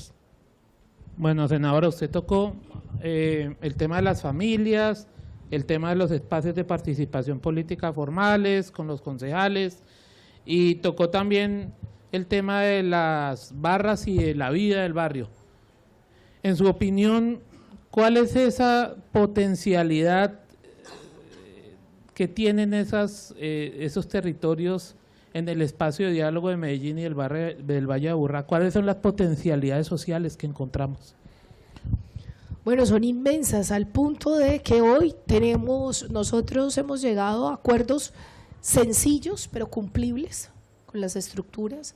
Uno de esos acuerdos es precisamente el respeto a la vida, y podemos estar hoy superando el 45% de la reducción de homicidios. Esa es la potencia que tienen esos espacios. Y yo me siento absolutamente honrada de participar de un espacio que puede salvar vidas, que de otra manera no se hubiera podido dar. Nosotros hemos podido no solo parar la guerra entre las estructuras que ya salva vidas, sino también la reducción con hechos concretos como el Día de las Madres. Entonces nosotros hacemos acuerdos puntuales, se hacen compromisos puntuales. El Día de las Madres fue una de las fechas, esas fechas que son tan importantes en la sociedad colombiana, y que además era uno de los días de más violencia en nuestro país. En 20 años no se habían registrado unos índices tan bajos en el país en el Día de las Madres. Y esos son hechos de paz, son hechos significativos. Por eso creo que tiene una enorme potencialidad. ¿De dónde salió el Día de las Madres? De entender la sociedad conservadora que tenemos en Medellín, de entender cuál es el lugar de la Virgen María y el lugar de la Madre, y el lugar de la matrona paisa, y por eso destacar ese día de manera especial y decir que desde el acuerdo que se hizo en Medellín se pudo extender incluso hasta aquí, hasta Tuluá, se tuvieron acuerdos en otras partes porque desde allá sale un mensaje y se acogieron otras estructuras, porque esa es la potencia de ese diálogo, no solo que se hagan acuerdos puntuales, sino que puedan reflejarse en otros territorios del orden nacional. Gracias, señora. Mauricio, ¿cuál es ese rol del actor armado y la sociedad civil en la transformación territorial de la sierra? Bueno, ese rol, ese es el de la sociedad civil, del actor armado y de la institucionalidad. Yo le sumaría ese otro punto. Es decir, si la paz es la transformación de ese territorio, quienes son los actores de esa transformación, quienes deben definir esa transformación, pues son quienes habitan el territorio. Entonces el rol es fundamental. La concurrencia es fundamental. La concurrencia del actor armado es fundamental. La concurrencia del gobierno nacional es fundamental. De los pueblos originarios que hay allá es fundamental. Si no concurre la sociedad toda, si no concurre los grupos económicos todos, las actividades económicas allí, pues eso no hay transformación del territorio. Entonces, lo que esta oficina está haciendo es concertando esa participación, esa concurrencia. Y todos los sectores están dispuestos a concurrir, todos los empresarios, todos, incluso bananeros, los hoteleros, los tenderos, están dispuestos a concurrir. Allí tenemos una doble situación, porque nos ocupa toda la zona rural, digamos, de Ciénaga, Santa Marta, Dibuya, parte de La Guajira, de otros dos municipios, unas partes pequeñas, pero también tenemos el distrito de Santa Marta, que es un distrito turístico supremamente grande y en el cual el grupo maneja la delincuencia allá. Entonces ahí hemos tenido también reducciones. En cada acercamiento hay una reducción de esa violencia ciudadana en la ciudad, no ciudadana, sino en la ciudad. Entonces va esa concurrencia de los ciudadanos, ya no de las comunidades en el campo, campesinos, indígenas, etcétera, sino de toda la ciudadanía en Santa Marta, que vive y sufre y padece la extorsión, básicamente es la extorsión.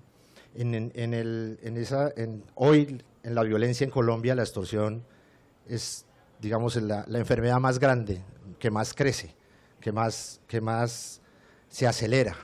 Es decir, todo el mundo, incluso uno puede entender esa extorsión como una suerte de control del territorio muy clara, absolutamente todo el mundo tributa de una u otra manera con el nombre que le quieran dar, ¿sí? Seguridad, etcétera, lo que usted quiera, pero también el uso de los niños y de los jóvenes en esta delincuencia. Entonces creemos que esos son los retos que tenemos con ellos y que la participación de toda la sociedad en la definición del futuro de su territorio es fundamental. Es quien va a determinar el futuro de la transformación y de la paz. No, es que la diferencia con las paces anteriores, como bien lo planteaba Álvaro, pasa porque no basta la firma de un acuerdo con el grupo, no basta su desmovilización, no basta su desarme. Es fundamental, por ahí pasa la paz, pero no basta. Si eso bastara no tendríamos la violencia de hoy. La violencia de hoy son violencias del posacuerdo, violencias del posconflicto. Lo único posible para garantizar que en ese territorio la violencia de verdad sea erradicada es que no esté el grupo, pero que además esté el Estado de Derecho, que además el Estado pueda garantizar la seguridad del territorio, que además la gente pueda tener un buen vivir, la gente pueda ocuparse de sus cosas con tranquilidad, no solamente con libertad de violencias, del yugo de las violencias, sino con la posibilidad de una educación diferente, con la posibilidad de una salud diferente, con la posibilidad de tener vías, de tener acceso, de tener lo que hoy no tienen esos territorios. Hoy esos territorios no están en el Estado Social de Derecho. Por eso hay esa gobernanza del Estado de Derecho y de los grupos ilegales.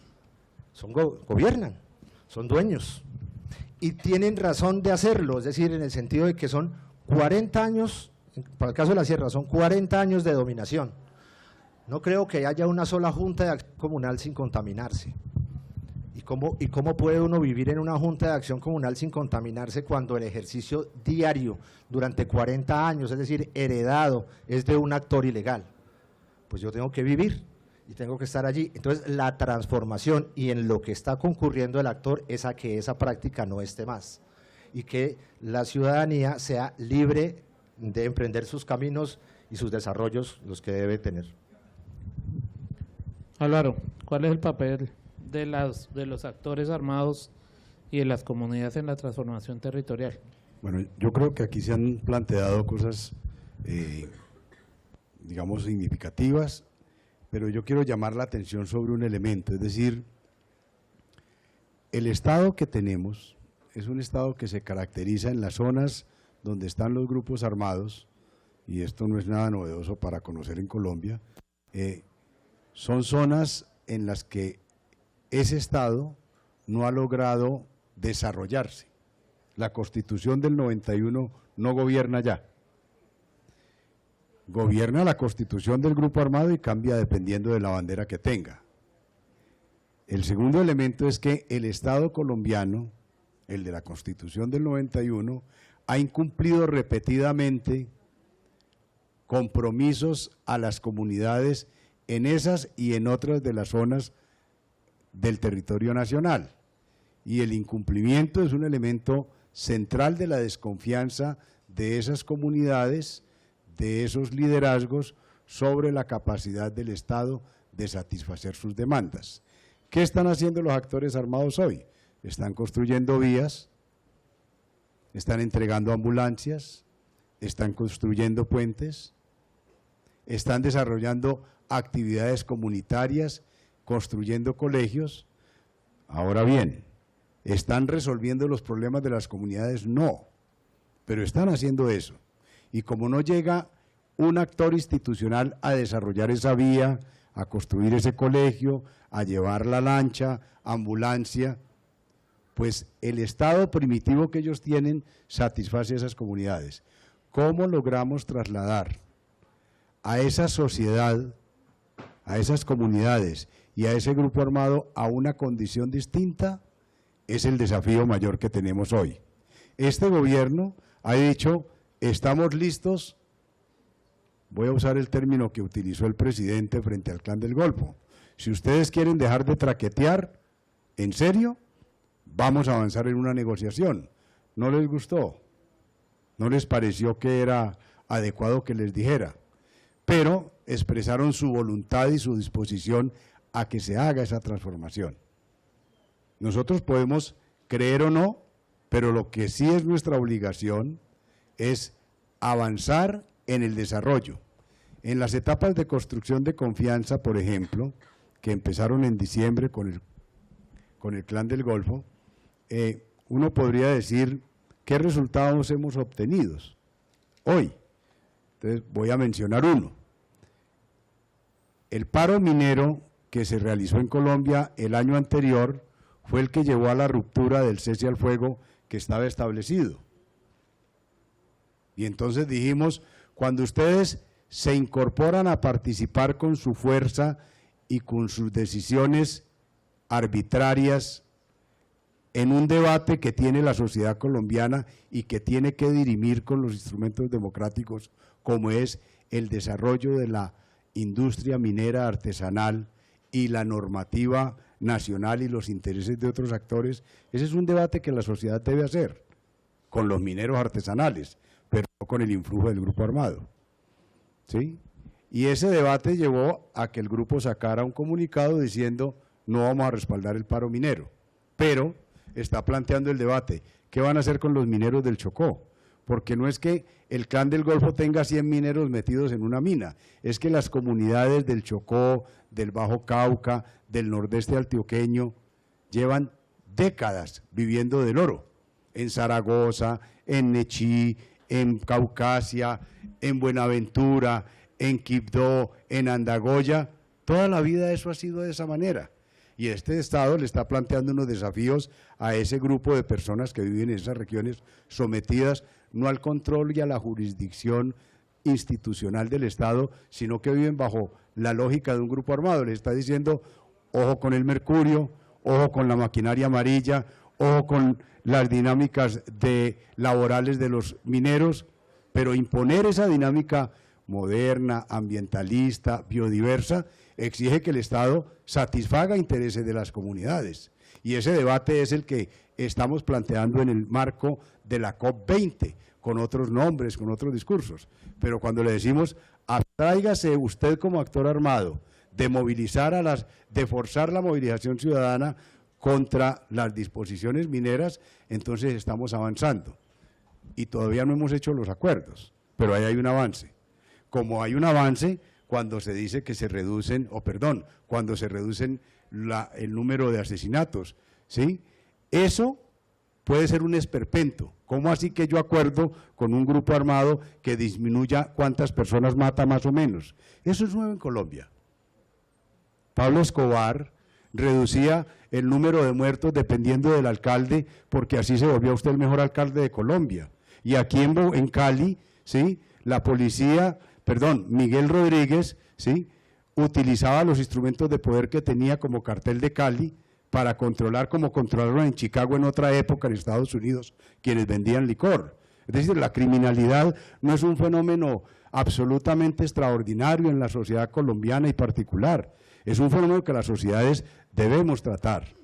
Ahora bien, el Estado colombiano ha decidido que va a encontrar unos mecanismos institucionales a través del diálogo, y en ellos debemos concurrir todos, la academia, pero también las comunidades que están allá. Yo no podré transformar la enorme producción de coca que hay en la región del Naya, en el departamento del Cauca, en los límites con el Valle del Cauca, si no logro que las comunidades que viven en el Naya encuentren otros elementos diferentes al de la coca y a la producción de pasta de base de coca para poder desarrollar su vida y encontrar satisfactores vitales para desarrollarse como seres humanos. Igual pasa con las zonas de la marihuana arriba de Corinto, igual nos ocurre en el Guaviare. Entonces, los desafíos son de esa dimensión. Imposibles no creemos. Avances, ojo, no estamos empezando de cero. Colombia ha tenido grandes progresos.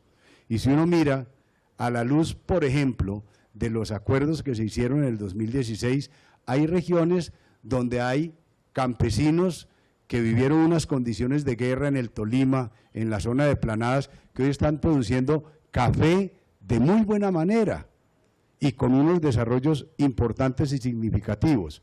Pues esos buenos ejemplos tenemos que convertirlos en la política de todo el país, pero incluyendo a toda la población. El desafío es enorme, pero yo soy un convencido de que si logramos que los instrumentos de justicia, que los instrumentos de seguridad del Estado, que los instrumentos de la academia, que los instrumentos comunitarios y sociales e incluso los instrumentos de los actores armados se ponen en la tónica de desatar una nueva circunstancia, es decir, de transformar la economía de esos territorios, podemos salir adelante. De lo contrario, vamos a seguir repitiendo los ciclos de violencia que hemos vivido en Colombia, en donde no transformamos las economías de los territorios y se reproducen los sistemas de violencia y de sometimiento de las comunidades para continuar ejerciendo dinámicas de violencia. Gracias. Muchas gracias, Álvaro, y a nuestros panelistas por este panorama. Sin duda alguna, pues las comunidades van a obtener beneficios en términos de seguridad, en términos de integridad y en términos de la posibilidad de desarrollarse en el territorio con los acuerdos que se logren en estos espacios de conversación. Pero, ¿qué puede obtener, qué beneficios puede obtener la biodiversidad en estos tres espacios? Pongámosle tono a la COP16. La comunidad sin duda alguna recibirá beneficios de los acuerdos. Pero bien es sabido que cuando los actores armados están en el territorio hay una incidencia en los delitos medioambientales y en los daños que se le hace al ecosistema de la biodiversidad. ¿Qué beneficios pueden lograr las comunidades de la Sierra Nevada con los acuerdos adelantados en los espacios de conversación, Mauricio? La Sierra Nevada es el corazón del mundo, dicen quienes allí habitan. Y cuando uno está en la sierra siente que está en el corazón del mundo. La verdad es así. Eso es espectacular, la Sierra Nevada. Y en la Sierra Nevada viven 5 grupos, pueblos originarios. La protección de esos pueblos originarios es lo fundamental, porque los pueblos originarios son quienes protegen la naturaleza, quienes protegen en la Sierra Nevada. Son los dueños de la sierra realmente, son los dueños y la han cuidado siempre. Nosotros tenemos retos con respecto al tema ambiental. El tema ambiental atraviesa todo el proceso. Atraviesa todo el proceso porque también nosotros tenemos ahí agricultura. Y esa agricultura ahí es sostenible, esa es la pregunta. Y es la pregunta que tenemos que hacernos en la transición, en la transformación del territorio.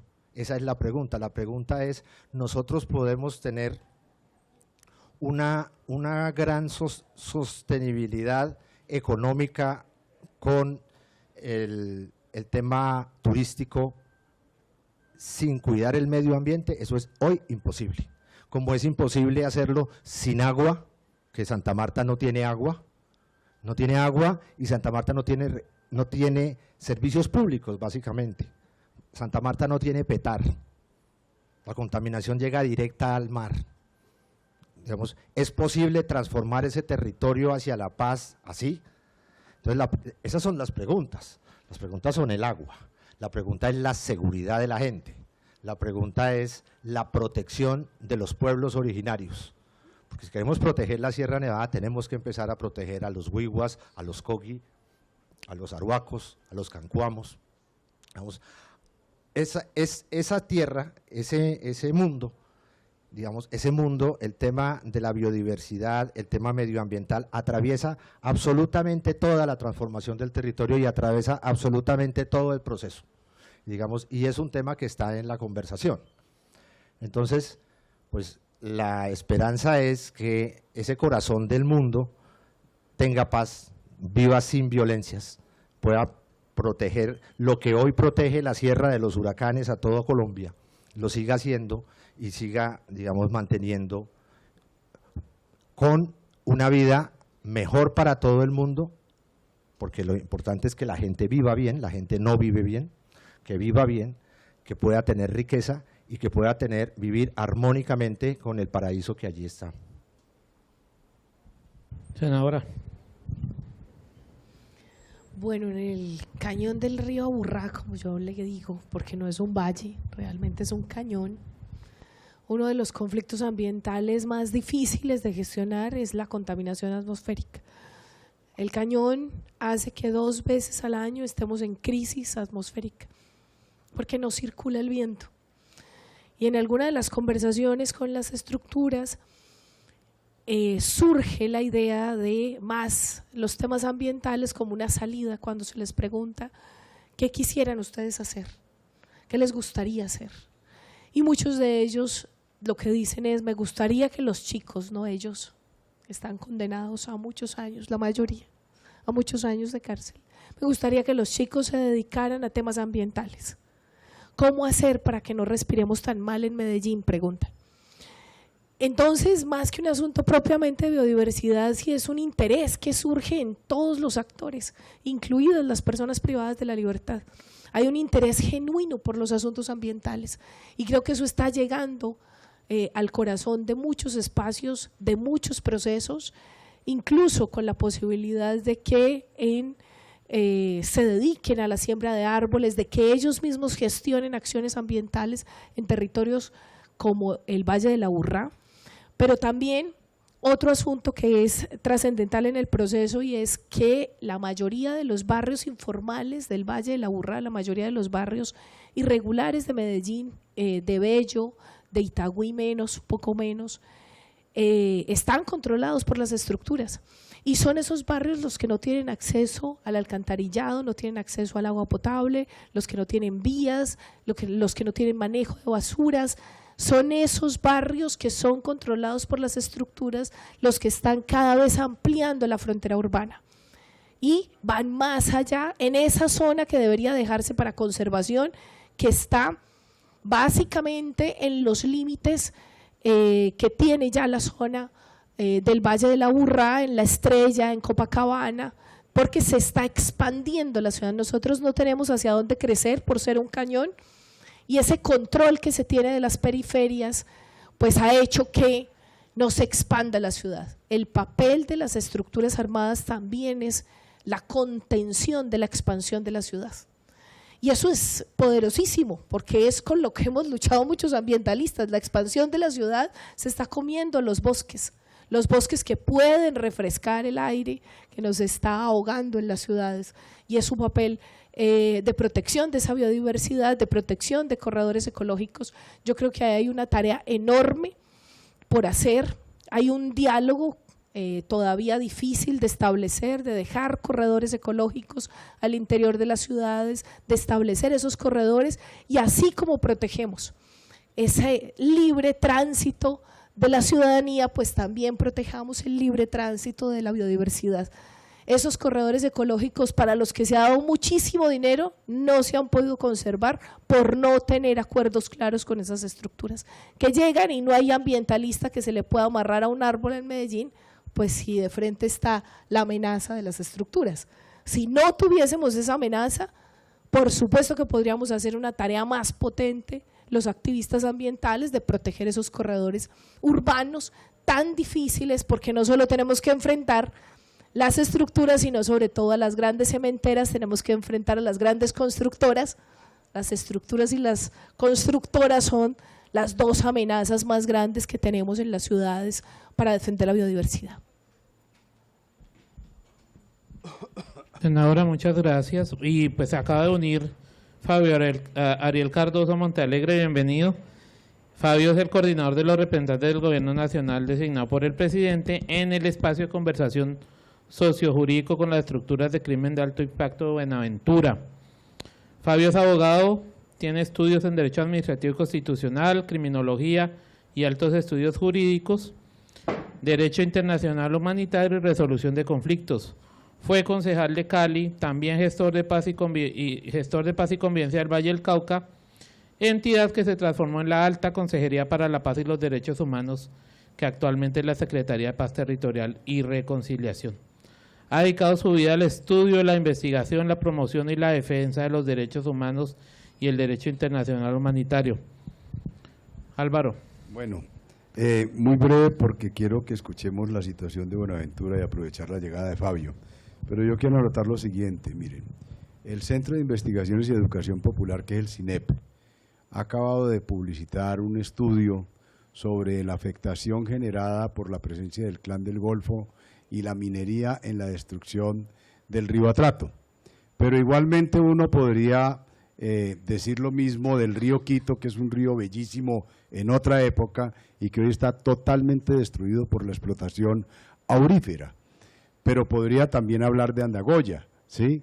Es decir, yo creo que, digamos, el aporte enorme que significa potencialmente la construcción de paz en un territorio en función de la protección de la vida y de la biodiversidad en las regiones es absolutamente significativo, ¿sí? No solo en la protección del liderazgo y de las comunidades, sino también en el impacto que está causándose, pero eso requiere, eso solo es posible si hay un Estado que reemplace a ese actor armado, si hay una institucionalidad y una comunidad organizada que se ponga al frente de cuidar y proteger los recursos. Alguien decía, miren lo que ocurre hoy en el Chiribiquete, parece un exabrupto decirlo, pero cuando estaban las FARC había mayor protección en la serranía del Chiribiquete, y lo que saben todos los ambientalistas que están presentes en esta reunión que la que tenemos hoy en la realidad territorial que está ocurriendo por la expansión de la frontera agrícola, la expansión de la ganadería y la tala indiscriminada que está viviendo un sitio que debería ser el mayormente protegido por este país, ¿sí? Igualmente, ¿sí?, la situación que tenemos en el río Quito y en el río Atrato de explotación y destrucción minera viene por décadas. Lo mismo tú lo sabes bien como presidente de Ríos Vivos, lo que ha venido ocurriendo en el caso de la región del Bajo Cauca antioqueño. A donde quiero llegar es a que efectivamente la construcción de Estado social de derecho en esas regiones, que no es otra cosa que transformar las economías ilegales, va a ser un factor de protección de la biodiversidad. Pero igualmente requiere que tengamos comunidad organizada, actores sociales liderando esa protección en libertad y un Estado que garantice la estabilidad y la vida democrática de esas regiones. Los desafíos, insisto, son enormes, pero las posibilidades y la voluntad que expresan las comunidades locales, las departamentales, los actores económicos de la región, la comunidad internacional y hoy, puedo decir, los actores armados con los que estamos hablando tienen también esa voluntad y esa disposición. El reto es construirlo, el reto es para el conjunto de la sociedad, porque la disposición que expresan esos sectores, los armados y los no armados, que viven en regiones del Chocó o de Córdoba o del Urabá, sobre esos temas es totalmente amplia.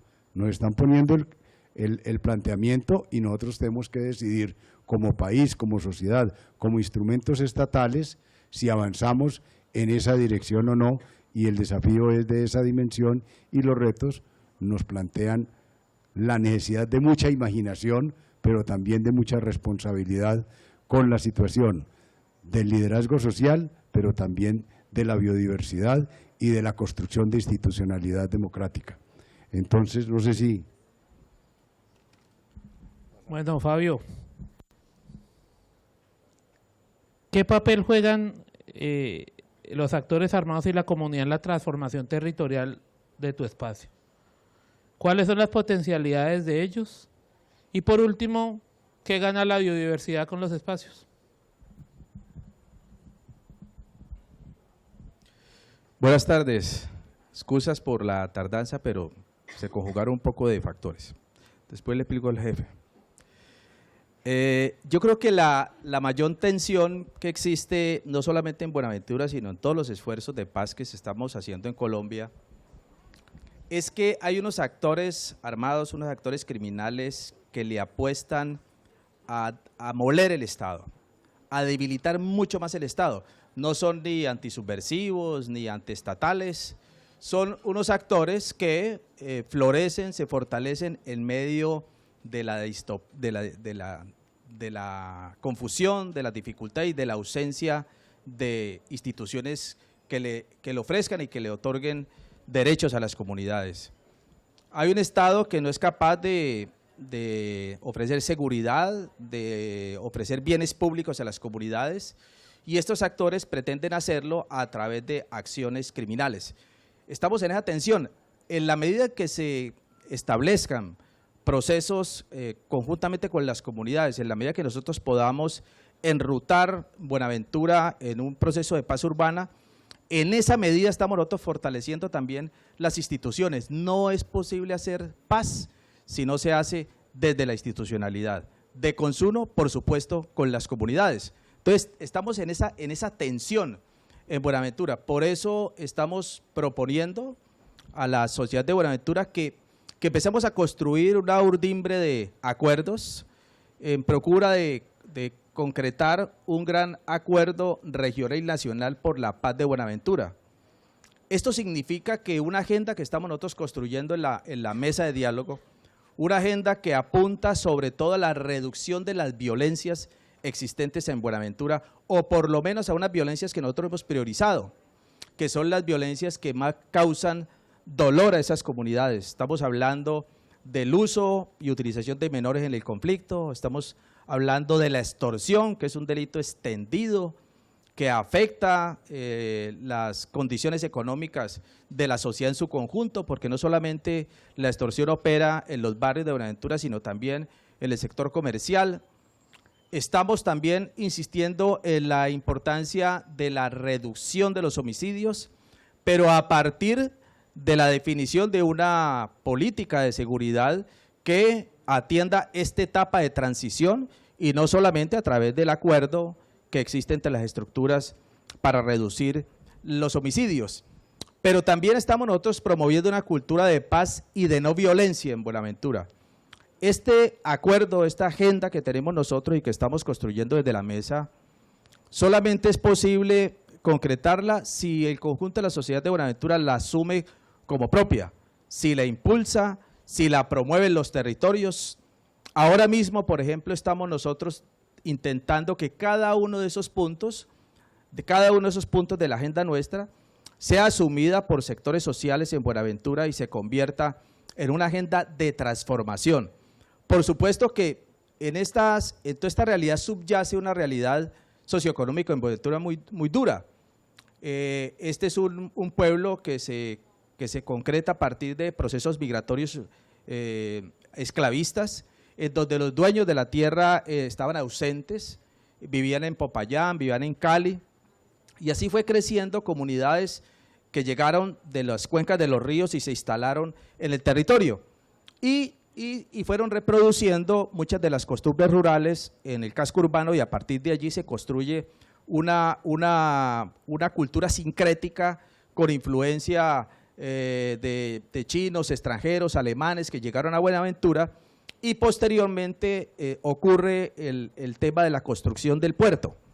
El puerto que terminó después de los años 90 privatizándose, ese era uno de los únicos, de los pocos factores de movilidad social existentes en Buenaventura, y que desde allí realmente, a pesar de que pasa buena parte de la riqueza del país, en donde hay una contribución importante desde el punto de vista tributario, es una comunidad de contrastes. Pasa la riqueza, pero también además es inmensamente pobre. Esto ha hecho que pelechen estas estructuras y estas realidades. Por esa razón nos parece a nosotros importante, frente a la posibilidad de convertir y otorgar un salto sustantivo, que también se empiece a considerar y a definir un nuevo modelo socioeconómico que le permita a las personas oportunidades y que empiece a ofrecer condiciones para concretar efectivamente un acuerdo de paz. Porque esos jóvenes que están allí no es una fuerza de ocupación, son jóvenes surgidos de las barriadas, de los barrios de Buenaventura, que se van a quedar allí. Así que esta apuesta de paz contiene varios elementos que tendrá que concretarse de manera simultánea. Uno, una agenda como la que estoy planteando.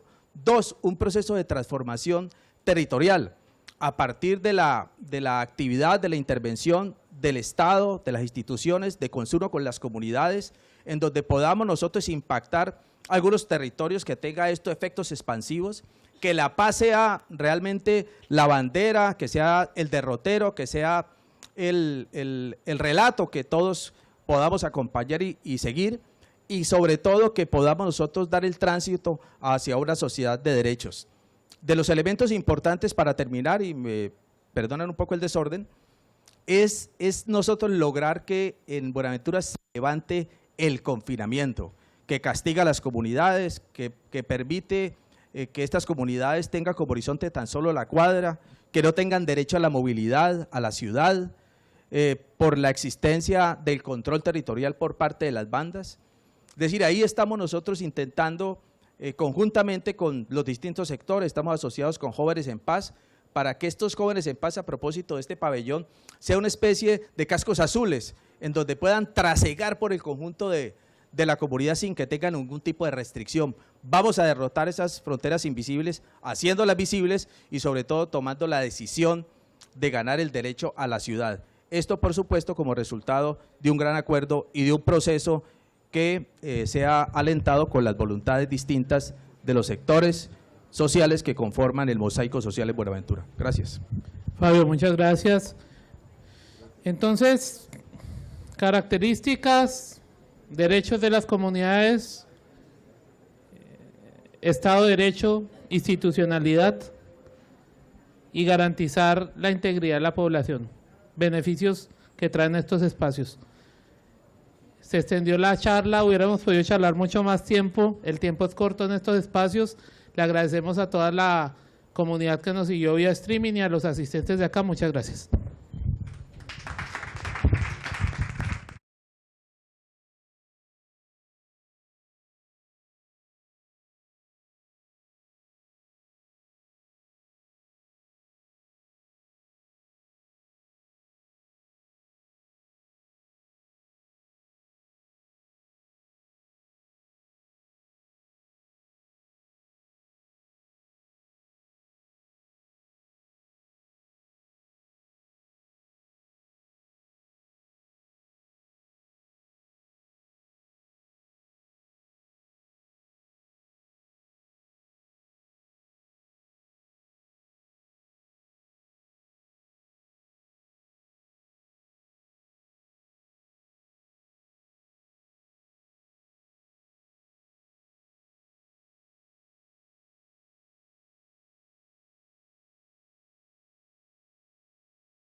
Check, check. 1, 2, 3. Sound check. Great. Thank you very much. Thank you. I hope you're having a good day. It may be late where you are. So let's hang in there.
That's great. Now this is the English channel.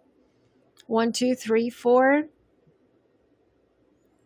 Okay, great. What's your mother tongue? Your native language?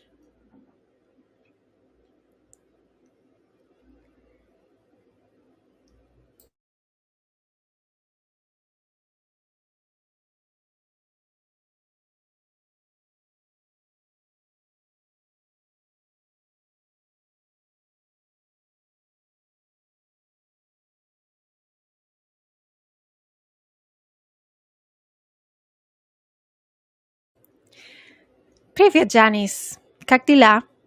That's the only thing that I know how to say. And меня зовут Vika.